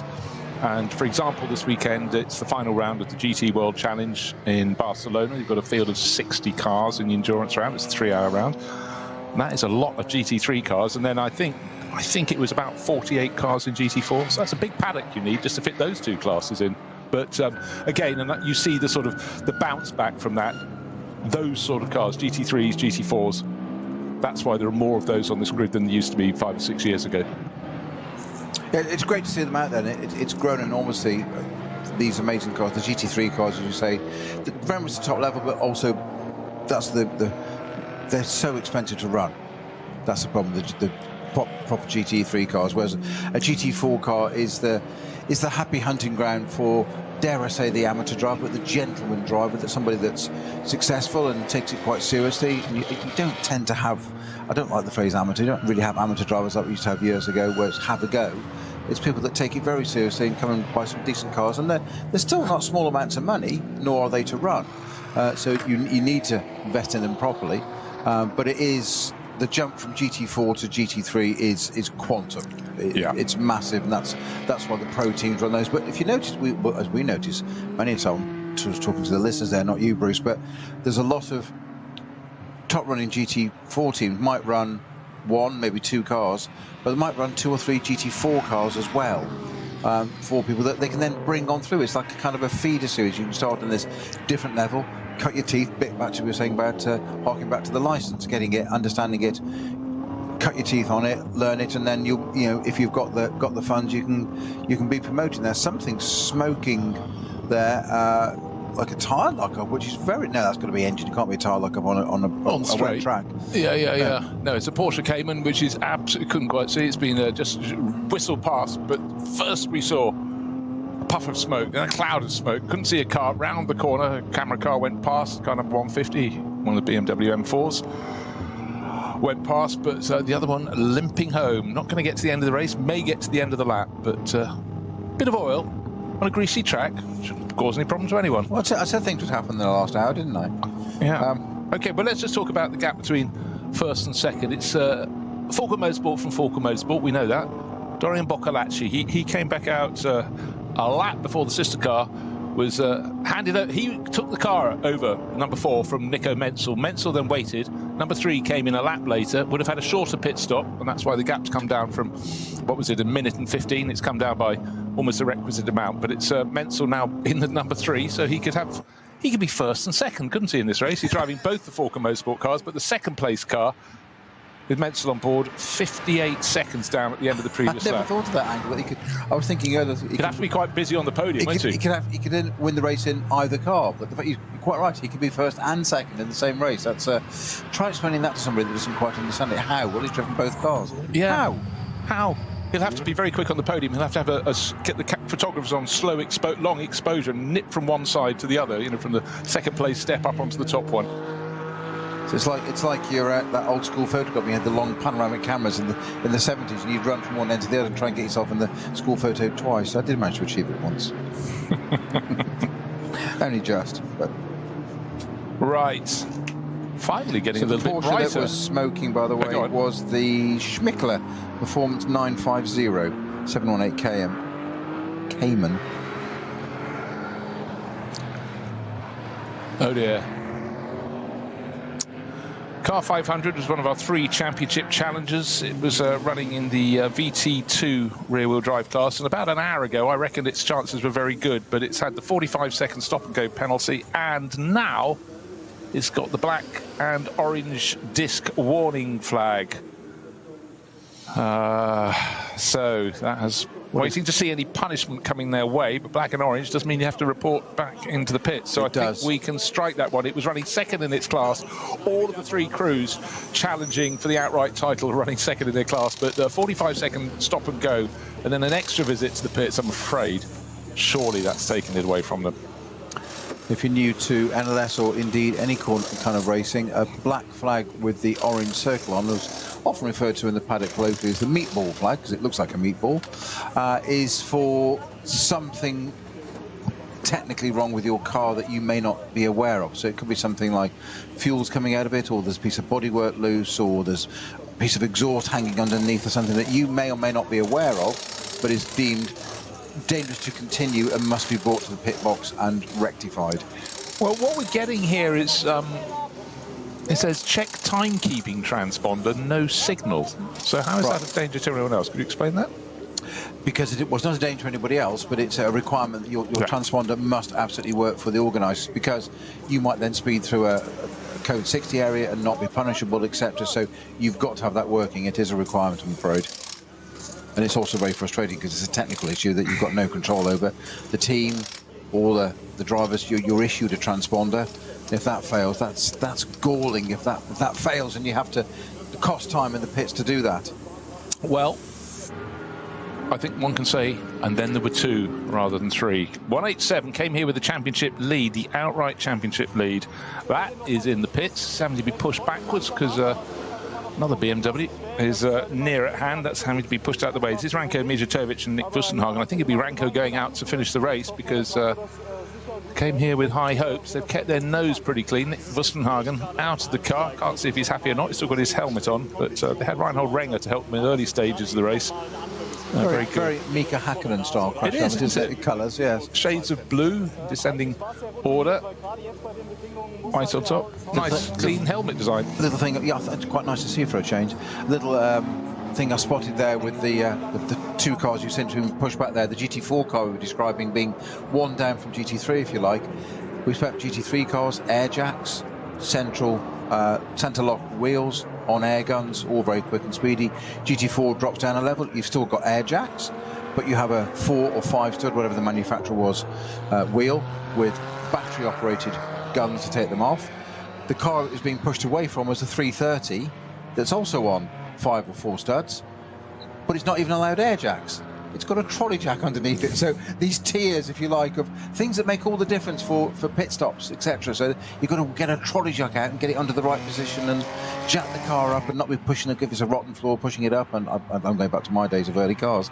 But you get my point. It's so much more labour intensive to do that rather than just plug in an airline, bosh, the car's up in the air for you, as long as it all works. There is that. But it's just the thought of getting your quick lift at the right place. Just not getting it in the wrong place. And so for a lot of the teams, their final pit stop, not of the race, but of the season will be underway. And just to confirm, 187 came here with the outright championship lead. It started by Reinhold Renger, then followed by Nick Bussenhagen, who did the lion's share, and out with just under 3/4 of an hour remaining in this 4-hour finale. It's Ranko Mijatovic racing on a Swiss license, and he comes out and going, what happened to the view? Well, there isn't much of a view. It's very, very cloudy and hanging cloud over the start-finish straight, and get off the Grand Prix loop, and the visibility just improves a little bit, but Mijatovic being very cautious indeed on his outlap. We've seen a lot of people hanging it out over the curbing and having spins. He's got to the point where he turns left and left again on the Sabine Schmitz curves and gets onto the Nordschleife itself, where everything gets very narrow indeed, but he didn't feel as though he's needed to push on too hard early on and become a bit of a hero. So, sensible approach. Even the best, even the Frank Stiplers and the other front runners, Fabio Scherer, particularly in the Mustangs when they were on their outlaps in the pits, the first few corners, the tail was wanting to work its way ahead of the nose of the car, and even the very best having to hang on. It's been very, very tricky conditions for the championship finale, but so far majority of the teams so good. But you have to say advantage Falken Motorsport today. They seem to have had the right tyres that's combined with their Porsches to do the right job. And just waiting for another lap to go on the board. It's the number 4 car, Dorian Boccolacci, leading the way.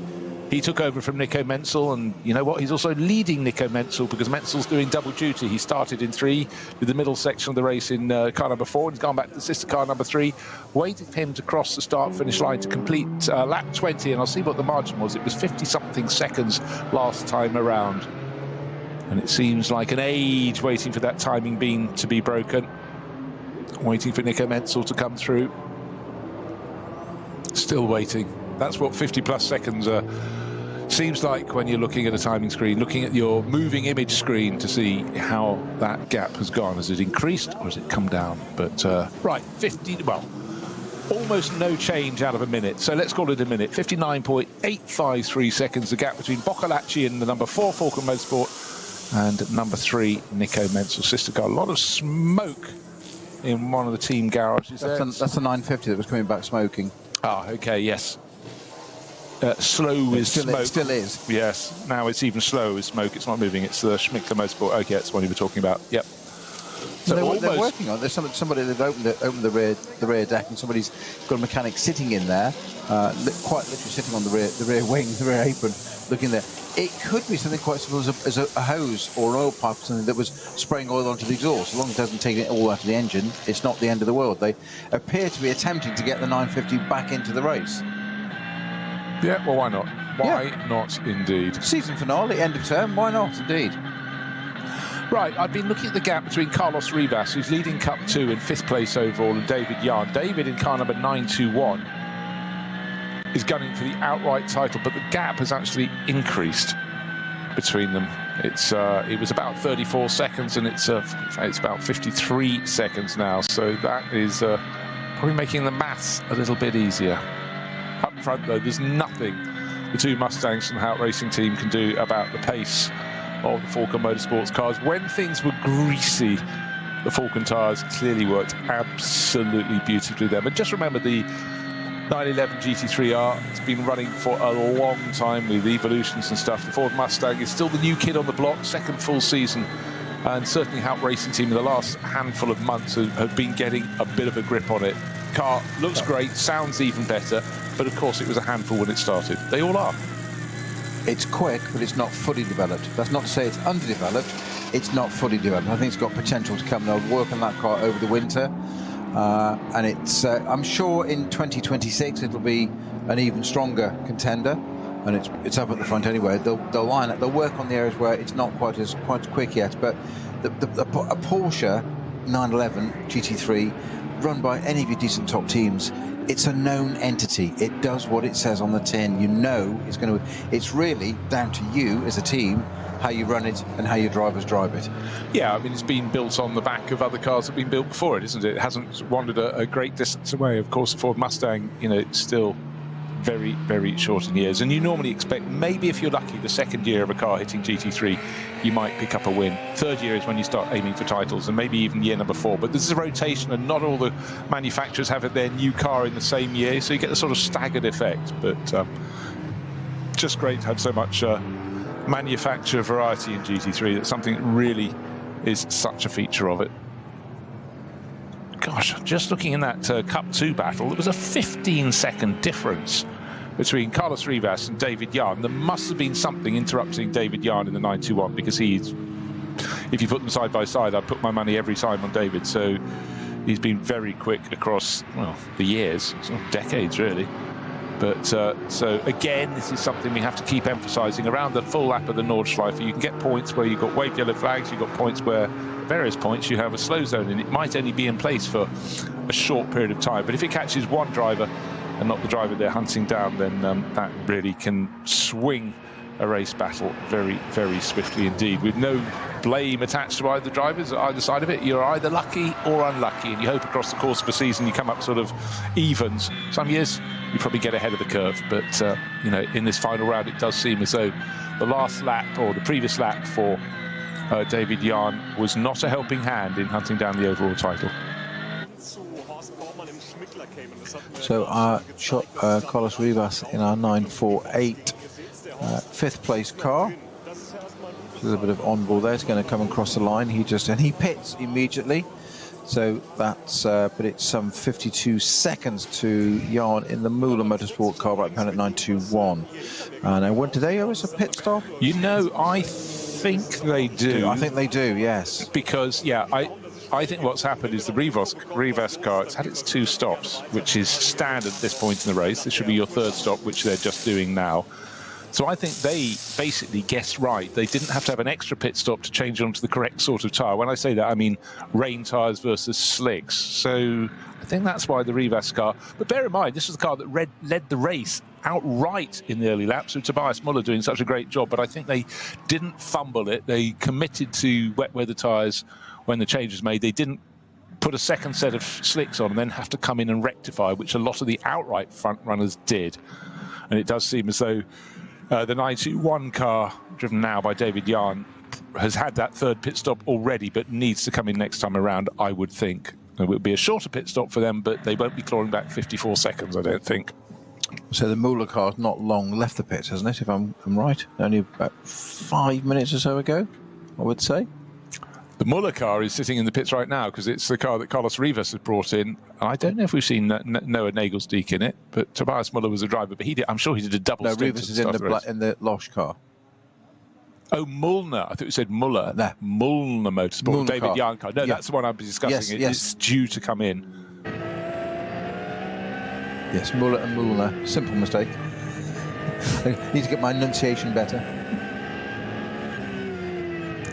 Right, so this point in the race is a minute between first and second. That is very, very unusual in Nürburgring Langstrecken races. Yes, the top field of top class of cars not as packed as we get at the start of the season. In fact, probably a third of the number. We often get more than 20. Today we've got fewer, but it's been an enthralling battle. But we started this race with the mention, as the cars sat on the grid before their formation lap, a little bit of damp was occurring out on the circuit. A little bit of drizzle at a couple of corners. The drivers got to get a chance to look at it on the formation lap. It then got worse, but not worse enough to bring them in for wet weather tyres. Not to start with, but it was a question of when they made that change. Did they make it before or after their first pit stop? When I say after, that means they didn't decide to go onto wet weather tyres. They put them on a second set of slicks, and then they paid the price. Had to come in all over again. But the one that really got set back by that was number 3. He went for an extra lap on slick tyres on an increasingly damp circuit. And that is why Nico Menzel's car, of course this is both, is so far behind the sister car. A best part of a minute down after 20 laps. And 21 laps will be completed relatively soon by Dorian Boccolacci in a car he shares with Nico Menzel. Did you know this was the same name as the driver in number 3? It's extraordinary, isn't it? Yeah. I think Nico Menzel's probably driven 80% of this race. Yeah, but by the end, he'll have effectively been out of the car for 3/4 of a lap, nearly a lap, because that was while he was waiting, having got out of the number 4, that's now back in the hands of Dorian Boccolacci, for the sister car that was awesome again to be coming in a lap later anyhow, so he had enough time. The lap around here at the moment is about 10 minutes in these greasy conditions, 9.5 minutes. That gave him enough time to shuffle to the garage next door and get ready. Noah Niegelsdark it is that's jumped into the Mühlner. Nope, sorry, well, I've done it again, haven't I? Jumped into the Losch Motorsport car, number 948. That's back out on track with a change of drivers. So that should be that's its final stop. It should be. Yeah, it's always leading the class, obviously. Always a sigh of relief, isn't it, for the pit crews? Well, we think we've now done with that pit stop business for the year, but you never know if someone's going to come back in. What's the weather going to do?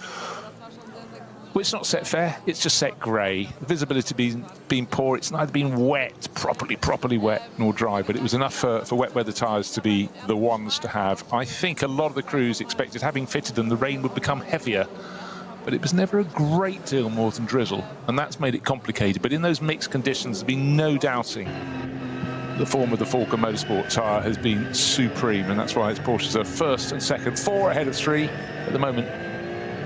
Dorian Boccolacci ahead of Nico Menzel, but Menzel also shared the number 4 car, so he's going to have a claim on first and second positions on the final podium of 2025. But presumably he gets both trophies. You guess so, yeah. Yeah, so just waiting to see what, I mean, their lap times last time around were separated by a second, but there's no way that Nico Menzel in what if we got just over under 30, just over half an hour, is going to claw back the best part of a minute. And he hasn't yet crossed the line to start lap 22. As I say that, he does. 1 minute and 10 seconds. So, in fact, he's actually lost time there. Yeah, his lap time. Well, in fact, his last lap was exactly 10 seconds slower than Menzel. That's why than Boccolacci. But job well done, and it's remarkable to think that at the end of the opening lap, the first car back to the pits and into the pits at the end of lap 1 was number 4 Porsche with a damaged front wing, missing, and secondary pit stop for Nick. What was that for Menzel? He came in on lap 17, and after lap 21 he's in again. I need to take a look to see what happened in that pit stop. I wasn't looking at the images to check anything in the pits. I thought they were through to the end of the race. We didn't see, no, you're quite right, Bruce. We didn't see anything. We just cut to that car coming out because it was quite right by the director that it was a second place car, but I'm not sure why it came in at all. No, nor am I, but that would also explain why it was 10 seconds later, because deceleration to come into the pits and cross the finish line. So he might have been closing in slightly, but that gap will have gone out to, well, when he was coming to a standstill before he even stopped. For what? Was it a puncture? Certainly it was a very short pit stop, but it was enough to drop him even further back. But such has been the advantage the Falken Motorsport cars. Might need to look at the tracker map in the Grand Prix loop, but I'm fairly sure he's still far enough ahead of Vincent Kolb in number 6 Mustang as they go out of the Mercedes arena to still be in second place overall. That was a surprise, that coming in. Well, Kolb is just coming into Flansgarden, so got a fair way to go at the moment, and number 3 car obviously just left the pits, and our number 4 race leader is up at just come out of Arenberg up to Foxhole. There you have it, half an hour to go. Falken Motorsport first and second with their Porsches. It's a grey day, but the sun is shining in the world of Falken Motorsport. First and second, don't yet know why. There was a final run into the pits there with just over half an hour to go from the number 3 car. It was back in second place. Nico Menzel did 4 laps, came back in. So wasn't expecting that. However, they're still clear of the Mustangs. That's what we know.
Sie sagen, es ist nur ein Auto, aber wir sagen, es ist Herzblut, Schweiß und Perfektion. Denn wenn du schraubst, dann zählt jeder Millimeter. Dann bist du in deinem Element. Du willst mehr als nur fahren. Du willst es fühlen. Die volle Kontrolle. Eine optimale Straßenlage. Wir wissen genau, was dich antreibt. Denn wir teilen die gleiche Leidenschaft. Egal ob auf der Straße oder auf der Rennstrecke. Wir sind immer an deiner Seite. Wir sind H&R. Offizieller Partner der Nürburgring Langstreckenserie.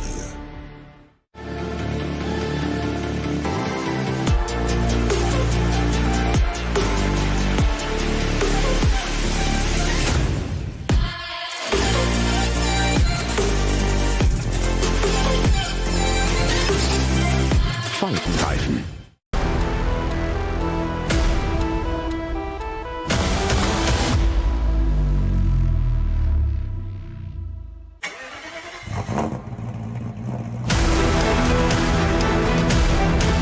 Hol dir jetzt dein eigenes Motorsporterlebnis nach Hause. Dein Online-Shop für Simracing-Hardware und Zubehör. www.simraceshop.de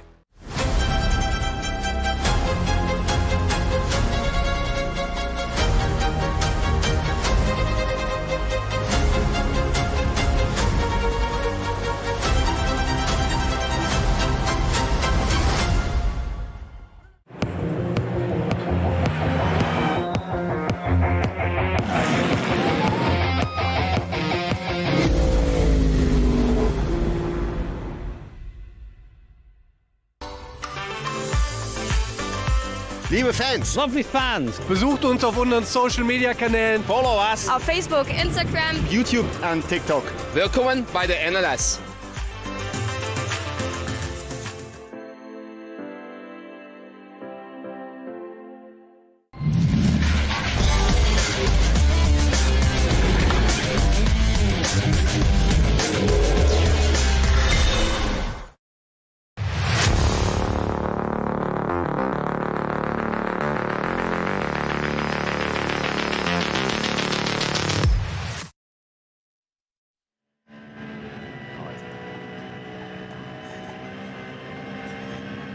It's not raining, it's the Nürburgring. Well, that's good, but I tell you what, right now, Dorian Boccolacci stretching his legs, doesn't even have to.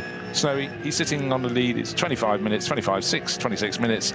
A lead of over a minute, it's going to be about 1 minute and 30 seconds, I think, because the sister car, the number 3, Nico Menzel, came in for a pit stop. Seemed a very quick one, but even in and out of the pit, you're going to squander, what, 45 seconds? Yes, I'm just thinking not. I'm trying to think when we last had a gap of that much. 130. That's. Yeah, it could be more than that actually. Just waiting for the end of this lap. Yeah. But yeah, I know, quite extraordinary. But you know, there is. I'm just keep saying that at the middle point in the race, they were covered by half a second between the top 3, and the one that was out of the mix is the one that's leading the race. That's the number 4 car. Let's recap. Into the pits at the end of the opening lap, missing front right wing. The bodywork from above the headlight and behind the headlight. That had been loosened in the contact with the back of the number 9 Mustang on the opening lap, halfway around, hit a curb, flew off, and that was probably a good advantage because then pressing on without fear of it blowing in anyone's face, all the way back to the pits, got the bodywork changed, went back out, probably dropped down to about 80th position at the end of the opening lap, probably just about got out ahead of the 3rd grouping of cars, and then Boccolacci fought back. Handed over to Nico Menzel, brilliant stints from him in the middle of the race, but found themselves with a lead, quite frankly, they wouldn't have expected. And again, is it again? No, that's the sister car. That's Dorian Boccolacci. Dorian Boccolacci, yes, okay, sorry. So let's do the maths on that. Okay, he's done a 6-lap stint. Maybe he felt, they couldn't get to the finish. He wasn't going to do, we've got time for 3 more laps. He wasn't going to do a 9-lap stint, so he had to come in. So that means the Mustangs, by my maths, will have to come in as well. 6 and 9, so suddenly the number 3 is back in the equation, but this pit stop, I think, of course, will be. Well, let's just wait and see. But slick tyres going back on. Okay. And just remember that the closer to the end of the race that you pit, the shorter your pit stop. But come what may, he's not going to squander suddenly best part of 1.5 minutes there. So Doran Boccolacci back out into the leaders. When I say back out, not yet. He's still trundling along towards pit exit, just coming up to the green light. Yeah, Nico Menzel's on the dotting of her, not even at Tiergarten yet, but I was noting that there was a little bit of in-car footage of Doran Boccolacci there, coming down the dotting of her, about 240k, and he casually reaches into, I thought he was tightening his belt or whatever, he just reached in and got his drink tube, picked it up and put it back into his crash helmet at 240k, whilst watching other traffic and catching up with them. It's like, yeah, cool customer. Yeah. Yeah, no, he's Porsche got him on his books very quickly. He's a major star in karting, and seemed to take to car racing with great aplomb. Started in French Formula 4, stepped up to European Formula 3, but quite a while ago now he crossed over to cars with roofs, tried Formula 2, and then had his toe in the water 2019, and he's been doing a great job since. But for all these drivers, they can compete all around the world. You could be competing in the GT World Challenge Asia, you could be in GT World Challenge America, Europe, but you really have to fill your diary, and a lot of the top drivers in GT3 could be racing pretty much every weekend of the year with time off for good behaviour, but they do clock up the air miles. The additional stop we had for Menzel, was that to put it on slicks, do you think? Yeah, I can only know, but I think he had to come in anyhow because well, this one's on slicks, Boccolacci, and I can only presume because we didn't see exactly the close-up. Yeah, but the rain has stopped. It stopped several laps ago, but. Now, what happens when you go out on slicks? You want a bit of heat in them, and straight out of the pits and straight on at the first corner. Doran Boccolacci covers it up. Oh, right, not quite as much grip there, without any temperature in my tyres. So many times today we've seen drivers coming out of the pits and just around the Grand Prix loop. They only do half of the Grand Prix loop, getting it very loose indeed. It's been a real problem. We heard from the Ford drivers in the Mustangs at the start. They couldn't get heat into their tyres on the formation lap. And when we see the drivers of the calibre of Frank Stippler having to let Porsche Cup 2 class cars go past on the opening lap, falling from second at the start down the order to about 6th position, but kept his cool, kept his calm, avoided the accidents around him, and worked his way back to the sharp end of the field, challenging for the lead of the race, taking the lead of the race. But then, since then, it's all been about the Falco Motorsport Porsches. Just seem to have the behaviour, the car behaviour, even though we saw them going over the grass and beyond, but that comes from confidence in the hands of Gerald Sturm and Nico Menzel in the middle stage of the race. But since then, it just has suited them down to the ground, and you can have no complaints. Falco Motorsport, more than a decade fighting out for glory in the series. And bear in mind, when they were putting two-car teams together, sometimes with two manufacturers, remember they ran BMW one year with their M6 and Porsches, the competition wasn't as great, and you stand back and compare year on year, and the NLS just keeps rising and rising. The calibre, not just in the top class, in the Cup 2 class, the Cup 3 class, the M240i class, so many different ways you can come and play, but each year the standard rises and rises. So, full marks the championship, and any win is much more hard fought now. Yes, the start of the year, Snowy, we have much bigger fields at the top end, bigger all round. We have 150 cars coming out to play the early season, but for a lot of those people it's about building up to the Nürburgring 24 hours, and then the rest of the season it's even building towards the following year's NLS, isn't it? They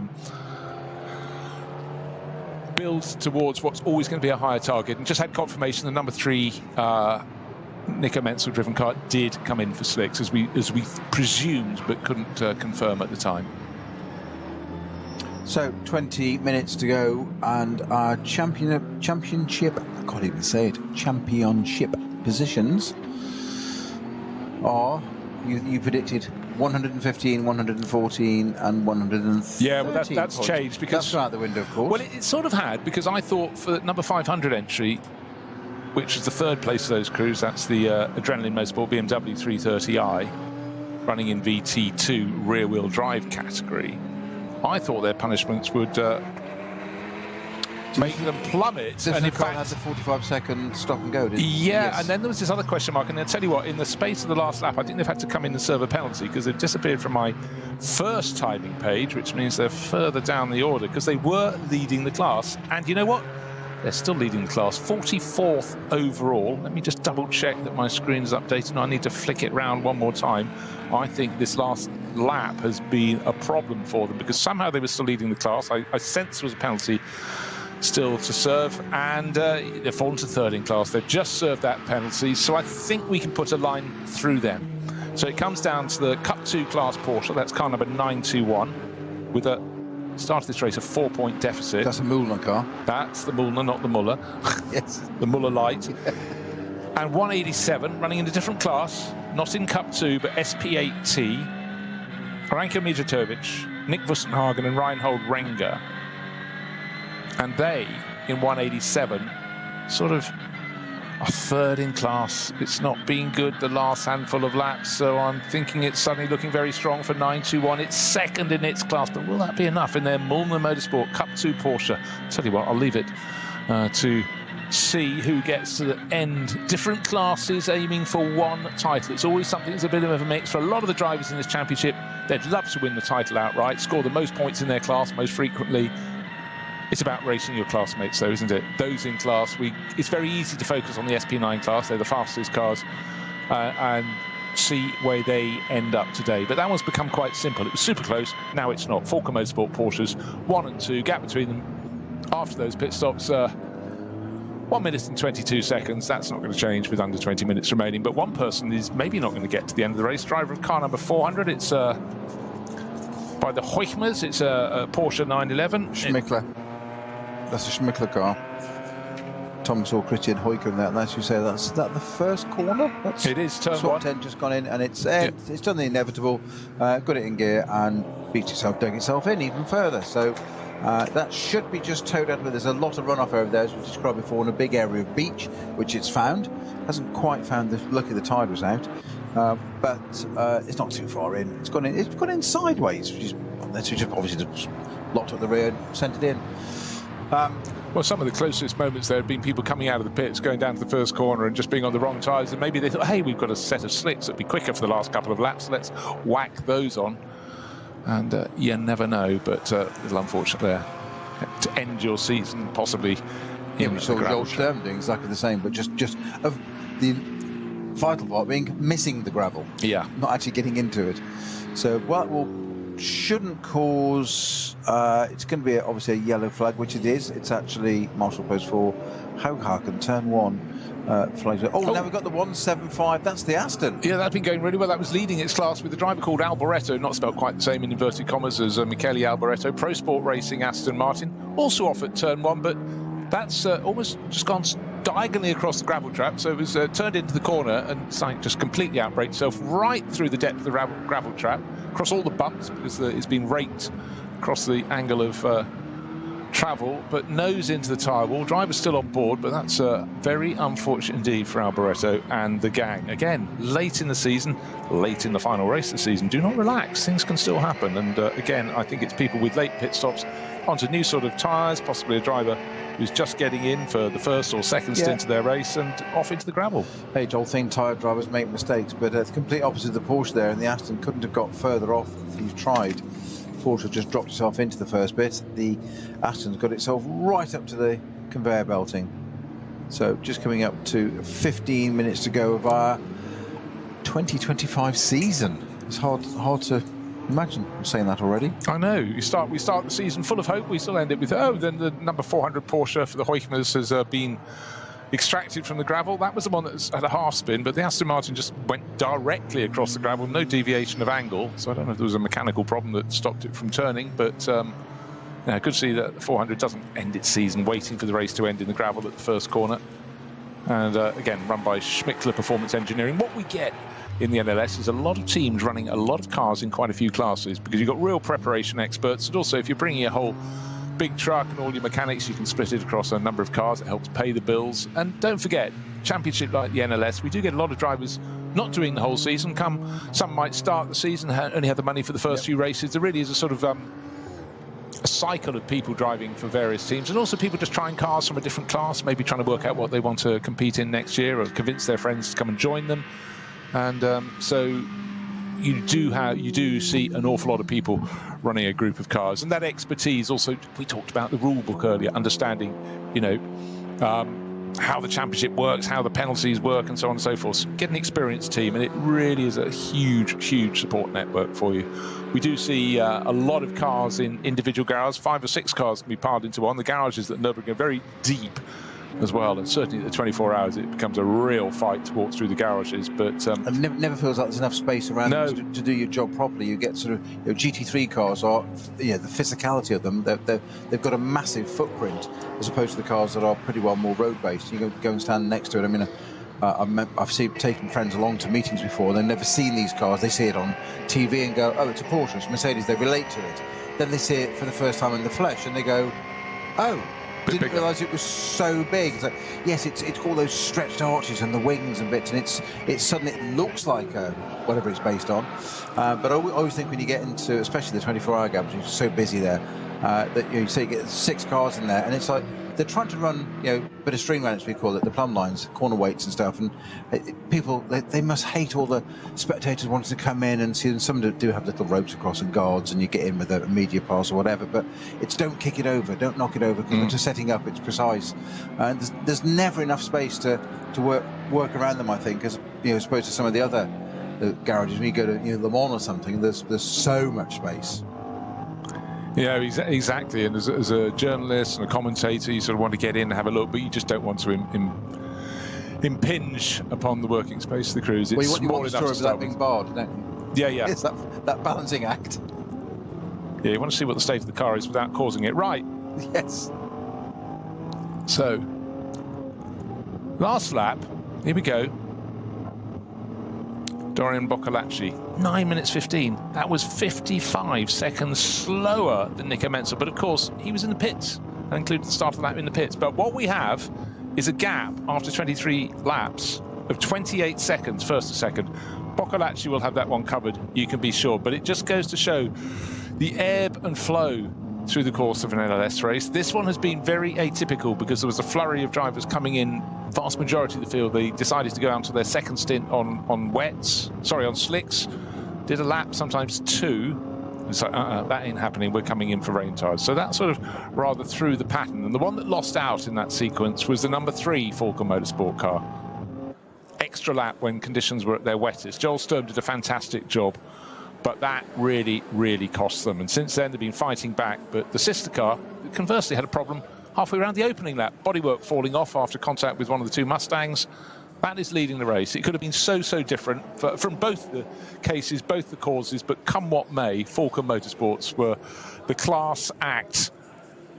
And they will be coming home first and second, which is exactly the same finishing positions as Nico Menzel. He's got a foot in either car, and he's coming home in second place on the track, but he's also the other driver in the... did I see a...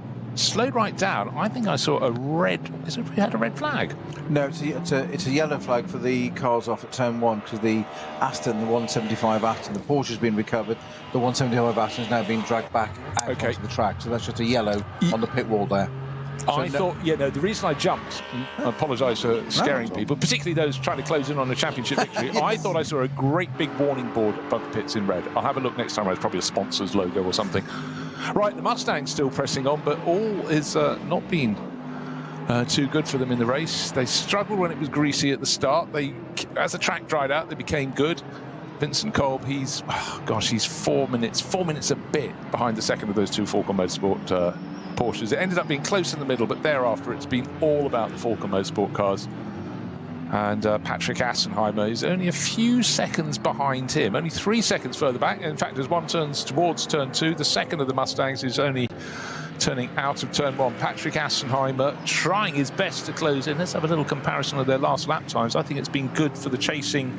5 seconds gained by Assenheimer, so maybe he'll get onto the podium. At the moment, it's the white number 6 Mustang with the blue stripes over its nose and the roof and down to the tail, but it's the yellow and blue car in the background, tail hanging out. Patrick Assenheimer, so much success. Quite a few years ago now, really, his big successes on the Nürburgring Nordschleife in the NLS. Well, it was mainly when it was the VLN, which was the predecessor. We just changed the letters, the acronym, but Patrick carried on. But he's definitely fancying it in the Ravenel livery car, getting up and seeing if he can get on, at least on the podium. I mean, he was prolific in terms of podiums and wins in this championship. 5 years of NLS now. This is This is our 5th year, unbelievably. Is it? Yep. I mean, I was a young lad when I started. Yes. Well, no, you went off and did DNLS. I did. Yeah. Yeah. Tucked to it like a duck to water, you did. What was brilliant. If you don't know we're telling you what the NLS, you're listening about the NLS, but we had the DNLS. That was during COVID. It was the digital Nürburgring Langstrecken Series. And I tell you what, it was so good. The graphics were a country kilometre, as we say in this part of the world, ahead of any other digital racing series. But the fact they did that on the longest track of the lot, and the graphics were so sensational. Honestly, after 5 minutes, I forgot I was commentating on a sim race. Well, but also, you were a convert very early on. Well, because it was so good, but it was also what was extra special was the fact that you could, someone's crashed, and then the director would just automatically, digitally produce 5 different angles of where the car went off, but never why. Yeah, so VLN, the predecessor, ended in 2019. People still call it that, quite amazingly. So I know. VLN, what's it called now? People still say that. Yeah, but 5 years in me. But Some people haven't adapted to it. But you still have to remember, if you look into the website, it's vln.de. So that hasn't changed. It's got a foot in the past. Foot in the past. But in a nice way, I'd say. History. Yeah. Right, 23 laps on the board. In fact, considering the conditions, a number of slow zones have been, we've certainly done races in the dry when we've had large chunks of the track under slow zone. For a long time we had repairs at the final corner, barrier repairs. That slowed them down through that sequence, but apart from that, it's been running very nicely indeed. So we'll probably get, what have we got left? 7 minutes 40. Where is our race leader? Dorian Boccolacci. He's 28 seconds clear of the sister car of Nico Menzel. And we will presumably... Where are they on the circuit, Snow? Where would you... I was just looking for that, and just coming up to Tiergarten for our race leader. Okay, so they'll get. We should get 25 laps in this race. So that is a good number. There's many a time in dry conditions we don't get above 24. So it goes to show... Maybe the fact that early in the season we have, almost half the number in the field again, that would increase the chance of incident and barrier repairs around the circuit, which definitely slow things down. But that's going to be a good number to finish the season on, 25 laps. Yeah, almost bang on 7 minutes across line. It was actually 6:59 for our race leader, number 4, Dorian Boccolacci, who was still having a thing twitching under braking and under power going out of turn 1 as well. So he's still not hanging around. And here is the number 3 car, the second place, Nico Menzel, just coming down the pit straight now. So that's the difference. It's effectively the pit straight visually. And this should, by my understanding, be the final lap. Yeah, absolutely. So this, unless they break the lap record and go round in, as you say, 7 minutes flat. The dry lap record, yes. Dry lap record. Gap's come down, actually came down slightly, down to 25.5 seconds. So there's no way Nico Menzel can claw that back. But their time's getting closer to fastest lap of the race. Still slightly tricky. The fastest lap of the race, 8 minutes 11. The lap that time round for Nico Menzel, 8 minutes 25. If you think that's ridiculous, why are you talking about that being close? Just remember, this circuit is about, let's be kind, let's call it 5 times as long as an average lap. So suddenly those 7 seconds become 1.2 in terms of if you divide it, really. But it's a masterclass from Falco Motorsports. Long-standing supporters of the VLN. This series, it begat the Nürburgring Langstrecken series. But today, excellent driving from Nico Menzel, Dorian Boccolacci and Joel Sturm. All had their moments when the track was at its very greasiest and trickiest, but clearly the right tyres on the right car on a day where you can imagine the Mustangs probably wanted it to be full wet or full dry, but the bit in between didn't help them. It hurt them, but they pressed on, and when the track was drying out, they were in the mix, but thereafter, not at all, because where was their car strong? On the straights. Don't need to do much cornering on the straights, but not so good on the twisty bits, and that's where Falco Motorsport just had the right rubber for those Porsches. We can never predict the outcome of a 4-hour race at this place, and certainly not at this time of year, but I did say early on, you certainly, one thing you can absolutely count on is you cannot discount the Falcon cars. I didn't expect them to be 1-2 necessarily, but you know they're going to be in there fighting for it. When the car that is now leading, as you've said, had that bodywork damage very early on, collecting the back of the Mustang and didn't take both out, but just did the bodywork damage. I did think that was game over for a podium. 100%. Never mind. Yeah, I thought it would be in the top 10, but I thought, that's off the podium, never mind a win. And here it is, still, well, about to win. I won't jinx it because it's on its last lap now. Right. I don't think. It is the final lap of the season for car number 187. Is it heading for outright championship victory? Ranko Mijatovic has moved it from third in class. That's SP8T up into second. Was he given a helping hand by the 175 Aston Martin going off? I think he might well have been. But anyhow, you take whatever opportunities come your way. Reinhold Renger brought on board this weekend to give him a helping hand. He certainly gave him a really good start in the race. And Mijatovic bring it home, building on the work of Nick Vustenhagen in the middle pit. Great, lovely livery on that car. Ravenel, it's a black, yellow and blue BMW. And it looks very tidy indeed. It's an M4 GT4 class car, so this could be raced in all sorts of other championships, and just looks lovely, actually. Diagonal yellow and blue stripes, flashes over the top of what effectively is a black car, but it's little bits of blue and yellow on the nose and other details, but very tidy race livery. And again, a lot of the manufacturers and the leading suppliers like Ravenel, they've been around for a long time. They've got a very strong brand image, and that's something that's good. It looks great on TV as well. For Nick Vustenhagen and the gang, the final lap it may be, but it could be a long final lap, but luckily it is thumbs up from them, because the rain that threatened, the rain that flirted with the race today, largely for the last hour or so, has been away. It's gone back to slick running, and a few crews, they had to jump one way, jump the other. They'd like to do these races with 4-hour races with just the 3 pit stops, but vast majority of the crews have ended up on 4, and that's because they had to guess and then guess again as the weather changed. And a lot of them, they just had to hang on until the final pit stop, get the slick tyres back on, take it through to the finish of the race. And you know what? It's actually beginning to finally brighten up. That's left it a bit late, haven't you now?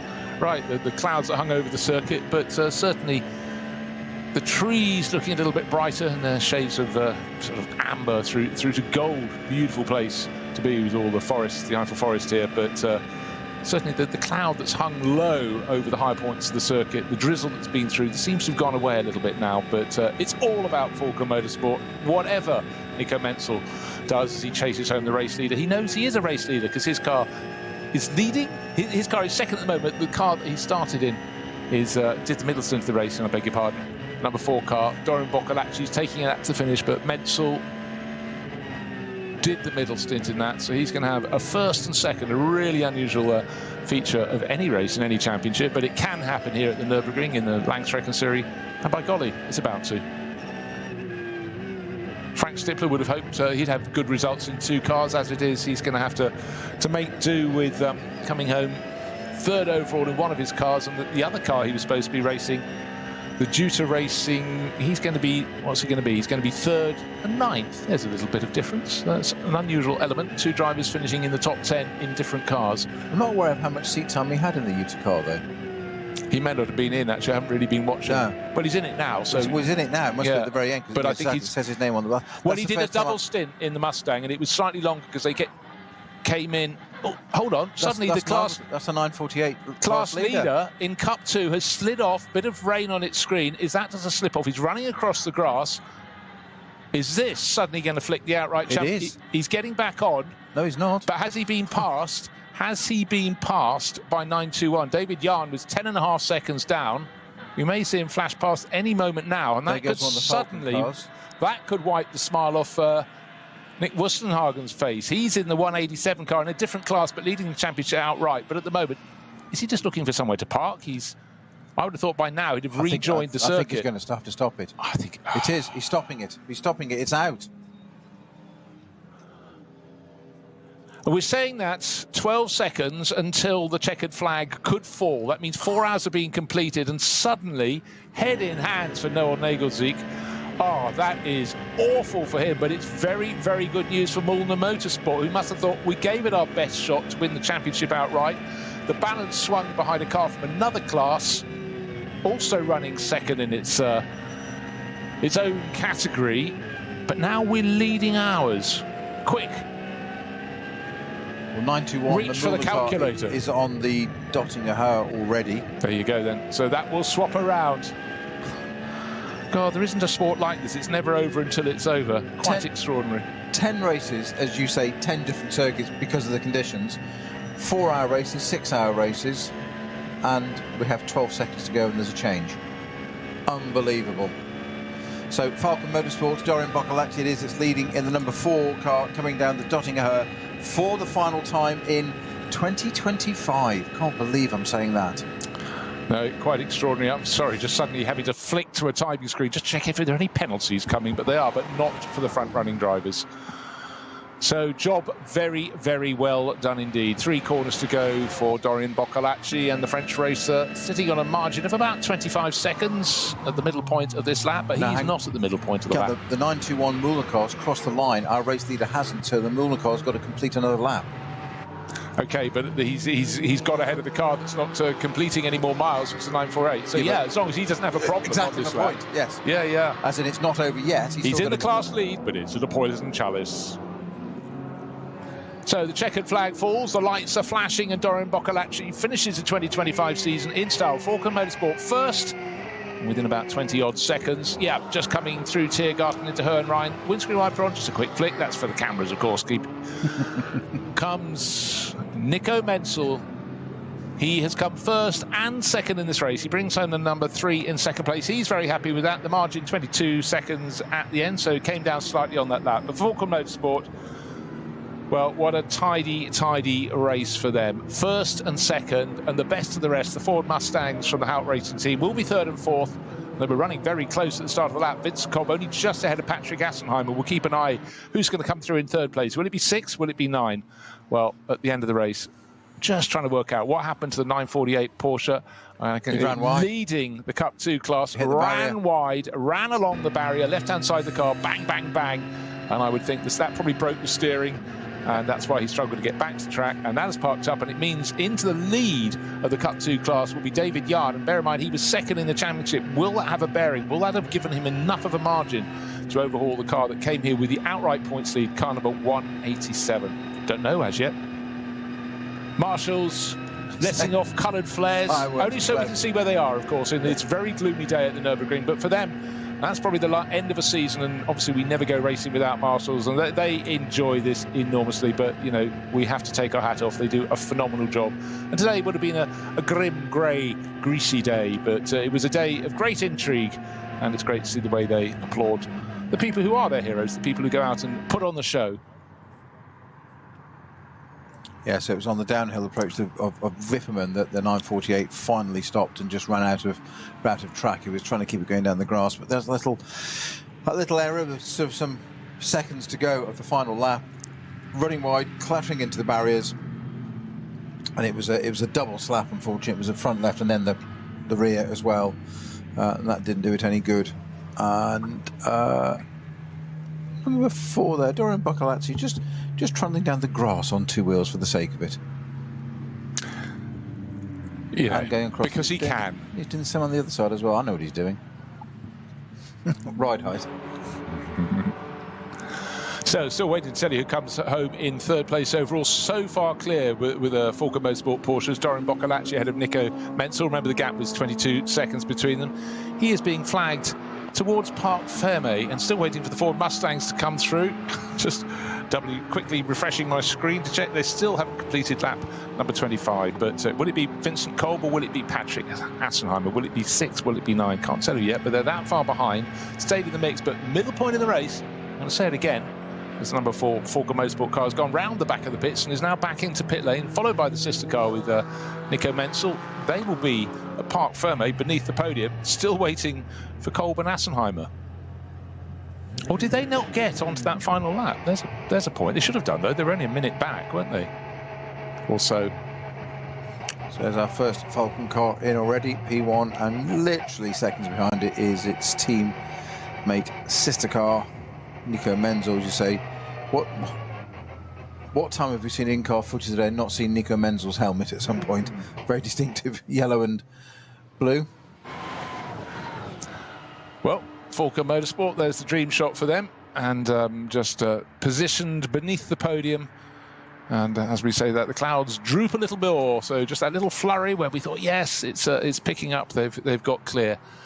And just waiting to see he who thinks that he has won a championship, because we have the overall title to consider. And flashing his lights all the way along the Dottingher, it's the 187 crew. They came here with a points lead. Now, I'm just not going to be 100% on this, because they certainly led by 4 points coming into this, but they were second in their class. They seem to know, at the start of this lap. But do they know that the car that was challenging from the Cup 2 class, 921, Mulner Motorsport Porsche 911, has now moved into the lead of its class, but certainly in the mind of Ranko Mijatovic, he's going to take the checkered flag now, and will he be celebrating in style? Certainly second place in his class. That was won by the number 150, another BMW, driven very nicely to finish, Manuel Metzger.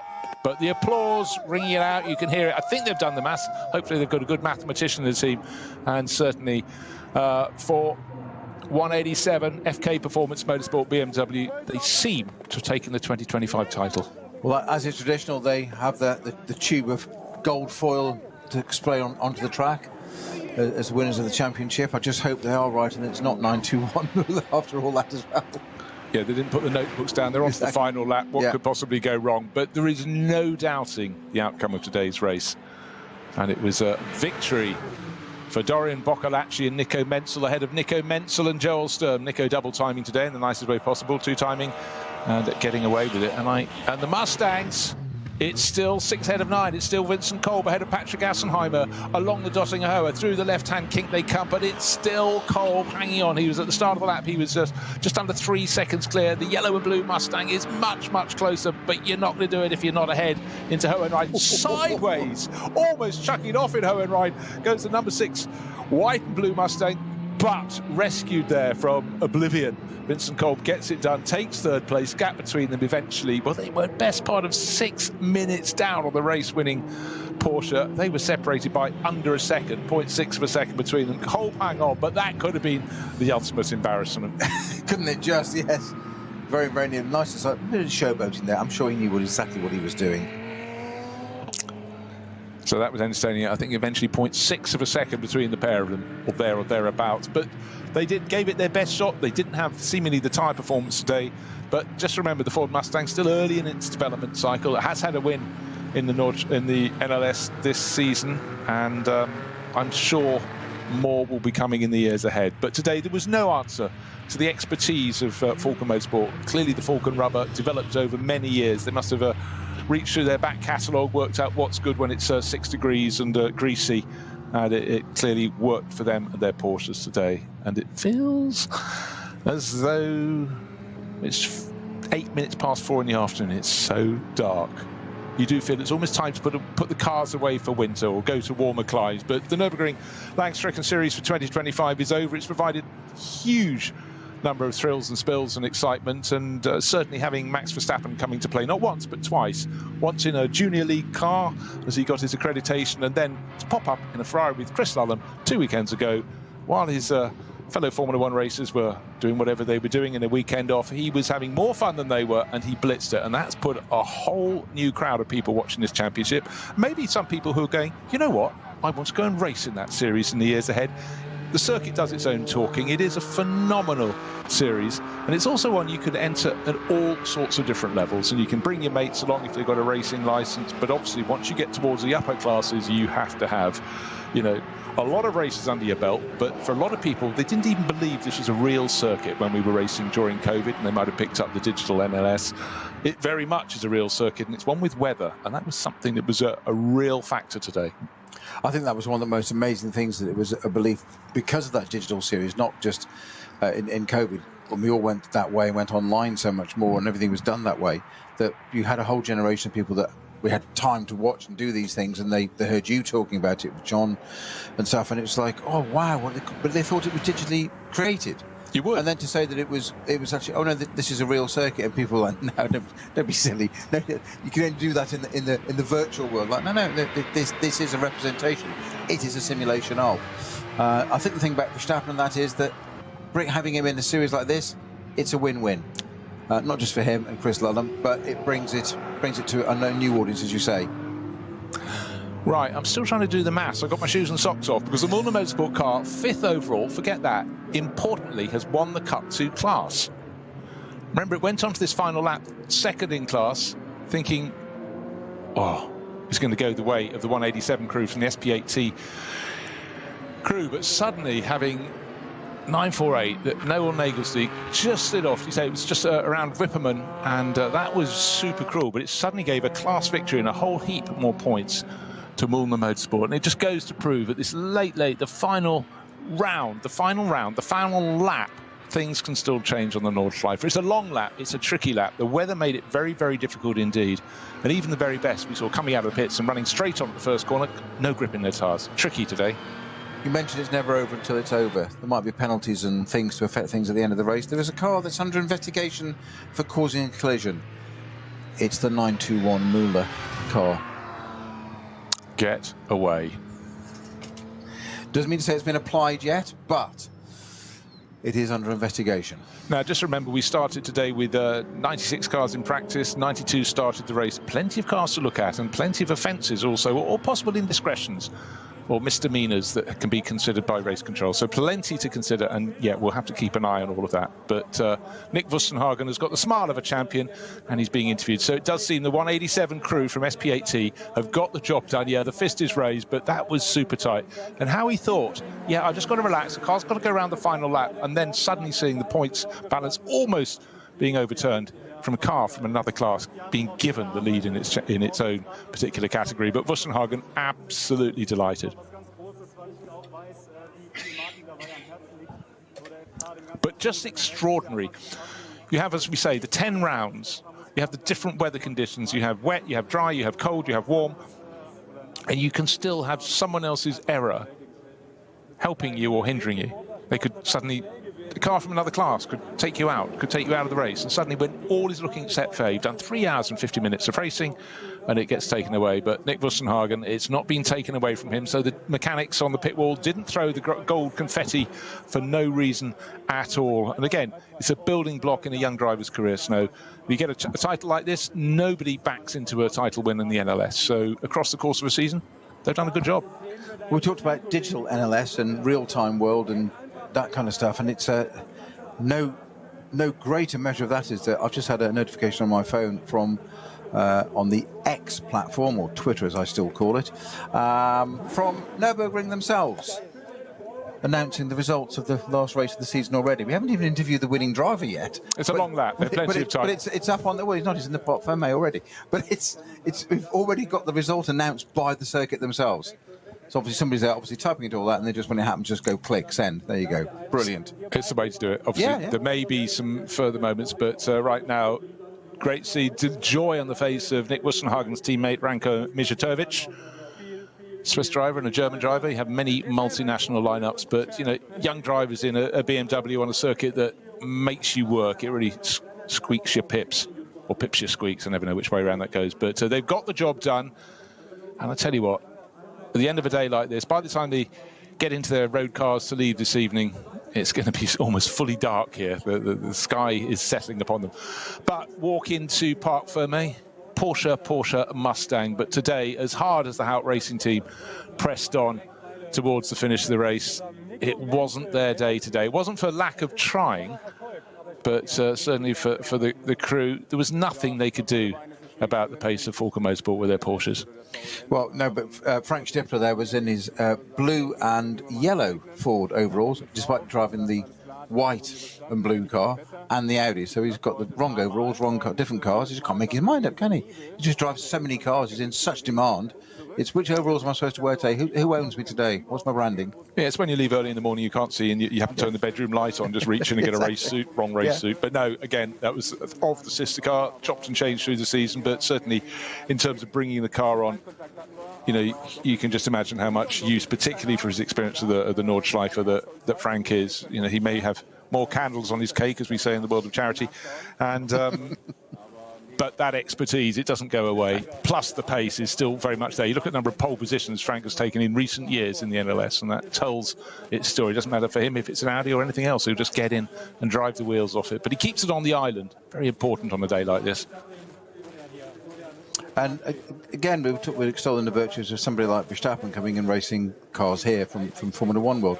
Frank Stepper goes across to historic racing and races Ferraris and Alfa Romeos and all sorts of things with a lot less grip and a lot less power, and goes. And why does he do it? Because he enjoys it, because he's a racer at heart, and it's brilliant to see. No, it really is, entirely so. And maybe on his weekends off he can do Formula One. I don't know, just a thought. Go the other way. But, for the drivers who were driving those Falcon Motorsport Porsches, well, it was a joy. But they really were pushed in the middle stage of the race. Nico Menzel, next closest thing to 4 hours of racing. Drove the car that came first and the car that came second. Greedy, perhaps, but no, not at all. It was all part of the programme from Falcon Motorsport. Shared the car that won with Dorian Boccolacci, the car that came second with Joel Sturm. Eventually 22 seconds between them. But just remember, there was that extra lap that Joel had to do when he was still on slick tyres and the rivals had come in, including the other car from Falcon Motorsport, and that would have not been exquisite. So he kept it on the island, only just, but for Dorian Boccolacci and the gang, it's one in the bag. But it's really, it's like a pat on the back for the good guys of the NLS, because Falcon Motorsport have been through this with this long distance series, through thick and thin. And at the moment, it's very much at a high point, and I can't wait for the start of 2026 because there'll be even more people. But for young Joel Sturm, again, that was some stripes on his arm for his performance today. Certainly, these conditions were very tricky. But he entertained us, didn't he? Yeah, well, he did. He did. Thank you. Shows the car isn't only just quick on the track; it's quick on the grass as well. And Frank Stippler being chased around the paddock, and he's got Vincent Kolb because they took third place overall. But it was really tight. That opening lap was quite something, with a few moments, a bit of contact, not including Frank's car. But to see him being cautious at the start, that was a wise head, most certainly. And Vincent Kolb, with this save of the day, I think we could say, into the final corner of the final lap, put his Mustang in his fight to hold on to third place. Very sideways indeed, but when you get it sideways in the first part, the second part's coming very soon thereafter. But comes on you very quickly. It certainly does. Patrick Assenheim, eventually, as I said, finished 0.6 of a second down in fourth place. The Ford Mustangs, though, pressing on. Not the ultimate car today, but every race you do in a different weather condition sets you up strong for that next year. You're learning all the time. Well, Frank Stepper and Vincent Kolb looking very smiley, as they should be. They haven't got the top step of the podium, nor indeed the second, but very, very happy with their results today. Some good work done in tricky conditions, and just general development of that Mustang for Ford Performance. It just gets better and better. You say it's won a race this year. It's really in its first proper year of racing, I would say, arguably. I know it's been out a bit longer than that, but I would say it's arguably its first full year of competition against its peers in various events, and it's more than washed its face, hasn't it? It's won a race. To be honest, I would say it's on the right trajectory in its first full year. Yeah, I'd say so. And it also makes it an absolutely awesome rumble, whether it's racing this side of the Atlantic or the other. And that always gets a mark from the crews. But today belonged to Falcon Motorsport with their Porsches. It was grey, it was greasy. There was an incursion of rain, but not the whole way around the circuit. It is the Nordschleife after all. And it was a tricky one. But at the end, best part of 6 minutes clear. Our race-winning car of Dorian Boccolacci. Car number 4 shared with Nico Menzel, who did double duty, and he also came home in the second-place car, brought it to the finish, sharing with Joel Sturm. 4 ahead of 3, Falcon Motorsport Porsche ahead of Falcon Motorsport Porsche. Ford with the best of the rest.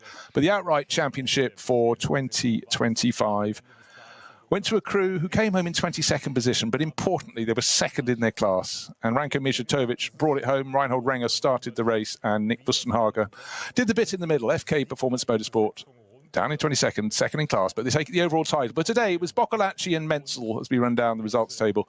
22 seconds clear of the fellow Porsche from Falcon Motorsport, from Nico Menzel in that one as well, plus Joel Sturm. Third place and fourth, covered by just 0.6 of a second, but nearly 6 minutes down on the race-winning car with the two Mustangs. Vincent Kolb, Frank Stippler just hanging on ahead of Patrick Assenheim and Fabio Scherer. We didn't get to see Dennis Fetzer because of the way the race fell in that number 9 car. Top in the 911 GT3 Cup class, that's Cup 2.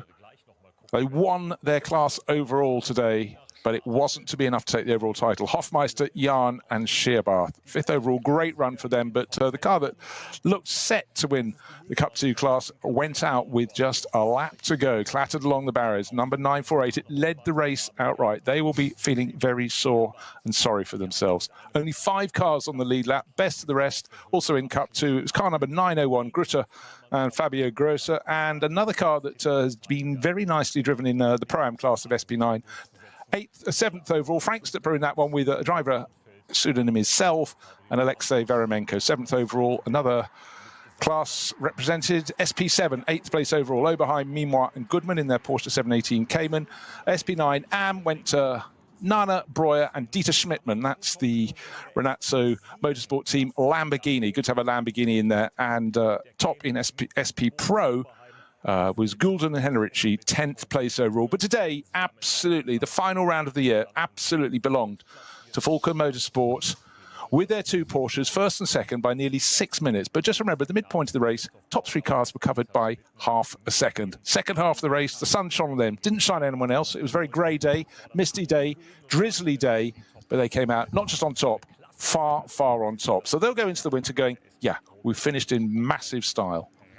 Yeah, as you said, it just proved the Falcon Porsches how well they can run in changeable conditions, and that's where they cemented that result, didn't they? In that, literally the first half of the race. And I said the third hour slowed it down a bit, and then it came back again towards the end. Right, another crew that picks up a good result today, just looking down through the class, is SP8T. We know the overall title winner came from that class, but winning that class today, car number 150, we saw it a fair bit during the course of the race, but that was because it was keeping things neat and tidy. Jimmy Broadbent, Steve Brown, Sheridan and Manuel Metzger, a very strong crew to get into that one. So Misha Sheridan, the 3rd driver in that crew, and they won SP8T, 15th overall.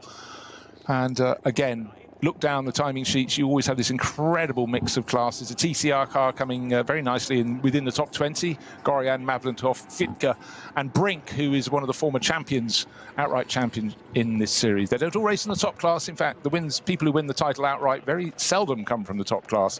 But it's about accruing points across the entirety of the season. 10 rounds. And as I joked earlier, it's effectively 10 different circuits because weather conditions can really, really change the Nürburgring Nordschleife. And again, anybody who can win their championship class across the 10 races, well, they've done very well indeed because it's a fearsome circuit and it really sorts the wheat from the chaff, I think we'll say, if we go all agricultural. But today, though, the absolute wheat was Falken Motorsport with their Porsches. And you have to say, Snow, today they put on a masterclass of reading the conditions, gauging when to change from slicks to wets, and so on and so forth. Despite shunting into one of the Mustangs at the beginning of the race. Details, man. Sorry to be a pedant, but you know the second place car must think, well, hang on, how can they do that? Have a wing and body repair and still go and win and beat us? Well, the thing one has to remember, I know you've got the same driver in both cars at one point. Exactly, but the fact of the matter is the first car, despite damage 3/4 of the way around the opening lap, the first car back to the pits or to the pit straight was that number 4 Porsche, racing back, largely helped by that front wing having come off the car entirely so that Dorian Boccolacci could press on, not fearful of it coming off thereafter. But a season so full of difference, despite all the races, of course, it's the Nürburgring Series being on the Nürburgring Nordschleife. It is a different beast. I mean, it was referred to as the green hell because it's tricky. Today, it was green and gold hell, of course, because we are deep into autumn here in the Eiffel Forest. And for a lot of drivers, it will have been the culmination of a season, maybe a culmination of their time racing for a particular team or in a particular class. But for a lot of them, it's onward and upward, and certainly with the boost in popularity of the championship and awareness of this amazing series with Max Verstappen coming to play a few weeks ago, you can be fairly sure, if not next year, the year after. It doesn't always happen. You get your plans lined up really quickly. We will have more people from more and more countries coming to play in this because it is such a good advertisement for itself and for racing and for multi-class racing. And again, put a camera in the car and it just looks brilliant because this circuit is and will be in time eternal, just the most extraordinary stretch of racing tarmac. Well, when you can draw somebody of his calibre and status to a series like that, it tells you everything. And that's what that's going to do is, quite apart from his results, which have been pretty impressive so far, is it's going to make people think, well, what's his attraction? Why is he doing that? What's so special about that? It's going to make people look at it. And they said that's going to trickle down. Well, if it's good enough for him, it's good enough for us. Let's have a go. And it becomes a sort of hidden gem, if you like, which is absolutely great. I say it can only bring to it. What I would like to see is himself and some others come and do this, but come and do the 24-hour. That's past their bedtime, isn't it? Why not? Why not? But bear in mind that Max Verstappen has been told off before for competing in sim racing during the Grand Prix weekend. But he can do it standing on his head. So, but again, the season has been fabulous. The season has been so diverse. We've had loads of different manufacturers winning at the top end, but winning through the various classes as well. And of course, you've got the one-make classes like Cup 2 for 911 GT3 Cup Porsches. You've got the Cup 3 for the Caymans. You've got the BMW M240i with its own class of racing. And there is something for everyone. But at the very front end, the shiny end, the SP9 top-class cars, they're the ones that draw the eye. And today, the eye was most definitely drawn to SP9. So that is that for 2025. Do join us again in 2026. The Cup will have been refilled with cars and drivers and sponsors and enthusiasm. It will have been given a big shake, and we'll start all over again in March next year. We've thoroughly enjoyed covering this for Radio Show Limited, and hope you'll listen again come 2026. Goodbye from Peter Snowden and from me, Bruce Jones.